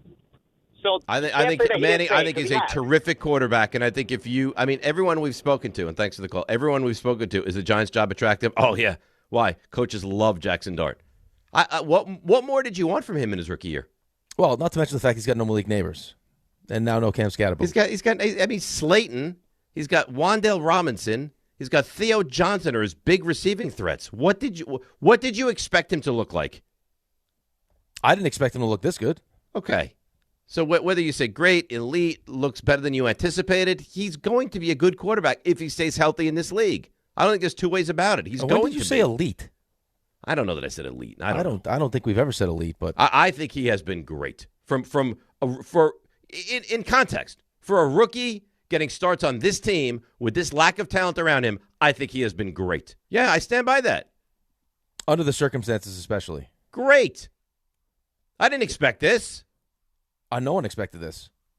No, I mean, did you expect them to step on the field and beat the Chargers? No, I thought I would see flashes. I've seen a really polished, good, athletic, capable quarterback this season. He was good enough that he actually moved the goalposts for Brian Dable. Yes. And got him fired. Jackson Dart being as good as Jackson Dart was to start, got Brian Dable fired. It did. Yeah, if they would have hung on to some of those wins, he wouldn't have gotten fired. No, he wouldn't have. But the only reason you had those, the reason why you had a chance to win those games was because of Jackson Dart. Right. Well, Wilson the one game, right? And then Dart against the Broncos. And then, numerous times they had chances to win games, and they didn't. And because of that, Dable's gone. And again, maybe this is a blessing, Rick. Maybe blowing these games and having to strip this thing down, maybe long-term this is a blessing. I don't know. For you, it's going to be if you don't want Joe Shane back. I don't want Joe Shane back. And you got 3 home games. So how many Giants fans coming out of this bye are going to be showing up to games? What? And Jordan said to us in the text that he sent us, what do you think Week 18 against the Cowboys is going to look like at MetLife Stadium? You think the Maritish contingent's going to love that? No. Well, it's like 90% Cowboys fans? And Raymond's going to be there with the Santiago 6 jersey on? You know he will be, too. Oh, I know he will. It's going to be a big, meaningful game. He thinks Dallas is running the table. Oh, yeah. They're going to win the whole thing. Why not just run the table? Let's see what Dak really is and just go the whole way. Right to the Super Bowl. Why not? Well, it's wide open this year. Why not? Eli did. I don't think the NFC is nearly as wide open as the AFC is right now. NFC's wide open, though. There's no great team. Rams are good. They're not great. Rams are good. Seattle's good. Eagles are not great. Bears are not great. Green Bay's good. Good, yes, I agree. Yeah. I mean, there are better teams in the NFC than there's in the AFC right now. I agree with that. But you don't look at any team in the NFC and say, man, that team is a juggernaut. They're great. You probably, if the Rams don't lose to Carolina. Yeah, you might. You probably feel like that. RJ? Hi. How you doing? Good. Good. Sounds like you're raring to go. Oh, yeah. Then go. Now. Walk-up three-pointer. He got it! See ya! Put it in the box! The you missed. Oh, that's right. So, some numbers on yesterday. They're not great. That was the first time since 2009 that the Giants allowed 30 points in one half, so safe to say that Charlie Bullen's defensive coordinator debut did not go great. It went swimmingly. Drake May threw a couple of touchdowns. Giants now the only team in the league to allow touchdown pass every game of the season. And it's the first time since 1972 the Giants have allowed a touchdown pass in each of their first 13 games. Why do you hurt me like this? It's not Just great. passing along information. Well, I mean, if you read the rundown, you would already known this. Kudos to you. I looked at the beginning and I was like, I can't keep reading this. Kudos to you, Rick. Gunnar Olszewski, you saw that hard hit. He's in concussion protocol. And we await word on running back Tyrone Tracy, who was helped off in the fourth quarter on the cart with a hip injury. Also around the NFL, Justin Herbert day to day had that left hand surgery for that broken bone in his non-throwing hand. The plan is for him not to miss any time. Chargers play the Eagles this week. Malik Collins, who left the Niners-Browns game, he was the subject of the Juwan Jennings controversy. He is out for the rest of the season with a quad injury. And Adam Thielen, who returned to the Vikings from the Panthers earlier this year. He's been waived by the Vikings. Sounds like he wants a bigger role in his final season in the league. Or a quarterback that can throw it. That's also true. Today, also Aaron Rodgers' birthday, as he turns 42 years old. Lane Kiffin, he was introduced as LSU's head coach. His contract, by the way, has a clause that'll pay him based on Ole Miss's success in the college football playoff. That's wild. It really is. And Dave, you said earlier, why not just throw him an extra $1 million? Yes. Feels like you just want to send a message. Who's in charge here? Jimmy Sexton, Lane Kiffin, we're driving this ship. And I believe LSU goes to Ole Miss next season, which will be a very intriguing football game. I'll tell you what, all these coaches moving around, and there's a ton of them, it adds a lot of intrigue to a very messy sport. But here was Lane saying LSU, best job in college football. At LSU is the best job in football. When you take the history, tradition, passion, and the great players in the state of Louisiana, no one can argue that when you're in Tiger Stadium on Saturday night, there is nothing like it. And this place is built for championships with championship expectations. We understand that. But as an elite competitor, that's exactly what you want. And that's why we're here. Now, they've got a live tiger in that stadium. Like Michigan, Ohio State, Alabama, those other schools? I will say, you say Saturday night. As far as atmosphere that just pops up. I think that it might be the best, yes. It might be LSU. Yes. Now, he sounds like a pretty big fraud for a lot of the way he's handled this, but as far as that specific instance, you say best nighttime. But that's not what he said. Yeah. He said best program in college football. Yeah, Mike Slater. My dad passed away at the age of What's 60. happening? That wasn't good. Why did Mike Slater jump on? I feel terrible for that news he just shared. Yeah, his dad died. Oh, no. Wow. Oh, my best wishes, Dave. Elsewhere around college football, Kalani Sitake is the head coach of BYU, and apparently he's the new focus of Penn State's coaching vacancy. He's a good coach. But it also sounds like BYU really wants to keep him. So either way, this is going to work out for Coach Sitake. He's going to pick up quite a few bucks somewhere along the line. I guess the CEO of Crumble is either a BYU alum or supporter, and he said something to the effect, he tweeted, "Now we got to get to work." Oh. Yeah, so this could be very good for the Sitake family. I'm sure it will be. Penn State. And you want to leave the soaking and stuff. Penn State, by the way, I'm just going to move past that. So we talked about some of the schools that are going to be left without a chair. And I'm not saying that Penn State will be left without a chair, but it's getting interesting because you're starting to cross schools off the list. And they still need somebody. Kentucky hired Oregon offensive coordinator Will Staten as their next head coach. Michigan State brings over Pat Fitzgerald.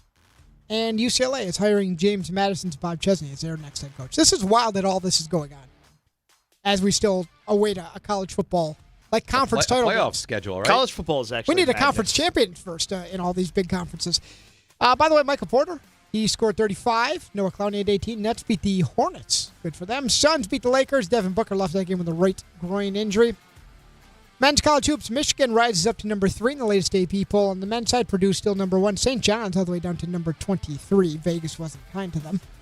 Charlie Coyle had the goal, 2 assists. Blue Jackets beat the Devils 5-3. And just a reminder across all of ESPN's platforms, something really great that we do here. It's Giving Tuesday. So if you're able, V Foundation, feel free to check that out to benefit all cancer research. And that's it. That's nice. And you finished on a high note there, RJ. I tried to. Imploring people to give to what's really a great cause. It really Good is. for you. Well done. Just happy to be here. And we're happy to have And you. I don't want to get yelled at by you anymore. I'm not going to yell at you. You've taken down I was everyone. very nice to you. It's a systematic takedown by you today. What do you mean? Me, Rick, Ray, Mel, John. John? No one's safe. I mean, that was not a great hit he did with us today. Oh, goodness. No, usually he's terrific. I mean, today he had some crazy thoughts, no? Disagreed with you. I don't know if that's crazy. He's wrong. You know, Fine, you're entitled to be wrong. I'm wrong sometimes, too. You know where I give you credit? John wants me to start, manipulating my iPad. He I wants you don't to know how push to a do button. that. I give you credit because you didn't wait till after Mel left. You went right back at him. So I give you credit for that. I had to. Well, he had to. How many people, though? Crazy talk. How many people would just say, okay, we disagree, and then, the next segment, then you go after him? You went right after him. Right after him. And he But thinks I think that's the relationship we have with Mel, that there's a good give and take. And I think if we disagree, we're welcome to share our differences, no? Well, Mel is of such high stature. I don't know how many people challenge him across ESPN's He has platforms. to get challenged. So maybe he likes it.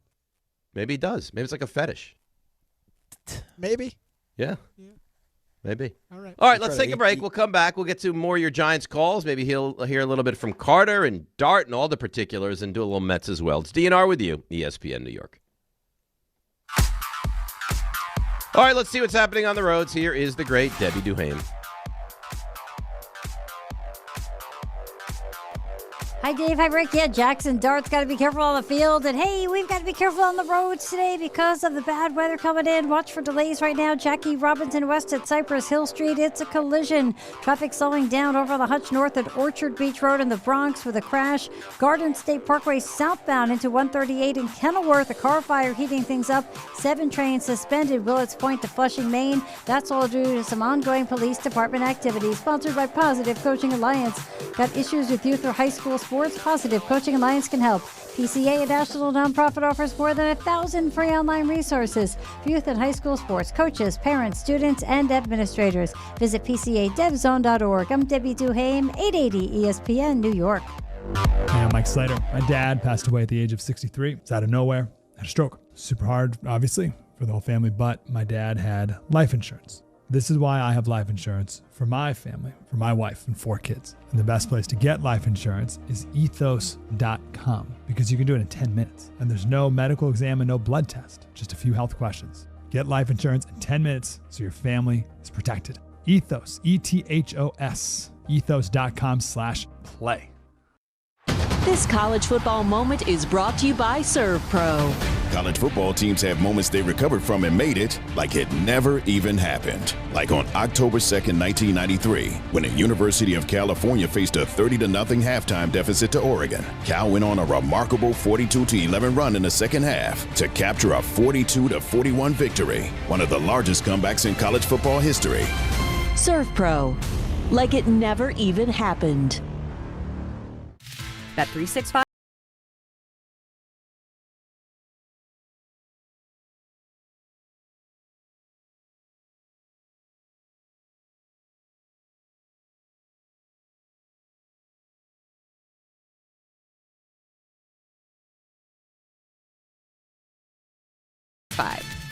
Gambling problem? Call 1-800-GAMBLER. 21 plus only. Must be physically located in New Jersey. T&Cs apply.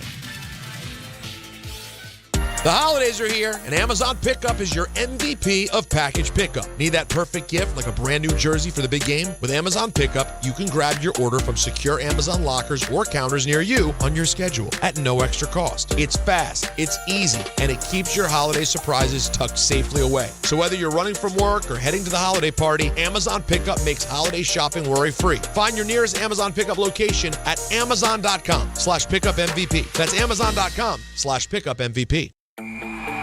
Hey, it's Reese Davis. Let's be honest, we can't keep an eye on everything unless you've got Blink Outdoor 4 cameras. While you're focused on the game, Blink's keeping an eye on your home. With up to 2-year battery life and with Sync Module XR, you can cover more space without constant maintenance. No wires, no worries.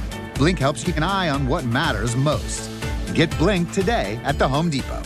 How doers get more done.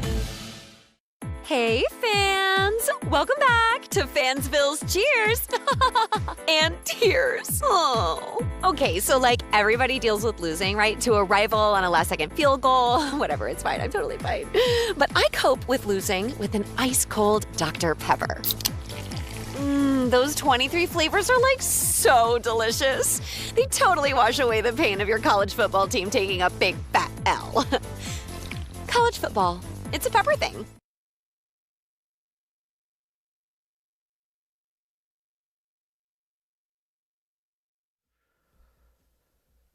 All right, DNR with you, ESPN New York. Game time, my friends, brought to you by Tullamore Dew Irish Whiskey. When it's game time, it's Tully time. Rangers home to the Stars, 7 o'clock. Islanders welcome the Lightning to UBS, same time, 7 o'clock. Then 8 o'clock, Knicks visit the Celtics up in Boston. And that's game time brought to you by Tullamore Dew, the original triple distilled, triple blended, triple cask matured Irish whiskey. Be sure to grab a Tullamore Dew or try the new Tullamore Dew Honey during today's action. Glasses up to enjoying Tullamore Dew responsibly. You know, we've had a very active day on the phones during the show today. It's been still nice. very active. Oh, let's get more active. Oh, let's go then. Let's go to Ted in the truck. Is this sexy, Ted? Oh, yes, it is. How you guys doing today? What's up, Ted? How are you? Not very good. You know, last night it was very Jets-like. As I'm watching that game, you know, we're about to go down 17-10. Mm-hmm. After that rough start, it was about to be a one-score game. And our kicker chunks his drive on a kick. I've never seen that before in my life. That was butt fumble-esque. it was one of the most embarrassing things I've ever seen. And then on top of it, we got Abdul Carter missing meetings again for the second time. You know, you'd think if he did it once, he'd be early to the meetings after that. I'm very frustrated as a Giants fan. Jackson Dart not getting out of bounds is the least of my worries. At least he was trying to make a play and get the first down. You know, the Giants have become very embarrassing, and I feared this when they fired Dable mid-season. Don't get me wrong, I didn't want Dable back, but now we just see dysfunction where, like, I'm not saying that he had it all buttoned up, but he was getting the most out of that offense. Listen, Jackson Dart, that last call or two, saying that he hasn't been impressive, I don't know what he's been watching. Jackson Dart's been great, okay? For rookie standards, I couldn't be more pleased. He's throwing to no one, and he's making plays. You know, let's not act like the kid's not making plays. You guys haven't said that, but other people are. And Well, I that's just crazy. find that the kid has been terrific. There's no way anybody thought he would be this good in his rookie season. Nobody. So stop with that. And yet, you know what? The coup play's unbelievably embarrassing, but whatever. It's a to me, Rick, the Abdul Carter situation is way worse. Way worse. I don't understand how after you make the mistake the first time that you're willing to make the mistake again. And it's just not that big of a deal. It is to me. Oh, well, no, of course it's to you. Of course it's, to Kafka and to his teammates, it should be a big deal. Like, I mean, he actually played well once he got back on the field, but for him to miss a whole, but miss a whole that quarter, doesn't matter. That's not the story. No, I know that's not the story, but I know what the story is. I just don't. It's a foreign concept to me that hasn't sunk in. Like, I don't. As a former athlete, I don't know how that's possible. It's amazing. As a rookie, it's had no success at all that he could do it. And you understand once, you can't understand twice. No, everyone makes a mistake. Veteran guys make mistakes, right? I mean, you were in the red light therapy, you fell asleep, whatever, and you lost track of time, and you missed a meeting. You're sorry, you pay the price, you got sat for a couple plays, you're back, won't happen again. Right. Story, but not end of the world. No, but the bigger story was that this wasn't the first time.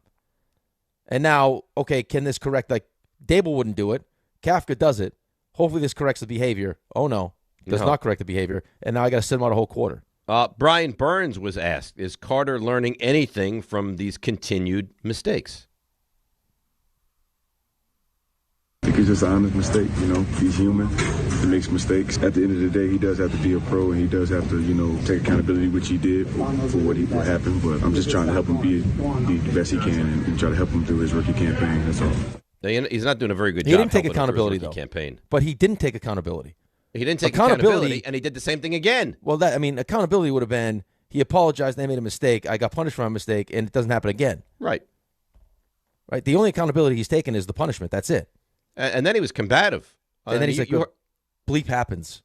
Oh, stop it. No, Here it he is doesn't again. Abdul Carter refuses to answer the question why he was benched. Second time in 3 weeks. Still like what happened? Happens. What happened? I ain't going to get into detail. Like I said, happens. Why, Abdul? Ask me the same question. I just answered. Ugh. And now you're going to be a jerk about it? I mean, the reason they're asking the question is because you missed meetings again and you were benched. Whatever the responsibility was, yeah. But I mean, bleep doesn't happen to Brian Burns. It doesn't happen to no. I mean, you name the player. Anybody else, seemingly. Right, and you're a rookie that's had a less than stellar rookie season. For what the expectations were, Abdul Carter has not met the expectations. No. So this isn't one of those. So this isn't one of those. Hey, Jackson Dart actually has looked really good. So if Jackson Dart wants to sit there and be like, hey, this is just what I do, I guess you could kind of understand it because he's actually having success. The way you're doing it right now is not working. Clearly not. And you're getting punished for it. You and look like it's a selfish. bad teammate. You look like a selfish teammate. Right. And if I'm Brian Burns, enough is enough. I don't say he's human. It's unacceptable. He needs to be a professional. And right now he's not acting like one. I think you're right every step of the way. Let's go to Hot Take Johnny. Haven't spoken to you in a bit. Good morning, Hot Take. How are you? Good morning, gentlemen. Doing about the same as every other Giants fan this morning.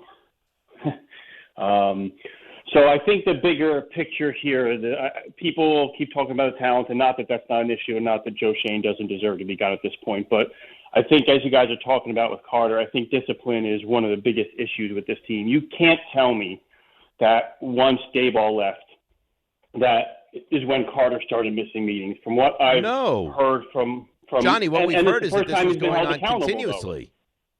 Yeah, and it's the first time he's been held accountable. You heard it last year when Neighbors ripped a teammate publicly.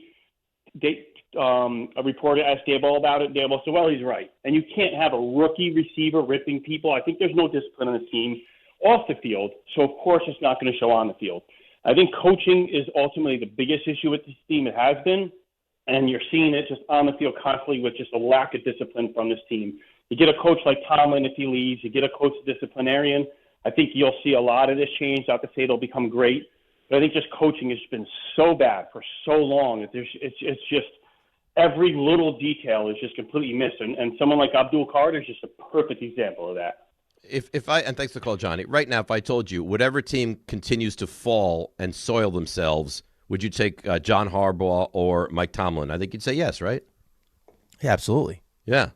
You know what the other amazing part about Abdul Carter is, and I kind of speak to why he just feels like he can do whatever he wants, is I think when he says this, I think he really believes it. When he's like, I let my team down today. First 2 drives I was out, they scored 17 points. In his mind, I think he really thinks that the reason why they scored 17 points was because he wasn't on the field. Like, he thinks he's that good. Yeah, probably so. He's that good. He has not been that good. It's what he thinks. All right. Well, great. Well, keep thinking what you think. Keep running the organization the way you run it, and we'll keep having 3 and 4 win seasons. Is what's going to happen. Let's break, come back, put a ball on this, hand it over to Bart and Carlin. A lot of Giants conversation on the station today. DNR with you, ESPN New York. Every aspect of your business will operate better and faster with artificial intelligence. AI is a race, and companies that act first will win. Thrive Managed AI is your advantage over all your competitors. Thrive partners with you on a smart, secure AI strategy for your business. Then they deploy and manage it for you. Be first and win the race with Thrive Managed AI. Start with a complimentary strategy consultation at thrivenextgen.com/ESPN. That's thrivenextgen.com/ESPN. To the net. Score! The New York Islanders are back in action with a brand new theme night schedule you won't want to miss. Bring your friends out for the holidays and take home a custom holiday replica jersey or arrive early for special bobblehead giveaway nights for Matt Barzell and Bo Horvat. Barzell for Horvat. Score! Explore the full theme night schedule at NewYorkIslanders.com. New York Presbyterian treats more heart patients than any other hospital in New York. From common to complex conditions, our cardiologists and heart surgeons are pioneers in advanced heart care, leading the way in minimally invasive treatments for faster recovery times. Find a doctor at nyp.org/heart. Stay amazing. New York Presbyterian. New York Presbyterian Hospital based on U.S. News and World Report 2025 to 2026 Cardiology, Heart, and Vascular Surgery Rankings. On the job, every minute counts. That's why Lowe's now has ProBlock Quick Dry Primer, expertly manufactured by Sherwin Williams. Engineered for pros to dry fast and go on smooth for virtually flawless results that keep your job moving. It's available in oil and water-based, and getting it is easy. Order online by 2 p.m. and get free same-day delivery right to your job site. Lowe's, we help, you save. Orders placed after 2 p.m. will be delivered next day. Valid in select zip codes. Subject to driver availability. More terms apply. This college football moment is brought to you by Serve Pro. College football teams have moments they recovered from and made it like it never even happened. Like on October 2nd, 1993, when the University of California faced a 30-0 halftime deficit to Oregon. Cal went on a remarkable 42-11 run in the second half to capture a 42-41 victory, one of the largest comebacks in college football history. Serve Pro, like it never even happened. ESPN New York is throwing a holiday party you don't want to miss. Join us Friday, December 12th at your mother's house in Garden City Park. We'll be broadcasting the Michael K. Show live from 1 to 3, followed by Don, Hahn, and Rosenberg from 3 to 7, all while supporting a great cause. Bring a toy to benefit the Garden of Dreams Foundation and help make the season brighter for local kids in need. It's the ESPN New York Holiday Party, Friday, December 12th, brought to you by Spike Dave. Trade, Security Dodge, Amazon Pickup, and ESPN New York.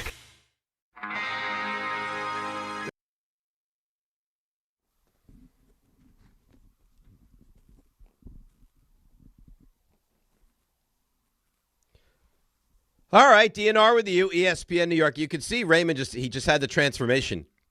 He is now all in on Christmas music. Well, he mentioned earlier in the show that he wanted to start incorporating. He's got to kind of change his ways, yes, and he's done a great job with it. By the way, I mean, I know I don't celebrate Christmas. I love Christmas music. Love it. Christmas music is nice. It's beautiful. You're going to be on a beautiful vacation during Christmas. Yes, I will. Sun and fun. That's right.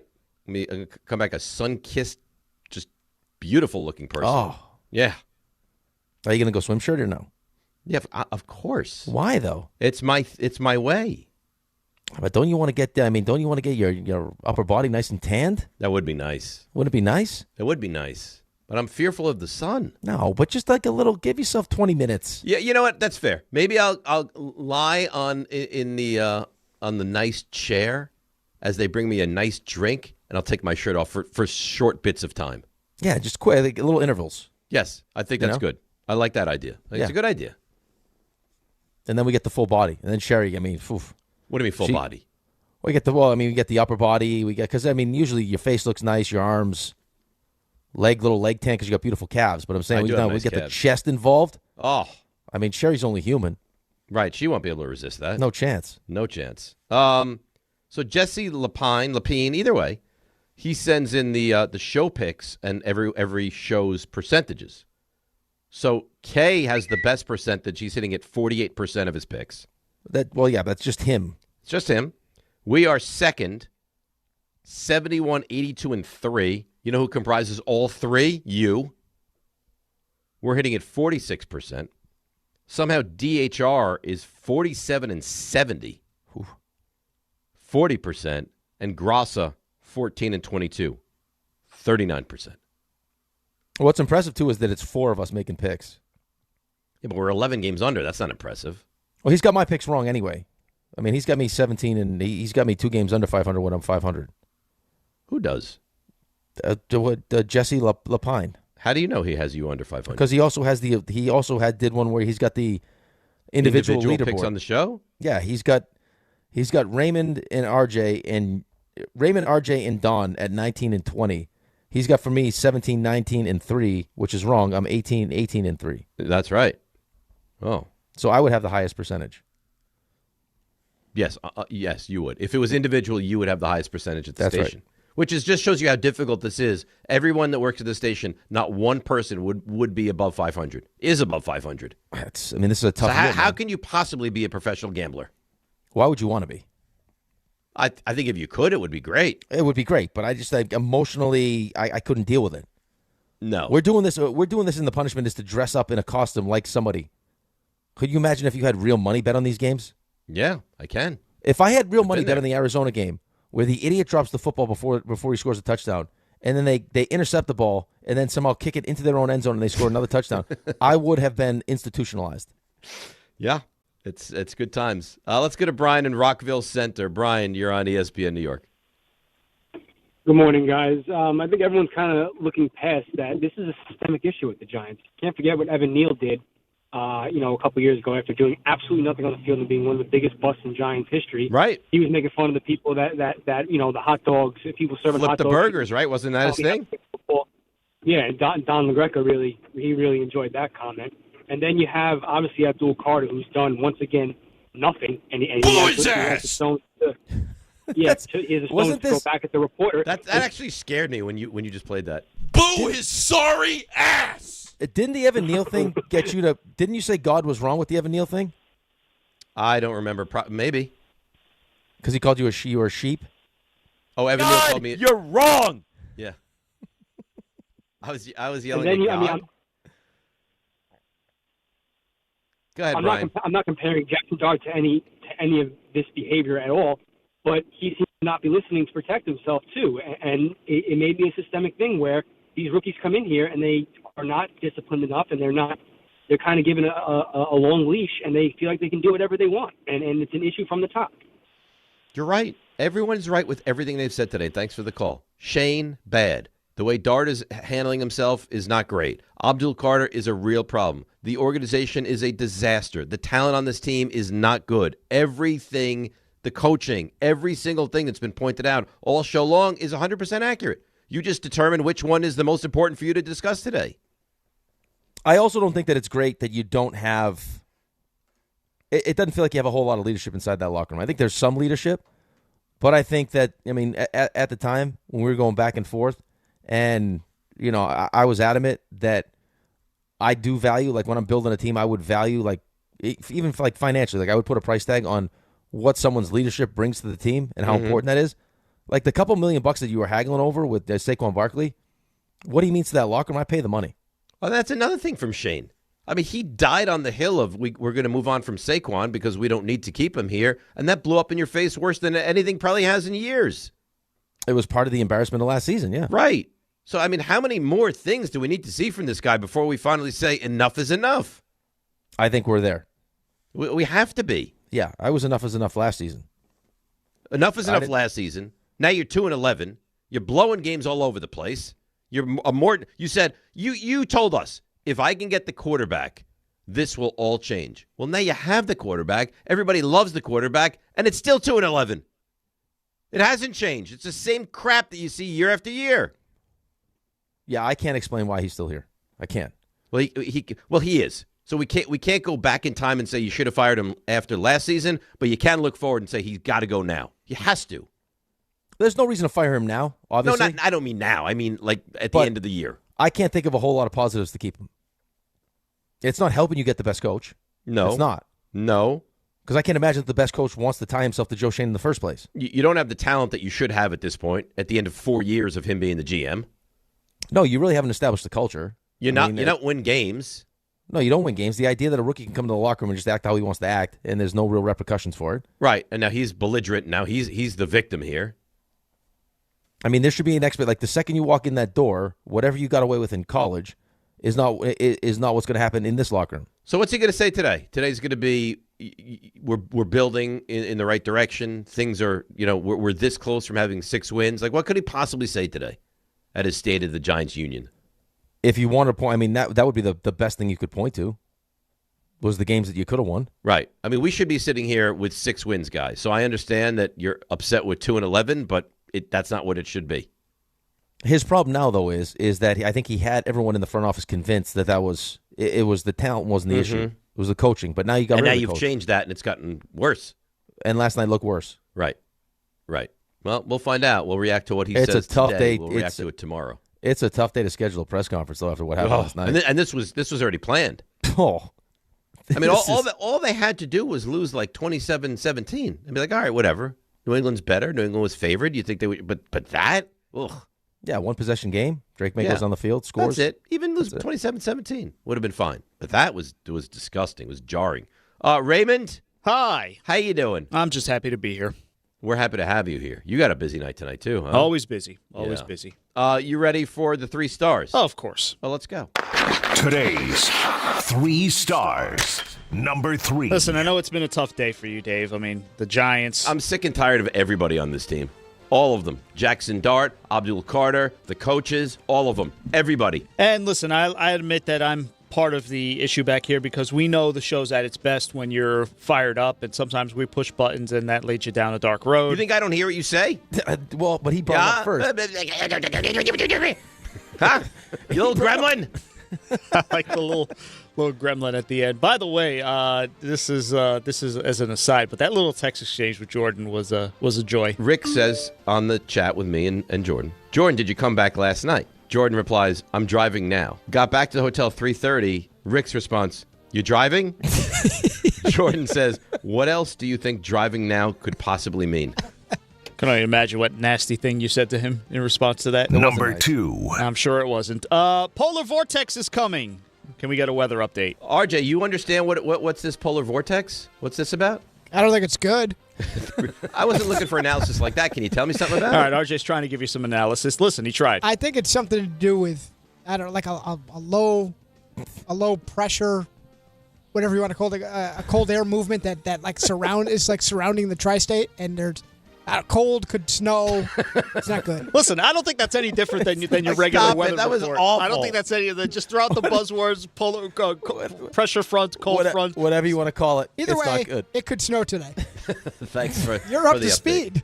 That's it. And now you know. Number 1. Oh, you learn technical things when you want to, Mr. Dave Rothenberg, because John's trying to tell you about using the iPad, using the cough button. I don't know what he's talking about. It's like if he was speaking another language to me. I don't know what that means either. Yeah, nobody knows what it means, but it's provocative. That's it? Oh, That's man. it. That's good. You're a real talent. All right. It's Rule 76. Whatever you want to call it. It's bad. No excuses, blanket champion. It's DiPietro Rothenberg and Giants football. Right here on ESPN New York and on YouTube. Knicks fans, it's time for basketball, and the action starts on Wednesday at